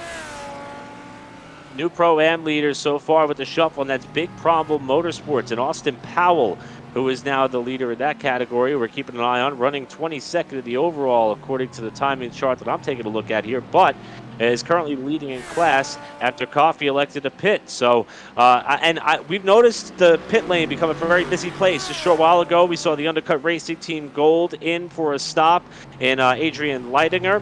So we're starting to see that window of opportunity here where you may want to start to come down, get some service, but I also think you may want to try to coordinate the delta time that will take to get you back out on the racetrack with pretty clean track. Now, if you're a one-man band or two-driver operation, you've got nobody else kind of helping you out and helping you kind of figure some of these things out. It's hard to do it on your own, or at least your co-driver may have to work the calculator a little bit and try to figure out how you'll be able to blend out to an area of clean running. But I would imagine a key to success in this race, Caleb, is going to be not only getting on and off the pit lane cleanly, but also making sure that you're out in a spot where you've got some clean racetrack to lay down some flyers. Well, like you said, when you pull down pit lane, as we see some drivers are starting to do now, it is going to affect this race depending on how these drivers can get back on pit lane. If you come out of pit lane in a hornet's nest, not only are you going to have to navigate your way through that, it's also going to slow you down and allow people who maybe coordinated it better to close up closer to you. So as this race comes to a close, that's another thing we're going to have to watch out for right here. Eric, I thought that was a great point that you mentioned. It's not just how you can get on pit lane and the time in which you do it and how long your pit stop takes and when you decide to coordinate that pit stop, but also when you get off pit lane, did you set it up in enough time to where you come out with clean racetrack? Currently on board with Gustavo Ariel, watching the 0-1 right in front of them, the Radicals Online team. Right now, they're kind of nose to tail. That is for position. As we saw earlier, the 0-1 did come down pit road. It looked like he took fuel only, so that's double stint on those tires.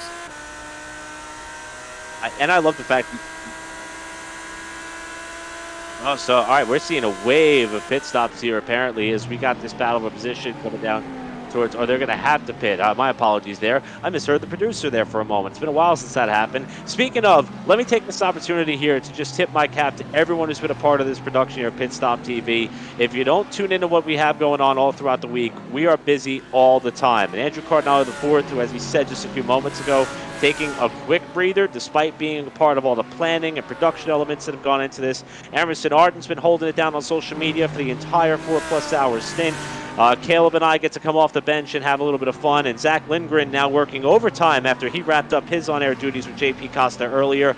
This is a fun one, especially here on a Saturday afternoon where most of us are typically at the racetrack in a lot of sense, and a lot of us with a well-deserved off week, and we decided to continue having some fun on the racing category with this GT3 contest. And Caleb, I don't know about you. I know I'm off script here a little bit, and we got a lot of pivotal stuff about to come up here, but I'm having a blast. I may have come in here a little bit gray in terms of knowing a lot about these drivers and these teams and whatnot. I haven't been on the sim in a couple of years, but I'm certainly having a great time. And we talk about this being a professional broadcast. It could only be possible with a professional race series and organization to cover, and that's exactly what they've put in front of us here for these last 3.25 hours or so. Well, I'm going to have to stay off script for a moment as well. I mean, this is I'm fairly new to this entire crew and Pit Stop TV as a whole, but I will say it's such a professional group and made up of such hard workers. I mean, some of these guys have been on here since 11 o'clock this morning grinding it out for this race, but it's been an awesome race, and like you said, Eric, it's put together by some of the best in the business. So glad to be a part of this team and able to come in here and have some fun with these guys, but awesome work by the entire team, and that's why we're getting to see such a great show. Do appreciate that. Looks like the 17 of Resenda is in. Now, while we were talking, it looked like the 78 of Matska was also in. The 78 Manatee Racing was in while we were going over that. So right now, a little bit of lead changes, a bit of strategy happening out there on track. The one thing I know. Yeah, that's what I was about to say. One thing I noticed here is that Victor Miranda is now back behind the wheel of that BRB KTF esports team. So now that's not to say that Roger Resende did anything wrong there in terms of losing the lead, but they apparently collectively believe that Miranda is going to be the one who perhaps could get them back up and into the #1 position, not just in the pro category, but in the overall. And this is going to be fun. We'll see what Matsky and company like to do there as well. But boy, oh boy, we got Victor Miranda back behind the wheel of this car, and in a few moments that I was watching earlier in the broadcast, Miranda was really, really quick, and it seems as though that his pit stop was pretty identical to that of the competition. We'll see how things fare out here once the pit stop shuffle is completed. Well, Miranda's a driver that we've noticed all day being so fast, and now that he's back in that car, does he have anything for Matsky as we wind this time down? But it's awesome to see how complex these driver changes can be and the strategy that goes into this. Like you said, Eric, not necessarily that Resende was slow by losing that lead, but they feel like they are in a better chance to win this race with Miranda behind the wheel trying to chase down that 78 car of Matsky. With the identical lap times, that means most time was not lost right there. We switch back here to the 69 team. A couple... It's still podium as of right now. Actually, as I say that, he's actually P4. Behind Morad, who is actually the team that the Miranda's E-Stars that was involved in a wreck earlier today has now retaken over the podium. He still has to pit, however, but he is still taking over the podium as of right now. In terms of seeing these driver changes, I mean, Casey Kerwin was in the car earlier today. I'm pretty sure that Daniel Morad would be the one that they would want to take this thing home for the checkers, but Kerwin did a great job in his opening stint, so I'm not quite sure here. It may be contingent on how Daniel's feeling. What's his level of confidence? Is he getting worn down a little bit here towards the end of this race? I'm going to keep my eyes on the ticker as far as when that 70 machine is able to come down for the Miranda's E-Stars and see whether or not they're going to elect to keep Daniel Morad himself in there behind the wheel of this race car, or if they're going to go back to Casey Kerwin, who, as of course we mentioned many a times, has a full-time duty on the NASCAR esports team and has been just kicking butt over there with the Denny Hamlin organization. He's been driving with multiple wins, very good on the road courses there as well. But here today, he's been turning some heads as well. We're going to check in with the Pro-Am category and leader as well right now as we continue to watch this race unfold. That's the full-time esports operation with Kilmany Almeida still holding down the top spot. And we talked about, I almost used the word float earlier, but in terms of the overall, with still pit stops looming for a lot of people, now up to 6th in the overall standings, of course subject to change here, but putting himself in a prime position to perhaps cement the Pro-Am lead if they can continue this rise that they've been on during this middle sector of the race. Well, Almeida, I think the last time we checked in with our Pro-Am leader with the full-time esports team right here, he was in 10th, and he's already moved up to 6th, so continues to move up that ladder, and like you said, to be in the top 10, that's a great day, but he just keeps moving up as you see him moving to currently 5th. He hasn't led a lap today, and his low's been 28th, but he rides there in 5th right now, so for Almeida, it's a pretty good day. It's an especially very good day, especially for a Pro-Am driver to be in front of pro drivers, especially for a Pro-Am car to be in front of pro cars. Right now, he sits about pretty much a lap or a little less than a lap in front of second place in the Pro-Am, which would be the 283 team out here tonight. So, I mean, it's just a great ride for these guys. You mentioned earlier a low of 28, but I mean, a rise to 5th, that ain't an easy feat for pro cars, let alone a Pro-Am car. And this is one of the most fun facets for me in terms of sports car racing, is the fact that there is so much going on at one time, and granted it does make it a little bit hard to keep track of here, and every now and then you're trying to keep eyes on one thing here and something else may be happening elsewhere. But for the full-time esports Pro-Am team, they've certainly been doing everything right here so far today in their Audi, and just continue to watch that clock tick, tick, tick further down as we're getting closer to just 40 minutes left to go in this race. Some teams have made what we believe to be their final stops, others still waiting in the wings. We don't know if there's going to be any more additional driver changes late in the going to try to better teams' opportunities at a stronger finish or a win in their respective class. And hard to believe this thing's been going for over 3 hours and nearly 20 minutes now, and there's still so much up in the air at this beautiful venue. I'll tell you, Caleb, it's been a fun one here, but we're starting to get down to that crunch time. And I think you had the line of the race, at least in this stint earlier, where when I asked, when is it go time? And you said, well, if we watched that battle for the lead and we saw what Matsky did, he indicated it's now. We thought maybe 30 minutes to go. Zach Lindgren said, once you're in that final hour, it's all business from there forward. But I think nevertheless that time is here. But these pit stops are so important, and I never would have thought that of all places, Long Beach would be something that we would be so hyper-focused on the pit lane, but in this style of racing, that's exactly what we see. Is we got another driver change taking place here. Well, Dench will come in here for that 283 car as their driver change on pit road. Dench running, that team running in 9th right now, but there's a couple of things I'm looking at as we wind the clock down to the end of this race. It's how far can Almeida climb up the ladder here in positions? As we said, he was up to 5th in a Pro-Am car. How much further can he go up? What's the ladder for that team? And then also with the driver change, putting Miranda back in this car, going after Matsky. What's going to happen? How is that going to play out? And we have 40 minutes to answer those questions. But those are just two of the storylines I'm looking at as we wind this time down. As we continue to look over the whole race here, it looks like the 78 Manatee Racing has pretty much taken a commanding lead over the BRB team, but Radness has kind of closed in, even though, again, they still have their pit stop to go through. Radness E-Stars has put themselves back in a position where they could start battling for this. They're just inside 30 seconds, and as I hand this back to Andrew, do you think this could possibly be a good strategy call for that? I know they still have to pit, but do you think they could possibly get themselves back into contention of this? As far as winning, no. Daniel Morad is not going to win this race, unfortunately. He's driven a great race. He and Casey Kerwin have done a great job at damage control, but they're ultimately 30 seconds back. They're in 3rd place right now as we get back up to the front, 30 seconds back, and they have to pit, and the drivers in front of them don't. Now you got to turn to where they might cycle out into, and it seems like they're probably going to lose about a minute and a half, if not a little bit longer, just by being stopped. It's hard to say exactly where they cycle out, but probably around the 5th, 6th range, battling with Radicals, potentially an undercut. So Daniel Morad isn't going to win this race, unfortunately, but it's done a great job, again, at damage control, trying to fight back from something that was not their fault.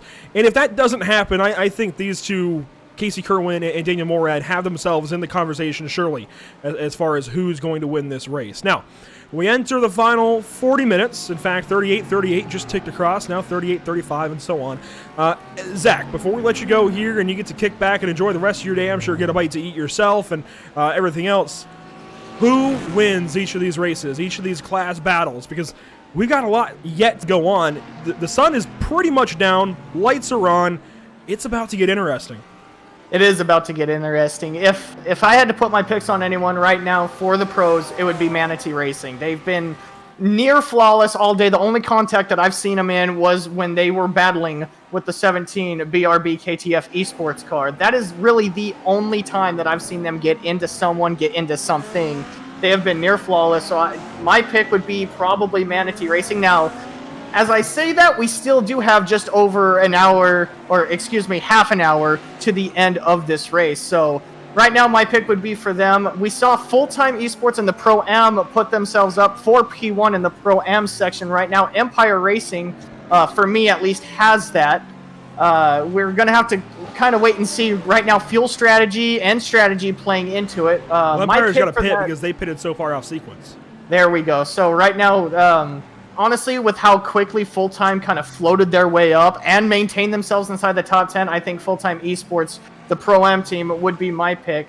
And as kind of a spectator kind of coming down towards the end of it, I'm really hoping that William Coffey, 4 hours is no easy feat. Driving Long Beach, no easy feat. Combine the two, and you've got a whole day in front of you. So right now, my personal hope is that William Coffey is able to take amateur. Now, that's not to take anything away from Big Promble, as they have put on a heck of a race so far in the amateur class. I'm just, as someone who kind of likes the underdog battle, kind of battling from behind, I'm hoping that William Coffey can take the amateur class. Fair enough. I think those are really good picks.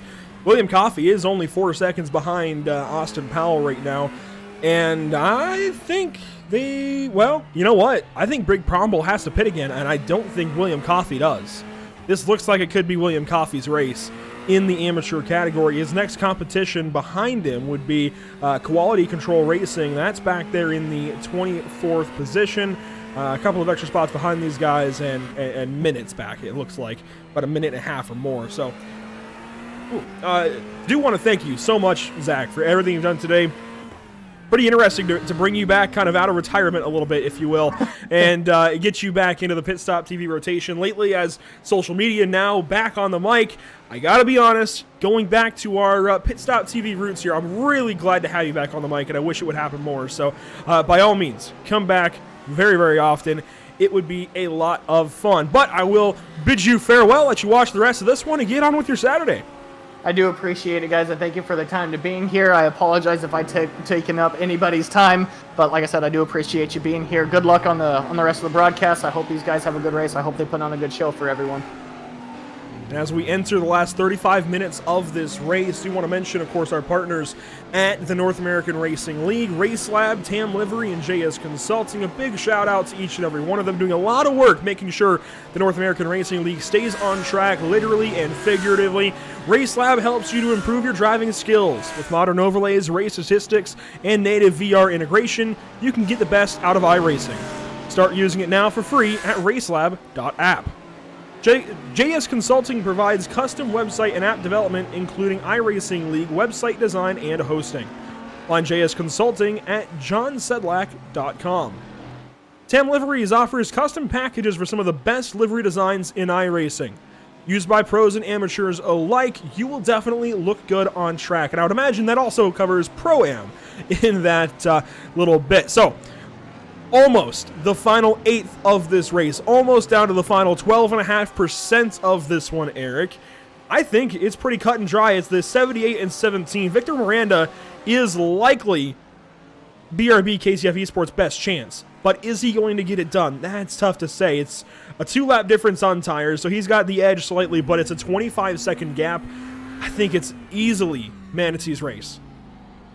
Yeah, I mean, traffic has played a bit of a role in a lot of how this race is unfolded, but I'm not necessarily sure that Miranda and company is going to get the amount of traffic they need to overcome that deficit with only just over a half hour to go. It's going to take something massive, I think, in order to rip this from the grasp of Manatee Racing right now. But I'm still, kind of really amazed that I don't know if it's appropriate to call it a comeback, but the effort that has been turned in by the current third-place driver and the Maradness E-Stars. Now, granted, I still believe, and Andrew, correct me if I'm wrong, they still have to stop at least one more time according to our numbers. So, yeah.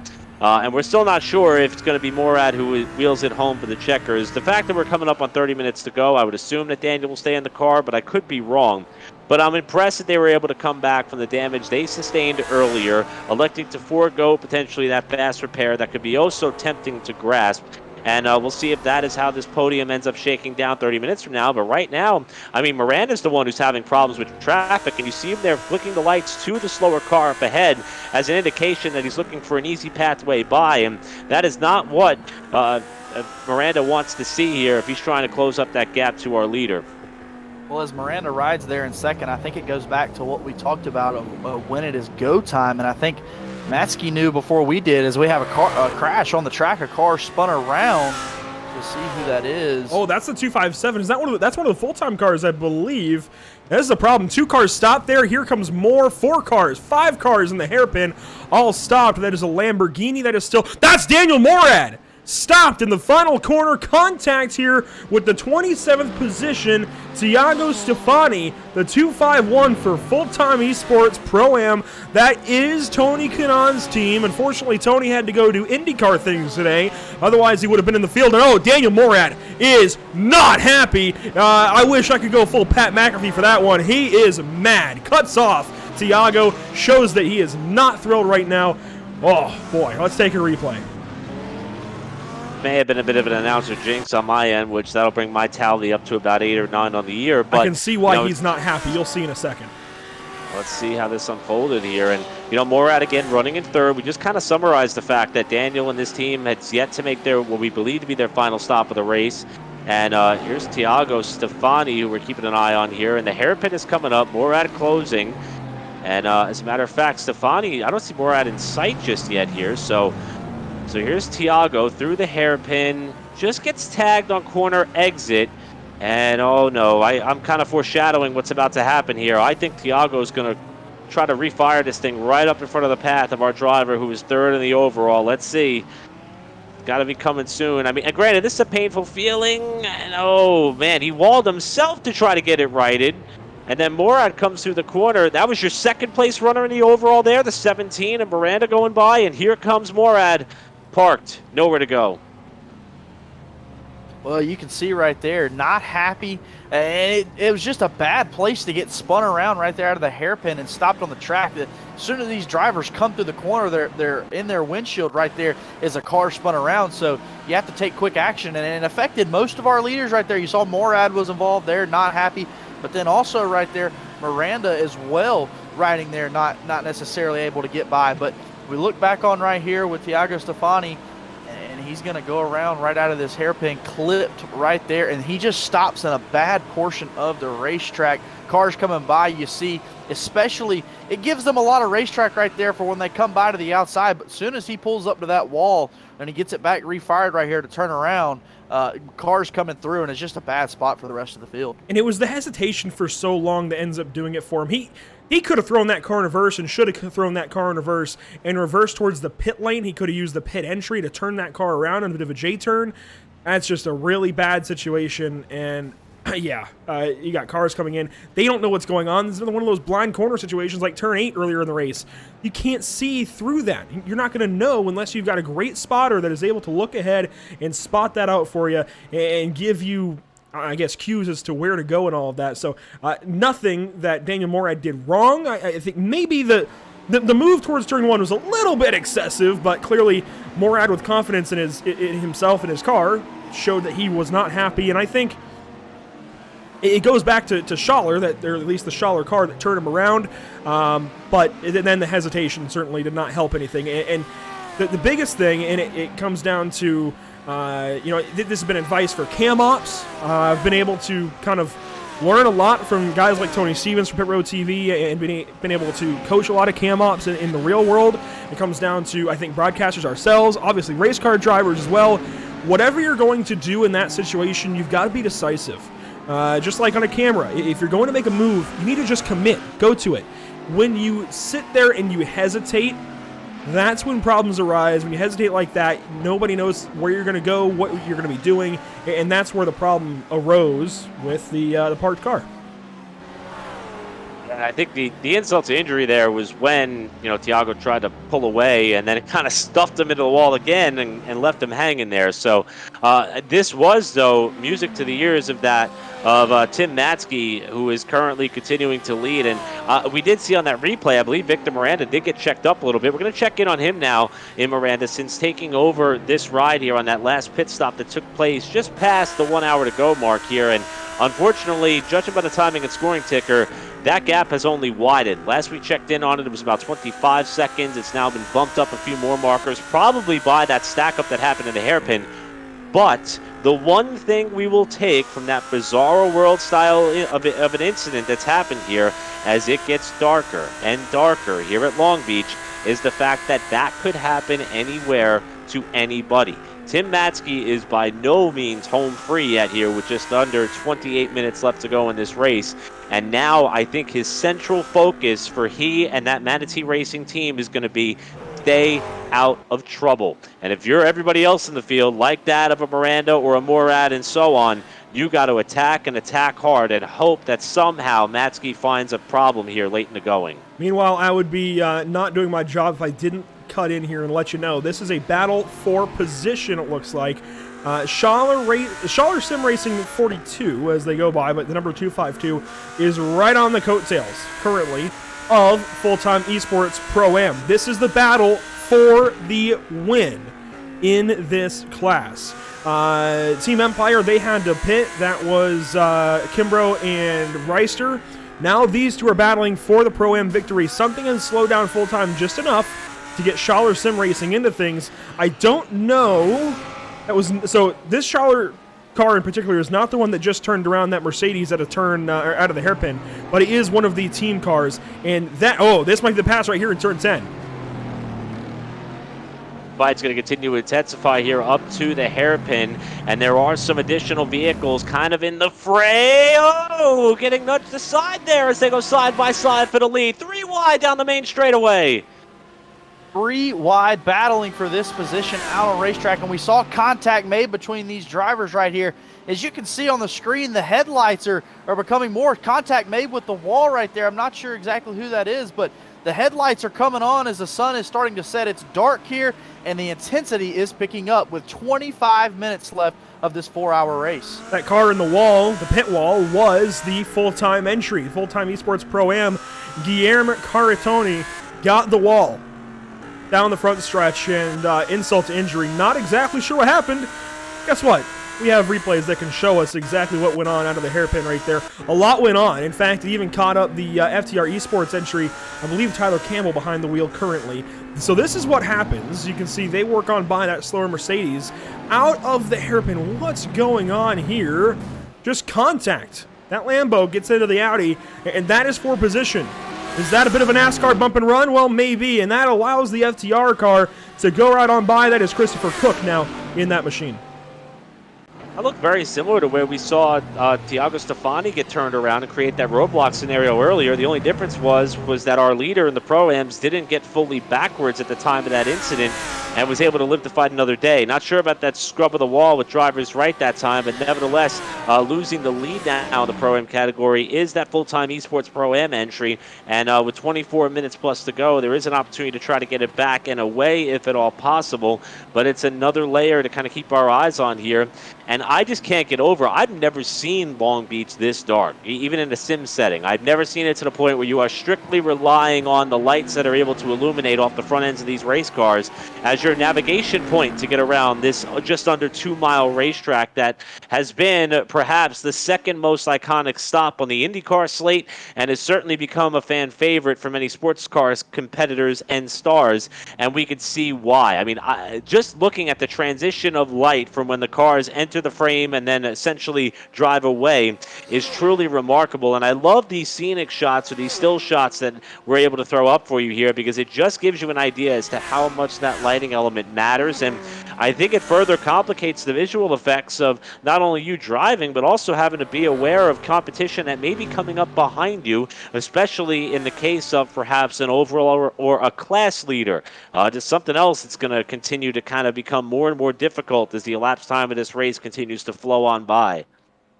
Well, it's something we noticed when we hopped on the broadcast here, Eric, is the sun. It played a role with the shadows, but now the sun's completely gone and the lights are on. So what kind of effect does that have? One thing I noticed when two drivers were coming up upon one another, you can flash your lights at the lap car to let them know you want an easy pass. Not something we might have seen during the daylight hours or noticed as well, but as the sun has started to set and these drivers come down to the last 23 minutes of this race, we're getting to see more and more strategy play, and the tempo's here now. 22 minutes left. If you don't want to go for it now, you're not going to go for it at all. So 22 minutes left. The tempo is picked up. It's here, and now it's just a race to the finish. And along with that, we've got a battle for position. This is deeper within the Pro-Am category. This is Quality Control Racing and Ram Racing Esports. Christopher White and Jose Antonio Ramos now battling through the hairpin. Jose in the Ram Racing entry, the 208, the Ferrari. The Lamborghini is that of Christopher White. These guys battling for 18th and 19th on the racetrack. The next car ahead of them is quite a ways ahead, in fact, a lap ahead, but it is the McLaren of Full-Time Esports, and this is one of those cars that just, it's had a good day, but not good enough. At one point, they were about 15th, and they've dropped through the order. Schaller Sim Racing Anthracite, that's that car that turned around the Mercedes out of the hairpin. They are ahead, and by some margin as well. This is a car that just has not had a good day, unfortunately. Probably the worst, I think, overall performance out of Full-Time Esports, considering all, considering all circumstances and the class differences. This is probably the worst, and it's still not all that bad. But when you come from Tony Kanaan's team, Eric, this isn't a great day. Now, I saw the driver of that car that we were keeping an eye on. Actually, it's still on the screen right now. Arthur Laced. Arthur's actually a former Formula 4 competitor, and I believe he is related to Matthias Laced, former IndyCar driver, maybe a younger brother, if I'm not mistaken. But I do know for a fact that Arthur has a lengthy racing resume, and you can obviously sense the Brazil connection there with Tony Kanaan, 2013 Indy 500 winner, IndyCar champion, and so on and so forth. And as Andrew mentioned earlier, we were hoping to have Tony not only with us here on the broadcast today, hopefully driving in the event, but IndyCar duties out at the Long Beach Grand Prix has kept him away from that. But Arthur is someone who has a good bit of racing experience under his belt already.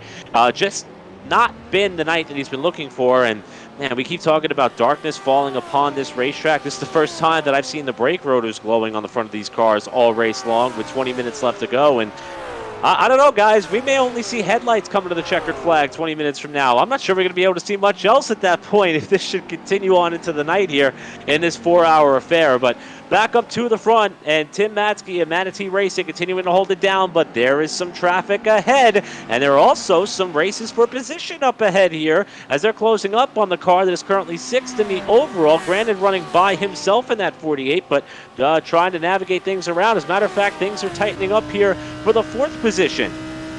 Oh, you talked about it earlier in the show. Matzke now, who has such a big lead, we couldn't just write him off yet into the sunset saying that he was going to go home victorious. He's got to get through this lap traffic and get through it clean. We saw Miranda have a problem where a car spun in front of him and it affected the distance between him and the leader, Matzke. But Matzke could be dealing with the same right now as he's got to get past these lap cars with just 19 minutes to go in this race.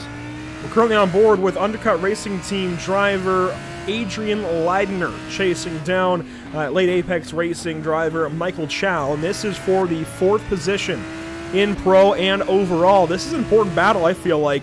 These are a couple of teams that have sat back and have just had a decent day. They're 40 seconds behind the race leader, 50 seconds behind the race leaders, but they've just had a nice, quiet day. Both of them, you can see the LED strips are coming on. They're all lit up red right now. This is a fixed setup race, and I believe that is one of the setup adjustments that you're not able to adjust, even though it doesn't have any performance impact. I would like to see these LED strips customized to the cars, so iRacing might want to think about opening that up to each team in a fixed setup race. But regardless, this is a battle for 4th position on the racetrack and likely for the podium. Remember, Daniel Morad still has to pit at some point. He's got to come down the pit lane unless he uses all of his gap to somehow save enough fuel to go to the end, and that gap is narrowing itself. It's down to 4.5 seconds between he and these two drivers, so this is likely your 3rd place battle when it's all said and done in 18.5 more minutes.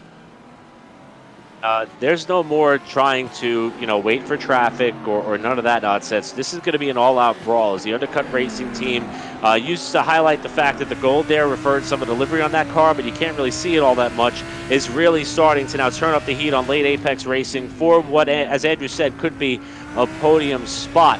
They come through the left-hander here. This is where that pass for the lead in the overall took place with a little bit of door banging as they prepared for the right-hander. Not going to see that form of physicality this time through, but I'm wondering now if you're just at a point where you're trying to find that weak spot. See where the car in front of you is not getting into the corner as well as you are or off the corner as good as you are. Pencil that as your opportunity to make a move and then find a lap that works for you to get it done. But with time running out, it's going to start to limit those opportunities to plan that far ahead. And this is where we've seen a lot of contact and bumper tag on the exit of the hairpin, but no such move right now. That number 69 is doing a great job fending off the fight so far that's coming from behind from the Undercut Racing Team as they're back on the main straightaway. These two drivers continue to battle for what hopes to be a podium finish. Now, that's all going to depend on what happens to Daniel Morad. And Andrew, you talked about how Morad could save fuel. Now, coming from a general stock car racing background, I know stock car racing, you save fuel, you shut the motor off under caution, you lift. When it comes to these cars in this GT3 Racing Series, what could Morad do in that 3rd place position to try and save fuel? And he's also not saving fuel now in terms of laps. He's got to make it last for a certain amount of time.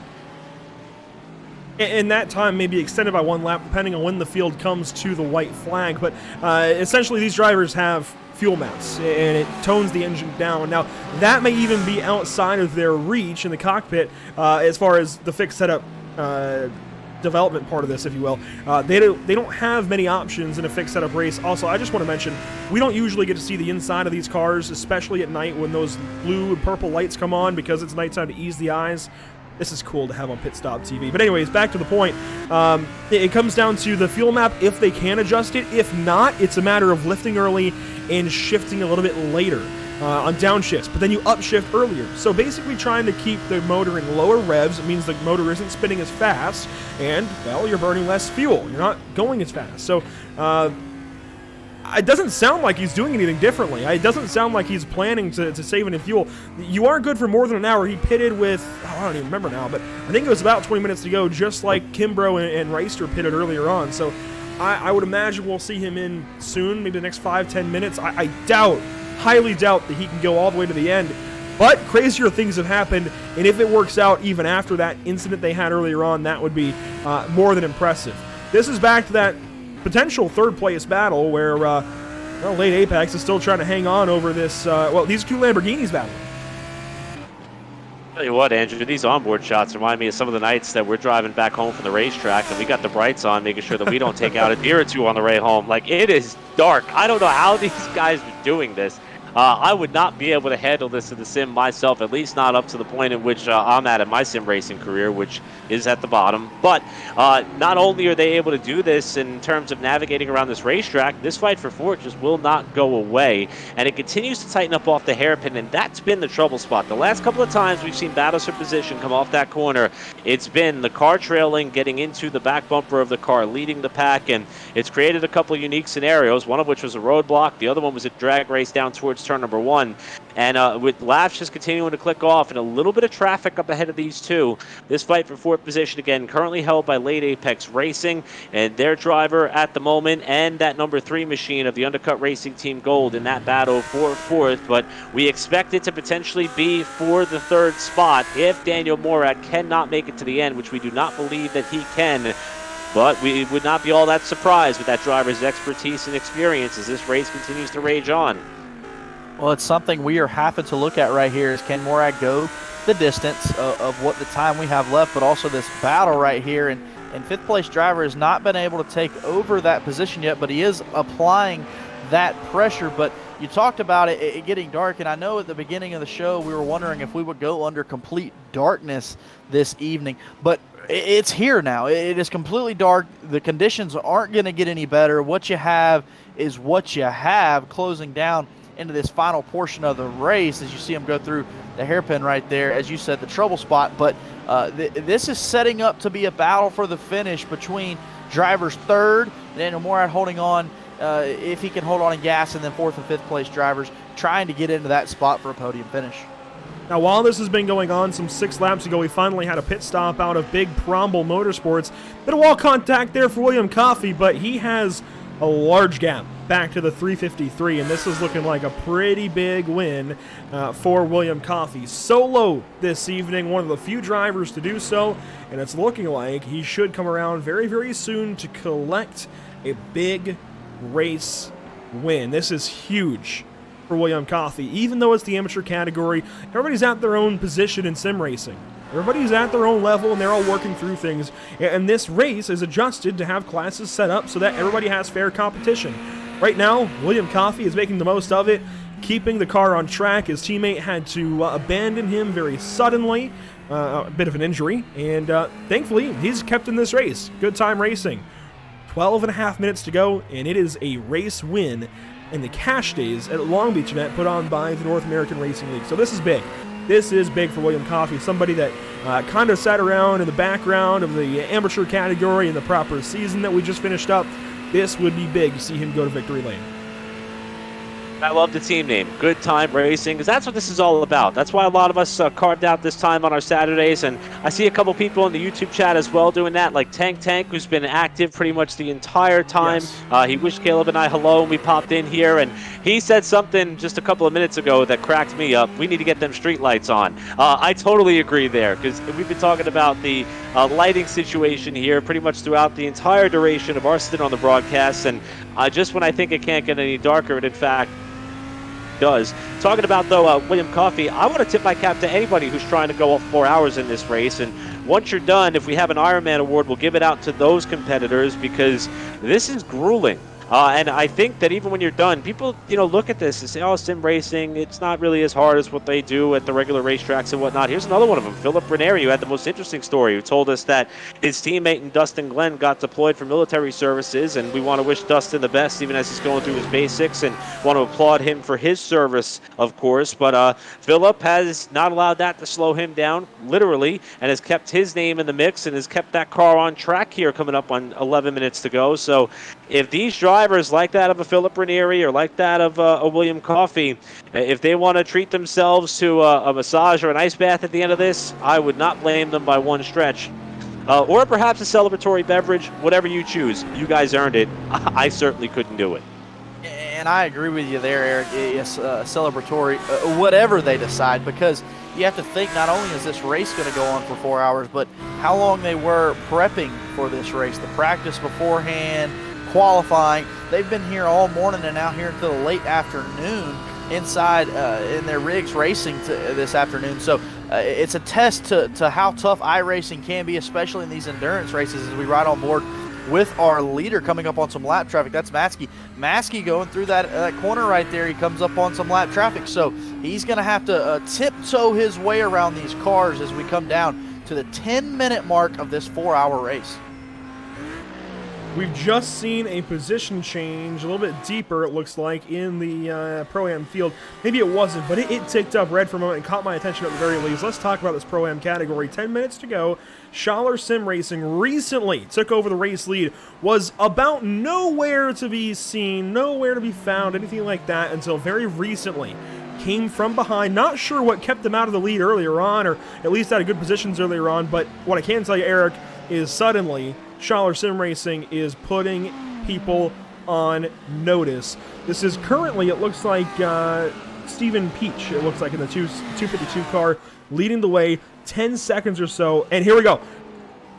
A different subject, my brain kind of stopped there. Daniel Morad finally in pit lane. This is going to be a short one. There you see, 7.62 seconds. He's not going to lose a ton of time. Looks like it's going to be about a minute in total on pit lane that he loses, because you have to figure entry and exit. He's going to drop down a good ways, but not as far as I initially thought. May be able to keep that car on the lead lap. Perhaps no, looks like the leaders may have gone by, but definitely going to lose that podium spot to the late Apex Racing entry, who now moves up into that position solidly after being able to fend off the challenge from the Undercut Racing Team Gold the last time through. And I'll tell you what, pretty soon we may end up in a position where we've only got about 3 cars on the lead lap towards the checkered flag of this race, which for a 4-hour race you would think that maybe it would be even, cars in the top 5 that are multiple laps down. But to have 3 cars still running on the same circuit, Morad back to about 5th when things settle out in the timing and scoring running order, and unfortunately he may be in a position where that is where that car will stay. Great run for both he and Casey Kerwin for sure, but right now Tim Matzke is hoping for just a clean ride home. He's got the margin in hand, got the pace, has played the tire strategy to perfection. As we drop back here to another car that is running here, and I will give you all the credit in the world, Andrew, for taking a shot at the pronunciation of the last name. Stephen Peach holding it down for the Pro-Ams right now, 8th in the overall, also potentially en route to a victory. Yeah, we ride on with Peach as he comes through this corner here. But I want to note real quick as we go back to Daniel Morad, Andrew, you noted that his stop didn't take as long as you quite have thought he had. Where do you think he'd be running on this track in terms of the 3rd and 4th place drivers had he not gotten that trouble through the hairpin where he had to come to a complete stop and lost tons of time? It's about a lap behind, and that initial pit stop put them about a lap behind. I think it's fair to say that team would have stayed in contention the entire race without that particular incident, but obviously things would have changed. He could have been in a battle with these guys, and they could have wrecked.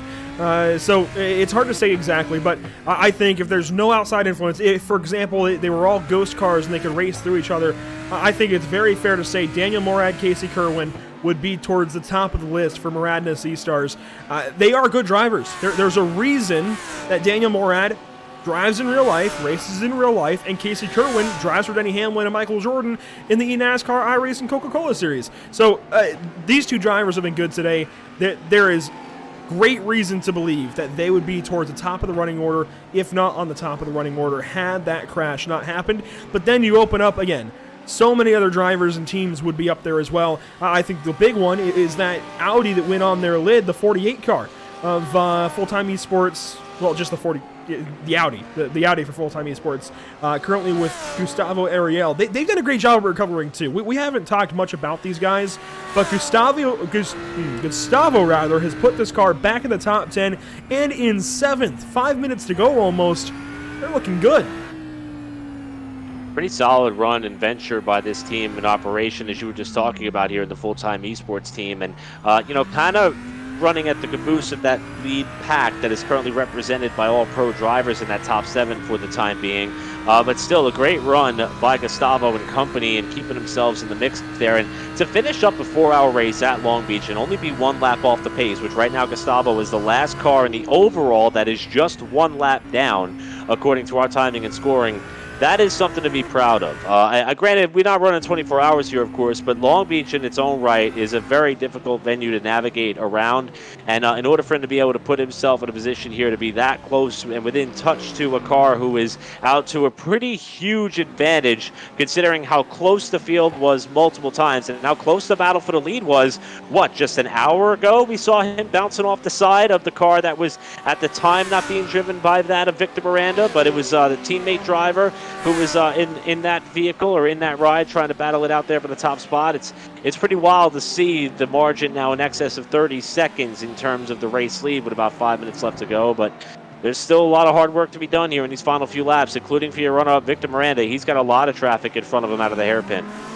Well, Miranda, obviously the driver that doesn't want to have traffic in front of him as he's trying to chase down leader Matsky. But Matsky out front, and also like you said, it's not over until it's over. And with 4 minutes left, could anything happen to Matsky as we ride on board here with Morad after that pit stop? But Matsky out front right now, he's just trying to put a couple clean laps together here to get this clock down to 0.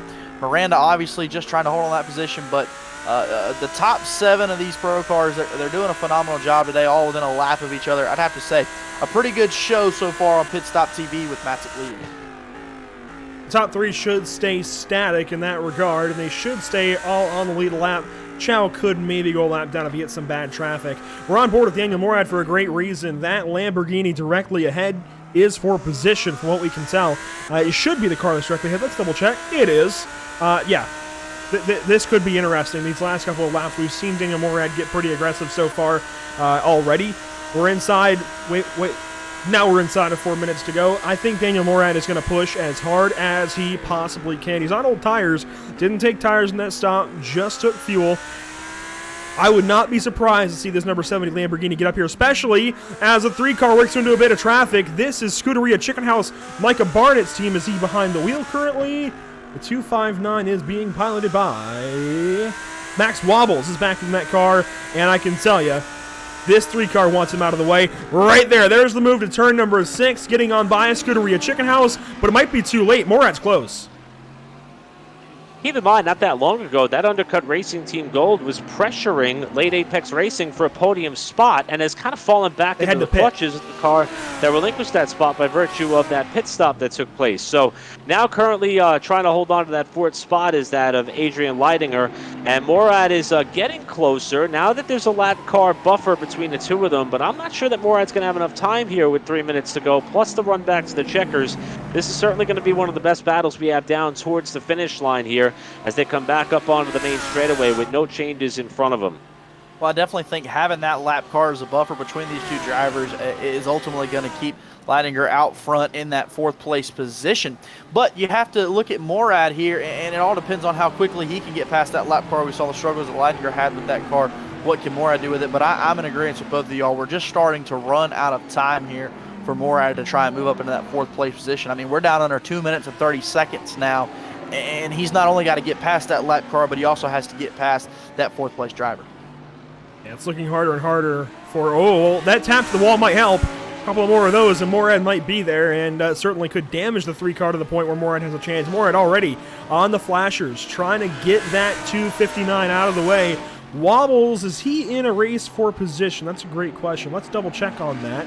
Looking for the 259. No, I mean, he's on his own. He's quite a ways behind Matthew Dench in Renowned Sim Racing. Matthew Dench, a championship competitor from this past season. As things are changing, we've got big problems for this car. This is Full-Time Esports Pro-Am. They aren't out of fuel, but they have dropped drastically through the running order. It's Guillermo Caratoni behind the wheel. Dropped drastically suddenly. Just lost 10th place overall to Empire Racing. And that moves... KCR Macca Mad Lads has also gone on by very recently. They're now up to second place. They were third very, very recently. Now into second. But it's all Manatee Racing up ahead, and Tim Matzke has put on a stellar performance in the back half of this race. I feel like we've kind of underplayed a little bit of it. Now, obviously, there was the great battles, and you guys got very excited when it happened. Even I, while I was eating chicken, I got very happy. I got very excited seeing that. I'm sure you guys can attest to that one, but I feel like Manatee, for some reason, I don't know if they've gotten the same emphasis from us. I don't know. But this has been a fantastic day for Manatee Racing. I mean, just obviously race-winning day. Out here putting on a clinic over Victor Miranda lately. I don't know many more ways to try and sum it up. I'm racking my brain, if you can't tell, trying to stall, waiting for something to come up. And Eric, it's just been a good day to be a 78 car. For someone of your nature, having to have talked for the last 4 hours or so, I can understand why you're a little bit short on ways to describe what has truly been a spectacular performance. Now, the one heart stopper that Matzke may have to endure here is this lap traffic that is up ahead of him for what may be his final 2 circuits left to go on this racetrack. We'll see how things work out with the ticker up top, but there is a lot of traffic in front of your leader here, and he's got 40 seconds to play with. If I was Tim, I'm just going to take it easy here and just let that checkered flag come to him, because that team has nailed it here throughout the day, and it appears as though that they're going to be perhaps a lap and a half or maybe a lap away from victory. But if you are the leader, you don't want to do anything in this position to hurt yourself on the final lap as we see the white flag. But Matzke put together a really great race today, and we're getting ready to watch him race to the finish. It is the white flag presented by Tucson Sound Art. One car around in turn... Oh! That's third place. That is Chow around. I think he's got enough time back to undercut. There's undercut into turn 6 and 7, so it's not going to happen just quite.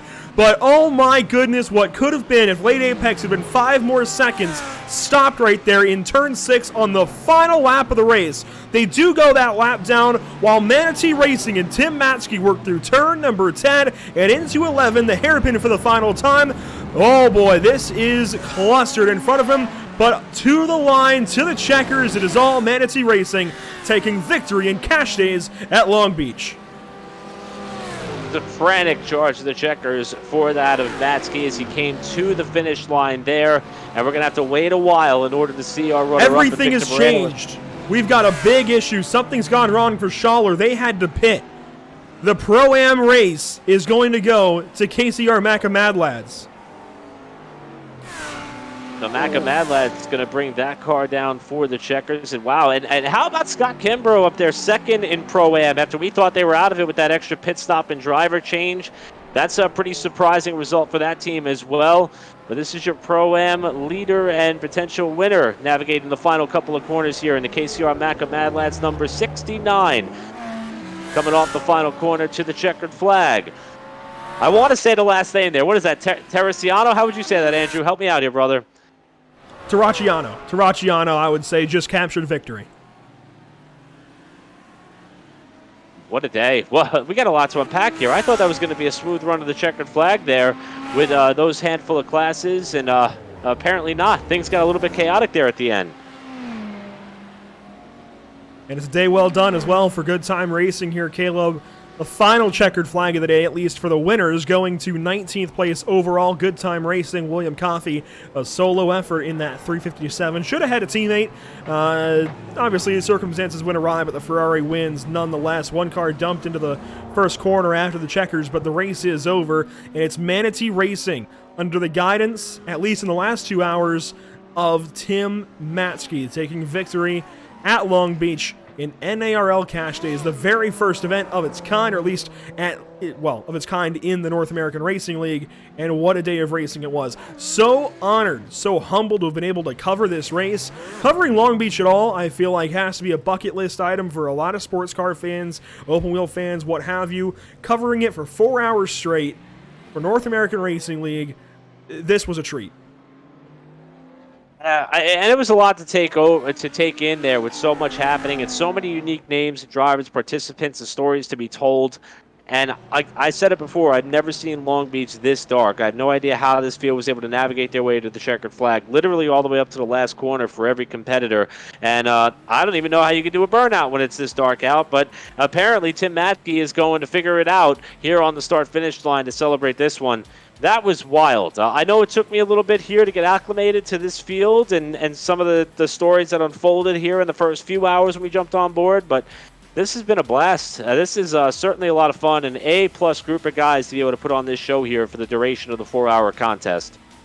Well, it really was a phenomenal time. The first time I've ever gotten to experience any of this kind of racing or broadcast this form of racing, and I got to tell you, it kept me on the edge of my seat the entire time with so many different strategies, the weather changing, the sun dipping down, the moon coming out and it going dark out here, and then we got to see those battles for the lead between Manatee and at the time Resende. So Matsky and Resende battled it out towards the end, and Manatee Racing will get the win here with Matsky. So, but all across the board, first time I've ever gotten to be a part of something like this. What a phenomenal job by the entire Pit Stop TV crew.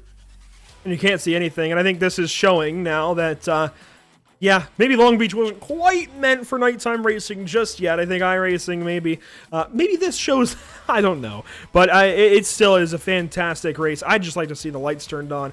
I do need to highlight here at the end the heartbreak for Schaller Sim Racing and Stephen Peach. I don't know if it was a bit of under fuel in the last lap caught them off guard. But my goodness, to go from the lead to 5th on the final lap, losing 4 spots, had to pit coming to the white flag and take fuel, losing out to Tristan Terracciano, Scott Kimbrough, Guillermo Caratoni, and Matthew Dench, letting those cars go by. Man, Schaller, I've not been in that position yet. That's something that you always have to try and avoid in an endurance racing setting. You always have to try and make sure you've got enough fuel to go to the end. That's something that thankfully I've not had to deal with just yet. But I can only imagine the heartbreak right now felt by the entire Schaller Sim Racing team. That has got to be painful. Obviously, sun is down. Lights, they came on the cars at least, and we're about to take a quick post-race break. A lot to try and catch up with after 4 consecutive hours of racing on the Long Beach Street Course. Don't go anywhere. More coverage is on the way.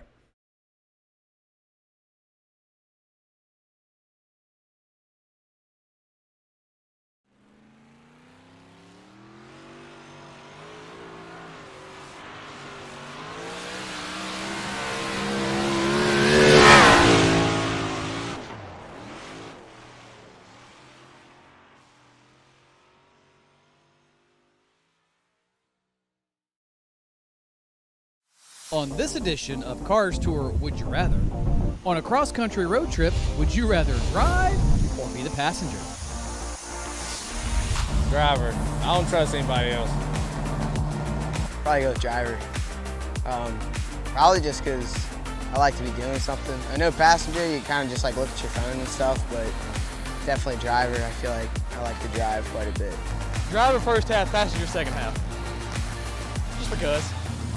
Probably the passenger. I like doing the navigation, and I'm real good at being a DJ in the car, so that's probably where I would be. Driver. I like to be in control. Definitely driver, because I don't like riding unless I'm sleeping. Driver. I like to be in control of what I'm doing. I'd rather be the driver. I'd rather be the one in control. Oh, definitely the driver. Specifically because I like to be in control of what I'm doing at all times. And mainly I just don't trust other people driving. The driver for sure. I'd like to drive. Passenger. Oh, I like to ride, I don't know. Sleep maybe, who knows? Got to be the driver. I like to be in control.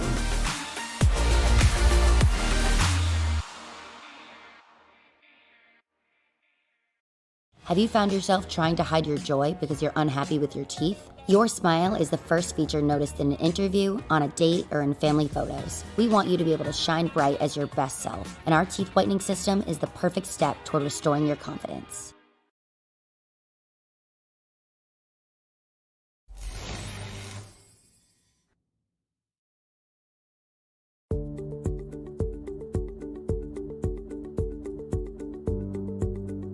Sound Art is a product that is a speaker and it's art. We combine it together and we call it Sound Art.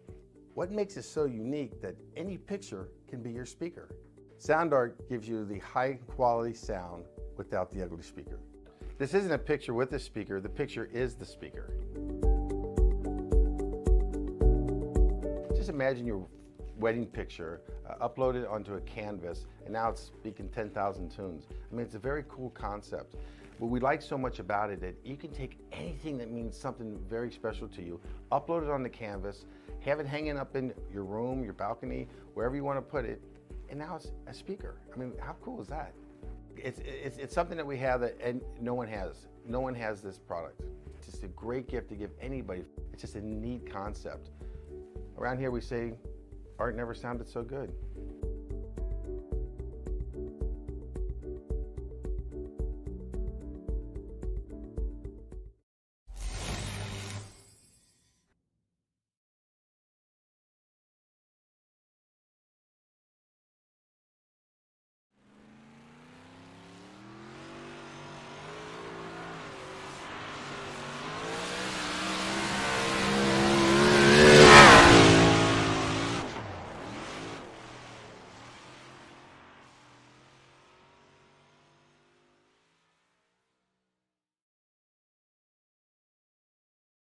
Sound Art introduces an entirely new way to listen to music in your home by combining the best of two products, a revolutionary high-fidelity, low-profile Bluetooth wireless speaker with beautiful artwork.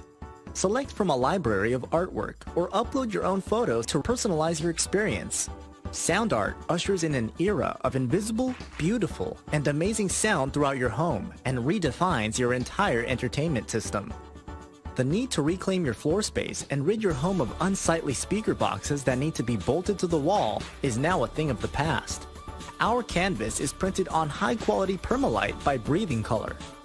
And select from our gallery or upload your own. Standard sizes include 16 by 20 and 18 by 24 canvas wrapped. Custom sizing is available, as well as surround sound options.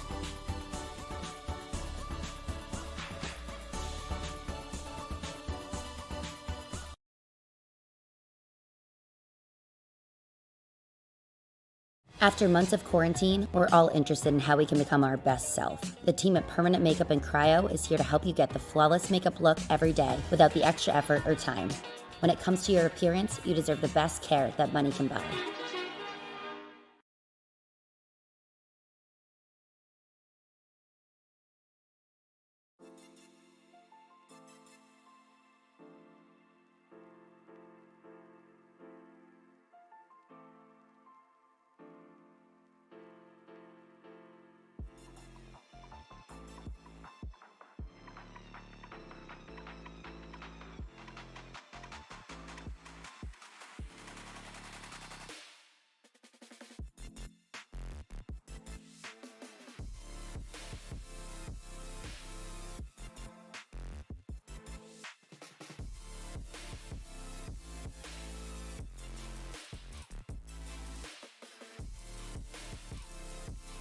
Welcome back to the virtual Long Beach circuit. What a day of racing. Just under 2 miles of street course in Long Beach, California, and it's some of the best racing you could possibly ask for in the entire world. And boy, I think this is some of the best racing you could have possibly asked for today in the entirety of sim racing. What a day of racing between all of these teams in the North American Racing League entering Cash Days at Long Beach. What a great event. First off, before we hit any any interviews or anything like that, hats off. Let's get some applause, please, at home for Scott Reister and everybody at the North American Racing League for putting this event on. without a hitch. This thing was amazing. What a great day of racing. So glad and so honored to be a part of it. Glad that we have partners like Race Lab, Tam Livery, JS Consulting, and the North American Racing League that make all of this possible. And of course, our partners, Tucson Sound Art, Permanent Makeup and Cryo in Maine, Whiplash Media, and BAM Racing Videos that allow us to do all of this day in, day out, it feels like. Manatee Racing, Tim Matsky, Luca Wunsch, they bring the number 78 home in P1 and will bring in both winning drivers in the pro category from Cash Days at Long Beach. Guys, what a day of racing. Congratulations, firstly, to both of you. Luca, you started the race for the Manatee Racing car, did a fantastic job. It was a weird start, though. You had that massive incident at a turn number 8 that thankfully you guys were able to get by. Yeah, it Hello. was very close there. Hello. So from your point of view, guys, obviously gearing up for a 4-hour race, you've got that big crash in turn 8 that happens pretty early. You get by it, though.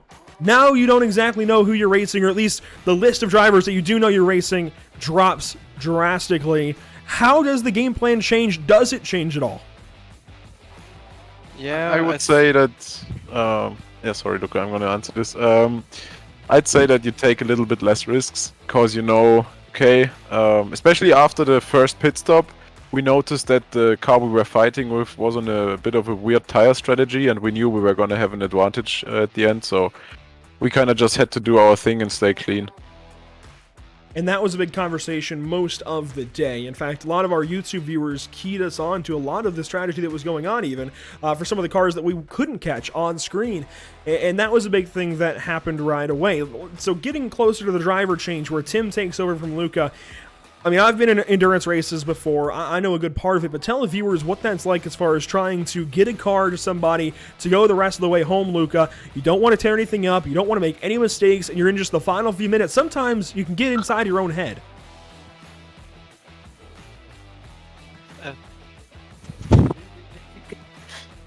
What did you say? Sorry, I didn't listen.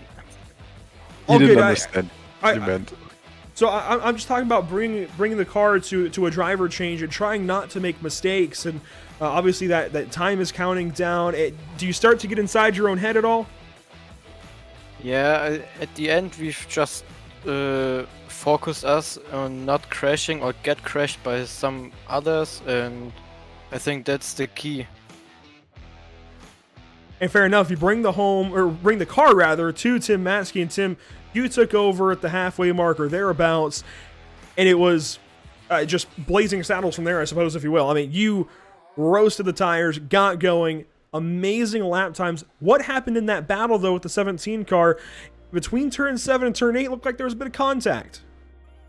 Yeah, I think there was. Obviously, you've got like a bit of a chicane, and it's very bumpy in that section. Usually you use the whole track from right to left on that straight to prepare the next corner. He was defending into, you said I think it's turn 7, he was defending into turn 7, and I just went for the outside. I could always back out if I see that he pushes me wide, but he was a bit careful, so I went for it. And then I knew I have the better line for the next corner. I was ahead as well on the exit. And obviously you're just trying to get over to the left to prepare for the very tight turn 8. He just wanted to push me a little bit to the right, so I have a worse entry. I mean, I reacted to it in the end. I was just a bit surprised by him pushing me to the right side of the track there. He's kind of entitled to do it. It was okay. Just fair and hard racing, I'd say. At the end of the day, you guys take victory, and I recognize Manatee Racing as one of the best teams year in, year out at all the special events that iRacing puts on. I see you guys in the top split a lot. What is it like? A bit of a change of pace, I suppose. Usually those races, they're open setup, and they go much longer, usually a 24-hour, a 12-hour. What is it like for a 4-hour fixed setup? Does the preparation change at all, Tim? Oh, definitely. Especially the fixed setup takes a lot of load from us. I was really happy that it was fixed setup. So in the end, you just got to get comfortable with the track. we didn't really have the most time preparing for this, which was a bit noticeable, I think, in the qualifying mainly. But we knew we had a decent race pace and we are experienced in endurance races, so we just had to do our thing, and it worked out. We're really happy. But the preparation definitely changes, and the fixed setup alone makes it, or you spend less time practicing with the fixed setup normally. You guys end the day with 70 of 182 laps led, it looks like. Certainly, our laps led went your way, and just a good day overall, I'd say, for the number 78. Who do you guys have that supports the team? Who do you have as far as sponsors? Who makes it happen for you? Oh, you or me? You. Okay. Well, firstly, pretty big on our livery as well. Our designer, iLiveries, Juandi. We're very, very happy to have him on board and get liveries from him, who make the green shine. And I think with the color itself, it's always great because you don't really end up in the mass. There's not many green teams anyway. And then we recently got a shirt company, or like a teamwear company on board, Win-Win. And there's a lot of teamwear coming soon. So also thanks to their guys, mainly those. And then Craig Setup Shop also, we have a partnership with them, so we get their setups. Couldn't use their setup today, obviously. Well, today, well done for Manatee Racing, guys. Congratulations, big time congratulations. You are the first winners of Cash Days at Long Beach, the North American Racing League. Live it up, have a great day, enjoy whatever you guys do as far as celebration, and hopefully we see you in the future. Thank you, have a nice evening. You guys as well. That's Luca Wunsch and Tim Matsky winning for Manatee Racing in the 4 hours of Long Beach. What a day of racing for those fellows. Seriously, big congratulations to Manatee Racing. They did a heck of a job winning this one. I mean, almost uncontested at the end. 46 seconds back to second place. A big margin of victory. We'll turn things over now to Eric Brennan with Tristan Taracciano and his teammate, it looks like, Stephen Wettstein. Big win for them in the Pro-Am category, and honestly, Eric, it didn't look like it was always going to end that way. This was probably one of the wildest finishes that we had in today's 4-hour contest. Happy to welcome here into the interview booth or broadcast booth, as Andrew mentioned, the drivers for KCR Bacabad Labs esports team. After getting the win, we got both Tristan Taracciano and Stephen Wettstein. And Tristan, I'm going to start with you because you were at the wheel when you came down to the checkered flag. I'm not quite sure what happened there in the late stages. Didn't look like for certain that you guys were going to end up with P1, but you came to the checkered flag with the P1 award in hand. What happened there in those final few laps that opened the door for you guys to grab this victory? So I believe we were chasing down P2 probably like with 3 or 4 laps to go. And I think the second to last lap, we saw P2 come into I think he hit the wall or something, or no, he was being really slow at the hairpin. And he actually went into the pits because I think they underfueled the car. And then the next lap on the white, we were gaining about like 3 or 4 seconds a lap for on P1. And then as soon as we came back to the hairpin, we saw them come right. We saw them come right into the pits at the last lap, or just before they turned white. So I am still like in shock of how that happened. But yeah, I guess they just underfueled the car, and we were at the end there to take advantage of it. I could hear hard to say you could hear emotion without actually seeing it, but I could hear the smiles coming through your words. And Stephen, I'll turn it over to you, but I would assume that you two are just as happy as Tristan is here with this result and this win. Even though you weren't behind the wheel of the car there, how tense were those last few moments watching your entry, slowly trickle its way up the running order when the pay window opened? Yeah, like we were already very happy with P3, so we were already really thrilled with like a few laps to go. We thought we didn't really have a chance at P2 or P1 anymore because there were a few seconds up the road. But then the P2 thing happened, like Tristan told us, and we were just over the moon. And then P1 pulled into the pit lane. Yeah, we were quite loud in the voice chat. I love the emotion by you two. And Tristan, I'll come back to you. As someone who doesn't really get to spend a lot of time on the sim, looking at these endurance races and how the strategy is derived and how you elect to share your time in the car, is that something that you two go over well in advance, or do you kind of have to take a wait-and-see approach in terms of how the race plays out? So it's usually a mix of both. I think for this race, we kind of just did like a wait and see. We're debating actually to split the stints and but just doing like swapping every stint, like driver wise. But we decided to just do 2 like full stints when we were looking at everyone else. We were just watching everyone else like go by first. So it's usually a mix of both for us, I think. Even though a couple of variables may have unfolded to help put you guys, you were in a podium position, ended up atop the box here when all was said and done. And Steven, I'm just kind of curious, what type of preparation goes into an event like this? I personally have never seen Long Beach get this dark before. And I'm curious if these are elements that both you and Tristan practice leading up to in terms of adjusting braking points and being able to navigate traffic in these conditions. What kind of work goes into a winning effort like what you guys put on today? Well, we already did a lot of endurance racing on Long Beach before because we did some VRS endurance, and that already helped a lot. So we were already pretty prepared from that. And then this week we had a few sessions up with our team. Actually had 3 teams participating in this event, and we just we went out on track and just felt what the conditions were and talked about the corners. And well, there was no setup for this race, so mainly just turning laps and getting quicker, and learning from each other's data on our telemetry. And then we just raced today, and everything went very well. Things went very well for this KCR Macamad Labs McLaren number 69 today. Before I let both of you guys go, I'll open up the floor to the 2 of you. Who do you have to thank? Obviously, you 2 are the ones at the wheel, at the helm, and in possession of your own fate and success here today. But who else makes it possible for you and this team to not only enter races like we had here today with the NARL Cash Days, but also all the other events that you guys are a part of across the platform? Trying to think. Well, I just want to thank everyone, I guess, from KCR. Andy, Kenneth, Jono, everyone, pretty much. Chris too. Trying to think. Honestly, like this is such a crazy thing because we got together, I think, last year, like a year and a half ago. It just just randomly from one of the same sort of discords. And it's just crazy to see that we're, I guess, in this position now. Like how many teams we have now? Yeah, mainly our teammates, and of course also the organizers of this event to make this all possible is really awesome. That's I think we have to thank them the most. Yeah, I agree.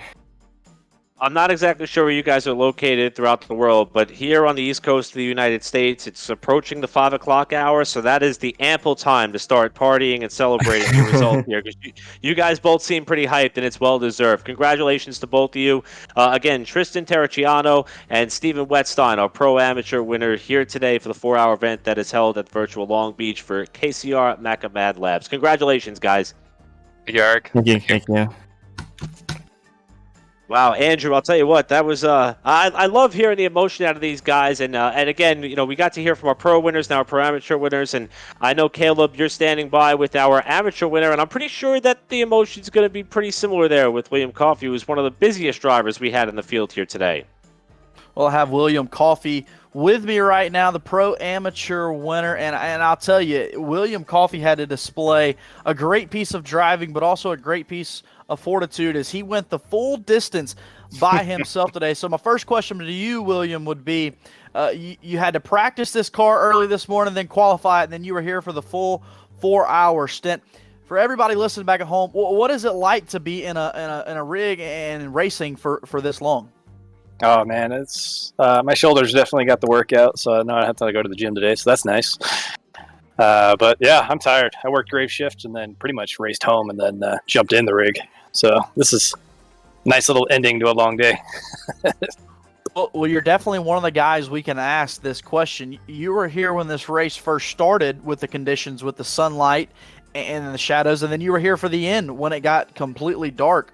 What were your takeaways of this Long Beach course as it changed throughout the day? It was good, man. You could definitely tell like the track was changing, so it felt alive. I think my pit strategy with tires and everything else ended up working out pretty good to my advantage because of it. But man, when it started getting dark, I was like, oh no, I never really practiced for this, so this is going to be fun. So I was really just following people around. All the fast guys just kind of giving me a tow. It was, I was just lucky that there was just such good talent out there just to follow around. Well, William Coffey, a part of Good Time Racing, driving that Ferrari. Is there anybody, William, you would like to thank? Yeah, I'll thank my my wife for putting up with my my hobby, and then my partner for his freak baking accident that broke his collarbone. May he make the next one. Well, congratulations once again, William Coffey, on your pro amateur victory in your class tonight. A great display of fortitude in racing tonight. Thank you. I appreciate it, guys. And Andrew, that wraps up right there with William. And we saw him today have to go that full stint. And I'll tell you, he did it with some class, and he did it well. Yeah, that amateur victory going to William Coffey is more than deserving for that number 357 Ferrari. Big time stuff there for William Coffey. That's something that he can ride the wave of for a good little while, especially in preparation for Season 2 of the North American Racing League. And speaking of Season 2 for the North American Racing League, there's one other guy that we got to talk to and we've got to give a big tip of the cap to, and that's Scott Reister. And he's standing by, and Scott has put in hard work week in, week out, day in, day out for a couple of months now, multiple months, getting this league ready, and then this event. Scott, well done. Seriously, well done. Tip of the cap. Take a bow. Pat yourself on the back. This is what racing needs to be. This is everything that we need more of on Pit Stop TV. Yeah, I'm glad the race turned out to be a good one. Other than I think their leaders had one incident at the start of the first stint that caused a couple of teams that probably would have been in the running at the end positions. So other than that, I think the race went great. You guys did an awesome broadcast, and we're super excited for the race. So I got to ask, I saw you guys pit around an hour and 20 minutes to go. What happened there? You got out of the car, give it back to Scott Kimbrough. Yeah. I messed it up for Scott. He did such a great job in qualifying and got behind a couple lap cars, and the car got loose on me, and I caught it one time and collected the wall, and then the second time a lapper spun out in front of me and I had nowhere to go and meatballed the car, so I had to limp it into the pits and take one of our fast repairs, which put us off sequence in the pit stops and made for a long day. But Scott did an awesome job. I kind of put some laps together behind Jackson Resende there for the good part of the stint, and Scott did the rest on making up some ground. So we were kind of down on hopes at the beginning of after I messed up the car, and then it turned out that we came into second. So it was pretty fun. Big time job, well done for you guys, even at your team. And you take second place in Pro-Am, and that's pretty big. And I know that really our pro drivers from the season a few weeks ago, I've kind of dropped into Pro-Am today, but you guys all did a really, really good job. Watching you guys do some battle, Matthew Dench was in the conversation for a long time, and seeing Jackson Resende in one of the pro cars doing a really good job, just seeing you guys kind of transform from just the league that we saw, which it was great. Sure, but this is a whole new dynamic. Adds so many extra, I don't even know, just so many things. So many, obviously, to keep track of the pit strategy, driver changes, more dynamics as far as there's extra drivers, and we don't exactly know. A lot more unknowns. I could go on forever and ever, and I'd probably stammer a lot about exactly what made today so good, but everything was good today. I feel like you had the drama as far as you mentioned the incident with the leaders at a turn 8. We had drama even in the midfield. You even got into a little bit of trouble there. You said getting into a lapped car. So I really, I guess we'll go back from driver Scott Reister to league owner Scott Reister a little bit. Seriously, job well done. Today was great. We need more of this, and hopefully there are many more events like this to come alongside the, Season 2 schedule we have coming up. And now, I didn't make a graphic for Season 2 coming up, and I have a good reason why. But we do have another season coming up. What do you want to say on any of that? Do you want to go ahead and say the schedule? I didn't want to put the schedule out just yet in case it changes, but I know we have a pretty good schedule lined up. First, I'd like to say that this is our beginning on these special events, and now that we have some good participation in our Discord and some really good teams following us, we're going to be putting more of these on. And then being a first one, we're going to learn from our mistakes, make them better in the future. As for Season 2, it's taken off. I mean, we've filled up 60 spots There's people on the waiting list trying to get in, and there's just no more spots available. So we're super excited. And as you guys probably noticed, there was some fast competition at the end of the season last year, which I let join just to get accustomed to our new series. And there's some super fast guys that haven't raced with us yet that are now entered into the series. So it's going to be quite a race to watch, or season to watch in the next month, I think, October 24th. Yeah, right about there. I cannot wait for season 2. It's going to be a lot of fun.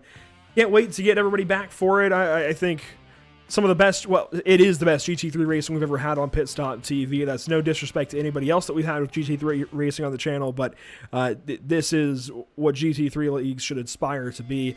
Amazing stuff. And you know what? There's a reason this event is called Cash Days. There's a lot of big payouts for a lot of these teams. Touch on that a little bit.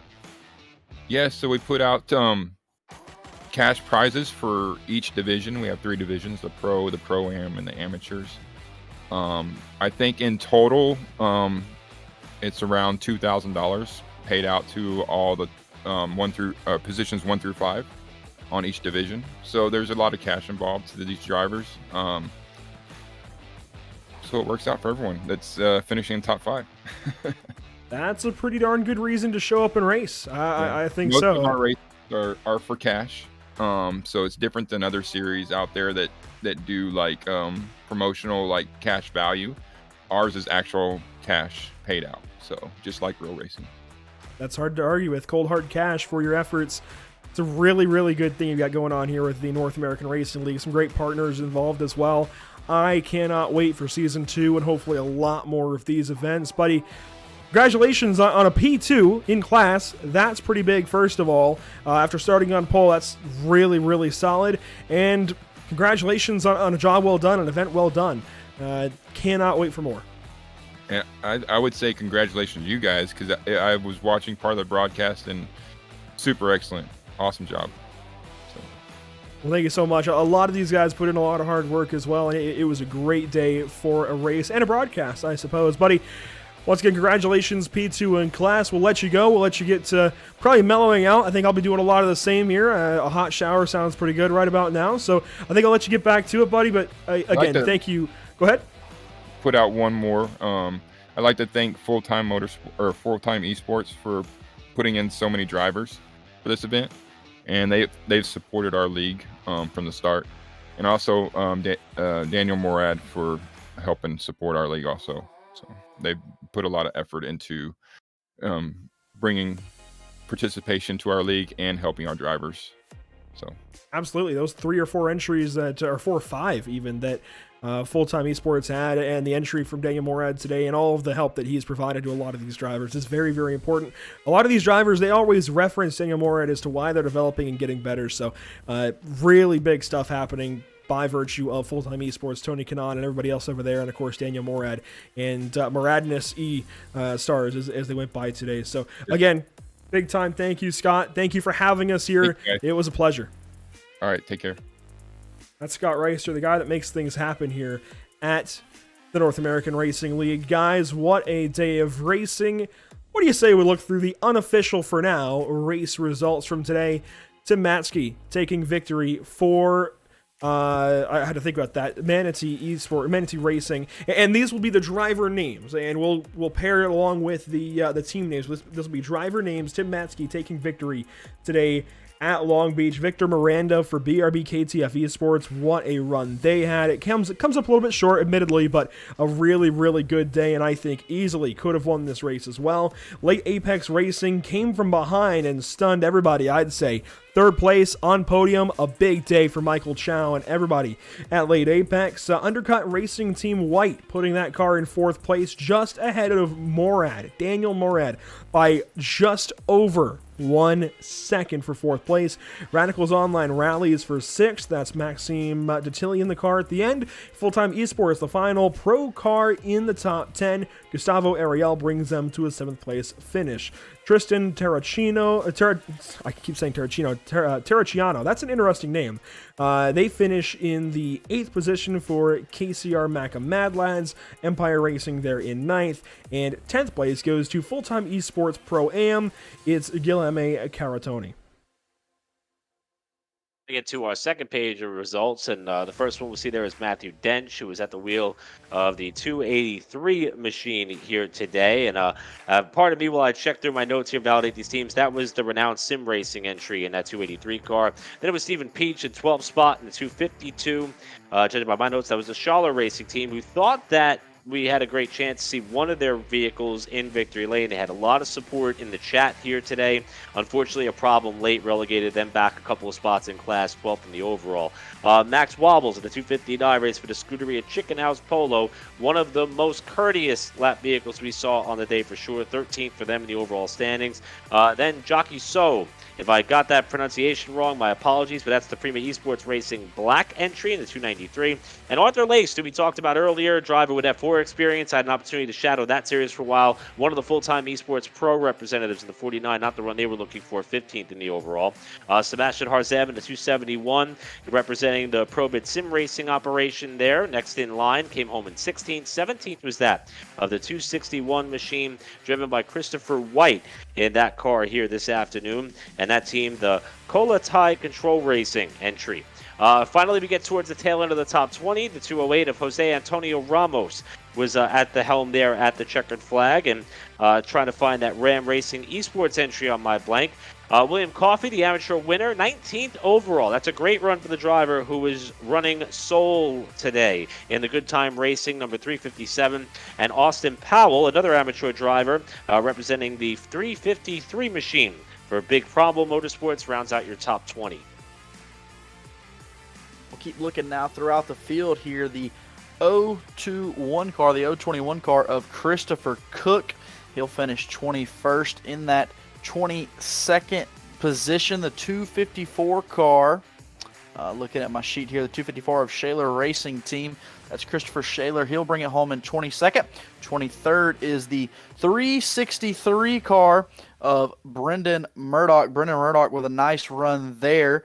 He brings it home in 23rd. 24th is the 307 of Mike Braun. These drivers looking at about 8 laps down. Not the day they were hoping for. Brian DeViras, he's in 25th in the 211. The 352 of Philip Ranieri will bring it home in 26th. And 27th, Marcus Brioch, I believe his name, in 27th. 28th is going to be Billy Bowerman. He's in the 300 car. He finished 14 laps down. So as we get down this hole of drivers, not the day they were hoping for. 29th, Linus Dahlman in the 294 car, and then rounding out in 30th of the top 30 drivers, the 251 of Thiago Stefani. Those teams being FTR Esports in 21st, Schaller Sim Racing Pink in 22nd, then Quality Control Racing 23rd, then Empire Racing Blue 24th, Dark Horse in 25th, Triple Peaks Racing, that was Philip Ranieri in 26th, Empire Racing White 28th, Schaller Sim Racing rather in 28th. Oh, they say 28th. I doubt they tied, but they both, for some reason, say 28th. 27th, it looks like, for Schaller.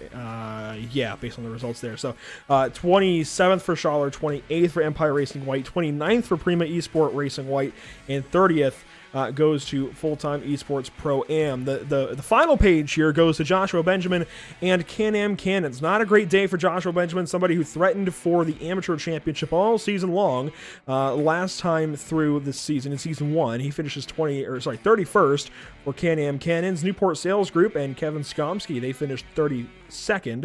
33rd goes to Wahuka Racing Team and William Valdez. 34th goes the way of Parabit Sim Racing Blue, an early exit for Philip Hendrick Pondus, but they made themselves known early on in this race, along with Ronin Academy. A lot of great drivers over there. They started this race on pole. That is your pole sitter, number 20. And let's see, some of the drivers, well, number 20 at least on the scoring, but they were, let's see, number 32 on the entry list. That's why we had trouble finding them. Josh Pillane, Alex Dunn, and Gabriel Erdelyi, I'm going with, in that number 32 car. Ending up in the, let's look through here, 36th position, it's Pierre Thompson for Extreme Speed Motorsports, then Bruno Akkerrad, somebody who almost won the amateur title for Cal Latin Gamers, and finishing up the running order, Patterson Racing. Sean Patterson ends up DQ'd earlier on in this race, 181 laps down, because none of his laps, unfortunately, are credited anymore. 38 racing teams showed up to Long Beach. What a day of racing it was. Guys, how do you sum up a day like this?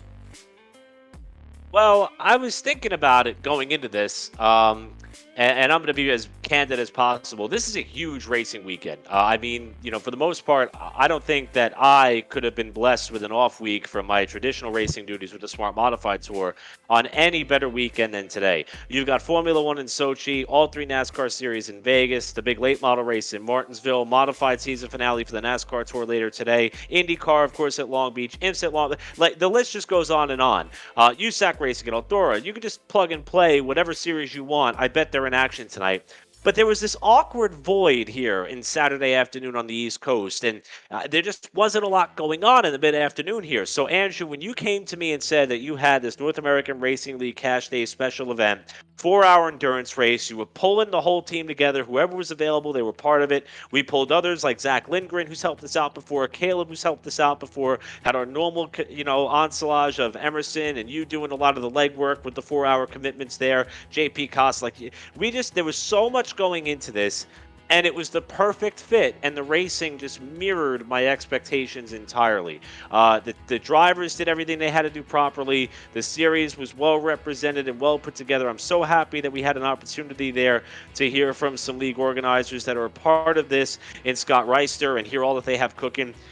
The best word that I can come up with to summarize this experience in this race, perfect. It did everything I could have ever wanted it to do. And I'm leaving here very entertained and very satisfied for the rest of my racing weekend to continue. Caleb? Yeah, Eric, I think you hit the nail on the head right there with everything that's going on in the racing world. And to be able to come into this broadcast and step into something that I had never really seen before or done, my takeaways from it, or I would love to see and be a part of more of it. I mean, the strategies for a 4-hour race, I mean, it blew my mind, the kind of things we were seeing on the racetrack. I mean, we saw 3-wide racing at some points on the racetrack, trying to avoid lap traffic. Then we saw the leaders actually make contact for what would be the pass for the win by Tyler Matzke. But as a whole, I enjoyed the entire broadcast with the lights going down and darkness setting on the racetrack, the challenges that presented, and then being able to work with this awesome crew. It was a phenomenal race. I thought all 4 hours of it were entertaining. They had lots of things going on from beginning to end of this race, and I look forward to being a part of much more. Just a solid day of racing all around. Eric, you mentioned all the racing across the United States. There's definitely a lot going on. Everything going on at Long Beach today and everything else going on the West Coast. We've got Martinsville kicking off here in a couple of hours. They've already been heat racing for the Valley Star 300, and a lot of our Cars Tour drivers that, we've gotten familiar with via the Cars Esports Tour, and a lot of the extra late model drivers and stars across the Southeast are gearing up there. I'm sure a lot of other short tracks, and I know there's some of the North that are kicking off their final race weekend here today. A lot of dirt tracks all across the country. There was some great racing everywhere this week and into the weekend. We still got a lot of racing for the NASCAR series at Las Vegas this weekend, and to be able to fill that afternoon for a lot of people, it was really, really special. And I really want to thank everybody who watched along today. There is a solid few of you still watching. Tank was mentioned, Chris Whitey out there, Schaller Racing was watching for a lot of things. So many amazing people out there watching. You do not go unnoticed. It'd take a long time to sort through all of the names out there, but none of you guys go unnoticed. You are all awesome, all amazing, and we all really, really appreciate you guys watching out there. Facebook, YouTube, Twitch, Twitter, wherever you're watching from today. There were a lot of you. We recognize that, and we thank all of you so much for being here and joining us for today and for this racing action. It was a really solid day of racing. There's a lot coming up, though, on Pit Stop TV, a proper lot coming up. Here we go. Well, Cash Days at Long Beach. We were going to run this earlier today. That's why I left it in, but we never got a chance. There was so much action today, Eric. I wanted to touch on this throughout the day so that we could get people informed throughout the day on our upcoming broadcasts. We just never got a proper chance to do so, but we left that in just in case. Anyways, Tuesday then, we've got the NORC iRacing series. You'll be there for that Las Vegas Motor Speedway. You'll see a bit of a preview of what that race might look like here in a little bit for the NASCAR Xfinity Series race there. And that is the championship race, the final one, 25 of 25, the last one of the season. Boy, one of our final times covering NORC, at least for the near future. This is going to be an interesting one. Yes, the championship is wrapped up. Daniel Falkingham has the championship, P1, but P2, P3, P4, all the way down through the entire 12, still up for grabs, including Zach Lindgren, who was on our commentary team today. That's really been one of the most fun series that I've had a chance to be a part of, whether it be in sim, in real life. If I was to blend it all together, NORC is right up there, and that's one of the reasons why. Falkingham pretty much dominated, and that is considering the fact that it's been an opportunity for his sim racing career. He also had to overcome some personal loss in his, with the sudden and tragic passing of his father. And it's something that has allowed this young man to mature not only as a racer but as an individual, and he is carrying that torch as what will be the NORC champion. But Las Vegas, as we've seen last night in the truck race, we'll probably see tonight in Xfinity, tomorrow in Cup, a perfect playground in terms of a mile and a half that can provide some great racing, and we expect Tuesday to be no different. Fast forward, it's Wednesday for the Outlaws Sim Series, the Dover International Series. The Dover International Speedway. I was kind of mixing series and speedway there. It's the monster. It's going to be wild. Trucks at Dover, open setups, a lot of dynamics going on there, Caleb, and a lot to watch for. Emerson Arden covers that series religiously for good reason. There's been a lot of good racing lately. Swapping wins, swapping points lead. They're halfway through the season, and the points lead going into the last race was 1 point. 1 point, and they had just swapped again, so it's pretty incredible the racing that's been going on there. And then we've got trucks for the second night in a row because we're taking them to Talladega on Thursday, where we just were for last night's Intimidator Challenge. Yeah, Talladega, it produces great racing across the board. As we saw last night, it doesn't matter what you put at Talladega, it's going to end up being pretty good racing, as we saw sprint cars at Talladega. But when the trucks hit that 2.66 tri-oval racetrack, I think you'll get to see more of what we're used to as stock car racing fans, more bump drafting, those kind of things, where we weren't able to see as much of that with the sprint cars last night. But Talladega, it's one of those tracks where just about any race fan as a whole is going to have it on to watch because of the racing it produces. Yeah, Talladega's got to be up there for anybody watching races next week. I think all of these races could certainly be must-watch for their own reason, and we've got a lot more than just those coming up. If you go into October a little bit, the Cars Esports Tour is next up at South Boston on October 6th, and the Outlaws Sim Series will be at Charlotte Motor Speedway that same night. And the MSRA National Series will be at the Charlotte Roval on Friday, October the 8th. And there's a whole lot more going out through the rest of October. It's October 14th when things kick off for the NARL, the North American Racing League, for season number 2. Where can we keep up with all of this, Eric? There's a lot of places. In fact, I'm going to bat out of order here because when I was hanging out in the living room earlier getting ready to come on air, I had the Roku on YouTube at youtube.com/c/pitstoptv1, and I was able to watch the first 2 hours of this broadcast. Granted, intermittently, had a couple of things on the honeydew list that I had to take care of, but nevertheless, that was where I went to be able to watch the live racing action, and it's pretty much my go-to spot. While the race was going on, though, Emerson Arden, who, along with Andrew Cardinale IV, was on board for this for the entire duration of the 4+ hours we were on air, he was posting some incredible shots at Instagram.com/pit_stop_TV.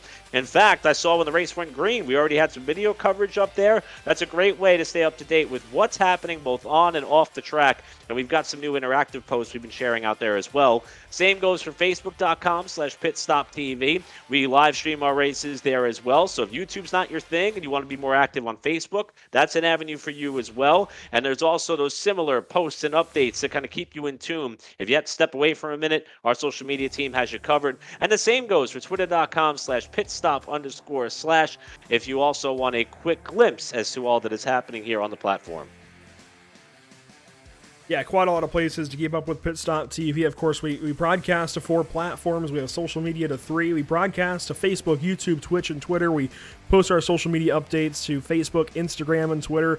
A lot going on, and I'm sure that will grow over time, along with just the channel growing over time. In fact, speaking of growing over time, we brought Zach Lindgren back into the fold recently. We brought Caleb Gladney into the fold last night and today, and I really look forward to keeping both around for many more events, along with everybody else that we have. I think of Trey Patton, Trey Shuttlesworth, certainly, Jacob Zala, well, obviously JP Costa as well today. He does a bunch of our road racing stuff, if not all of our road racing stuff. Joe Donahue in the mix. So many great people that make things happen. I might be forgetting one or two, and I certainly apologize if so, but yeah, so many people make a lot of great things happen. Of course, our partners here at Pit Stop TV, Tucson Sound Art, Permanent Makeup in Kryland, Maine, Whiplash Media, BAM Racing Videos. So much goes on, and it would not be possible without any of you. That said, I think it's about time for me to stop talking for the day. I think I might go have a silent treatment on, I don't know, a little bit of Madden, I think, might fill the void for me the rest of the day. Maybe watching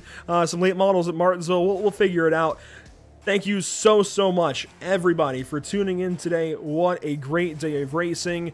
Make sure to follow us over on those socials. Make sure to keep up with us here at Pit Stop TV. I guess I'll quickly go back around the round table real quick. Any final thoughts as we get ready to leave Long Beach? And honestly, one of the best events, one of the best broadcasts I feel we've ever had. It was fun. And I think fun, and I used the word perfect earlier. I'll kind of deviate now to the word fun, because that's what it's all about. I kind of joked, fittingly, that our amateur winner in William Coffey had Good Time Racing as his team name. Now, I do want to know if a freak baking accident is in fact what made him drive solo. If there's more to that story, I want you to tell me the details of that one, William. But great job on that effort there. But this was a good time. It truly was. Not just saying it to be cute or add a cliche to it or what have you, but whether it's the team that you've assembled, Andrew, the hard work that you do behind the scenes to assure that we have team names, stat packages, what have you. Of course, the cameras looked awesome. We captured this beautiful historic layout from a number of different ways. I had a blast. I'm full of energy. I'm ready to go watch some more racing for the rest of the day. Happy for the wife to be getting home soon from work, and this is just another element of what I expect to be a fantastic weekend of just being able to kick back, relax, and have some fun with a sport I love and care about. And Caleb, making a switch and making an addition, let's be honest, to your repertoire, your resume, adding on sim racing in two really big ways. Two of the biggest special events we've had all season long, all year long. What's it like? What's the workflow like for you? How does it differ from real commentary? You go to a lot of short tracks across the Southeast, mostly in Georgia, but all over the place. What is it like, and what are your first impressions? My first impressions would be I've had a phenomenally great time is the best way I can put it. I mean, I don't think without iRacing I would be able to get to see these different forms of racing and be able to broadcast them. I mean, I never thought in my wildest dreams I would be broadcasting this GT3 racing as we saw today, and I got to do so with a great team. And then last night with sprint cars at Talladega. Whether I'm a broadcaster or not, just being able to see sprint cars at Talladega was something fun, and I'm glad to be a part of it. And I will say it presents its own challenges, but it is very close to being in a booth at a racetrack, I can say, because of the effort this entire Pit Stop TV team has put together with, as Eric said, the stat packages, the team names, everything. It makes our job a lot easier, and it feels like being right at a racetrack. Certainly appreciate the kind words, even from you guys and all the viewers out there. A lot of great positivity around this event, and that's the ultimate goal. To have a great time, be positive about things, and I think today did a lot of that. A great day of racing. So unfortunate that it's got to come to an end. I honestly would not mod a 24-hour. I don't know if I could do all 24 for the broadcast, I'll be honest, but hey, I'd be willing to give it a go once or twice. We'll see how that goes one day maybe, but seriously, thank you so much, everybody, for tuning in, everybody for having us here, everybody being here today, making this broadcast happen. What a great day of racing, and I'm so sad that it's got to come to an end. That said, we've got a lot of great events coming up. Don't miss them, but that will do it from the virtual Long Beach. For all of Pit Stop TV, once again, Eric Brennan and Caleb Gladney alongside currently, but we also had JP Costa and Zach Lindgren earlier. Zach Lindgren, a trooper, by the way, joined us for the back half as well. Emerson Arden, even more of a trooper, I'd say. Social media all day long and doing a great job as far as coordinating some stuff in the background. It's been a wild day, and I can't wait for what's to come. Have a great day, have a great night, wherever you're from, maybe a great morning potentially. Just have a good whatever, and we will see you next time.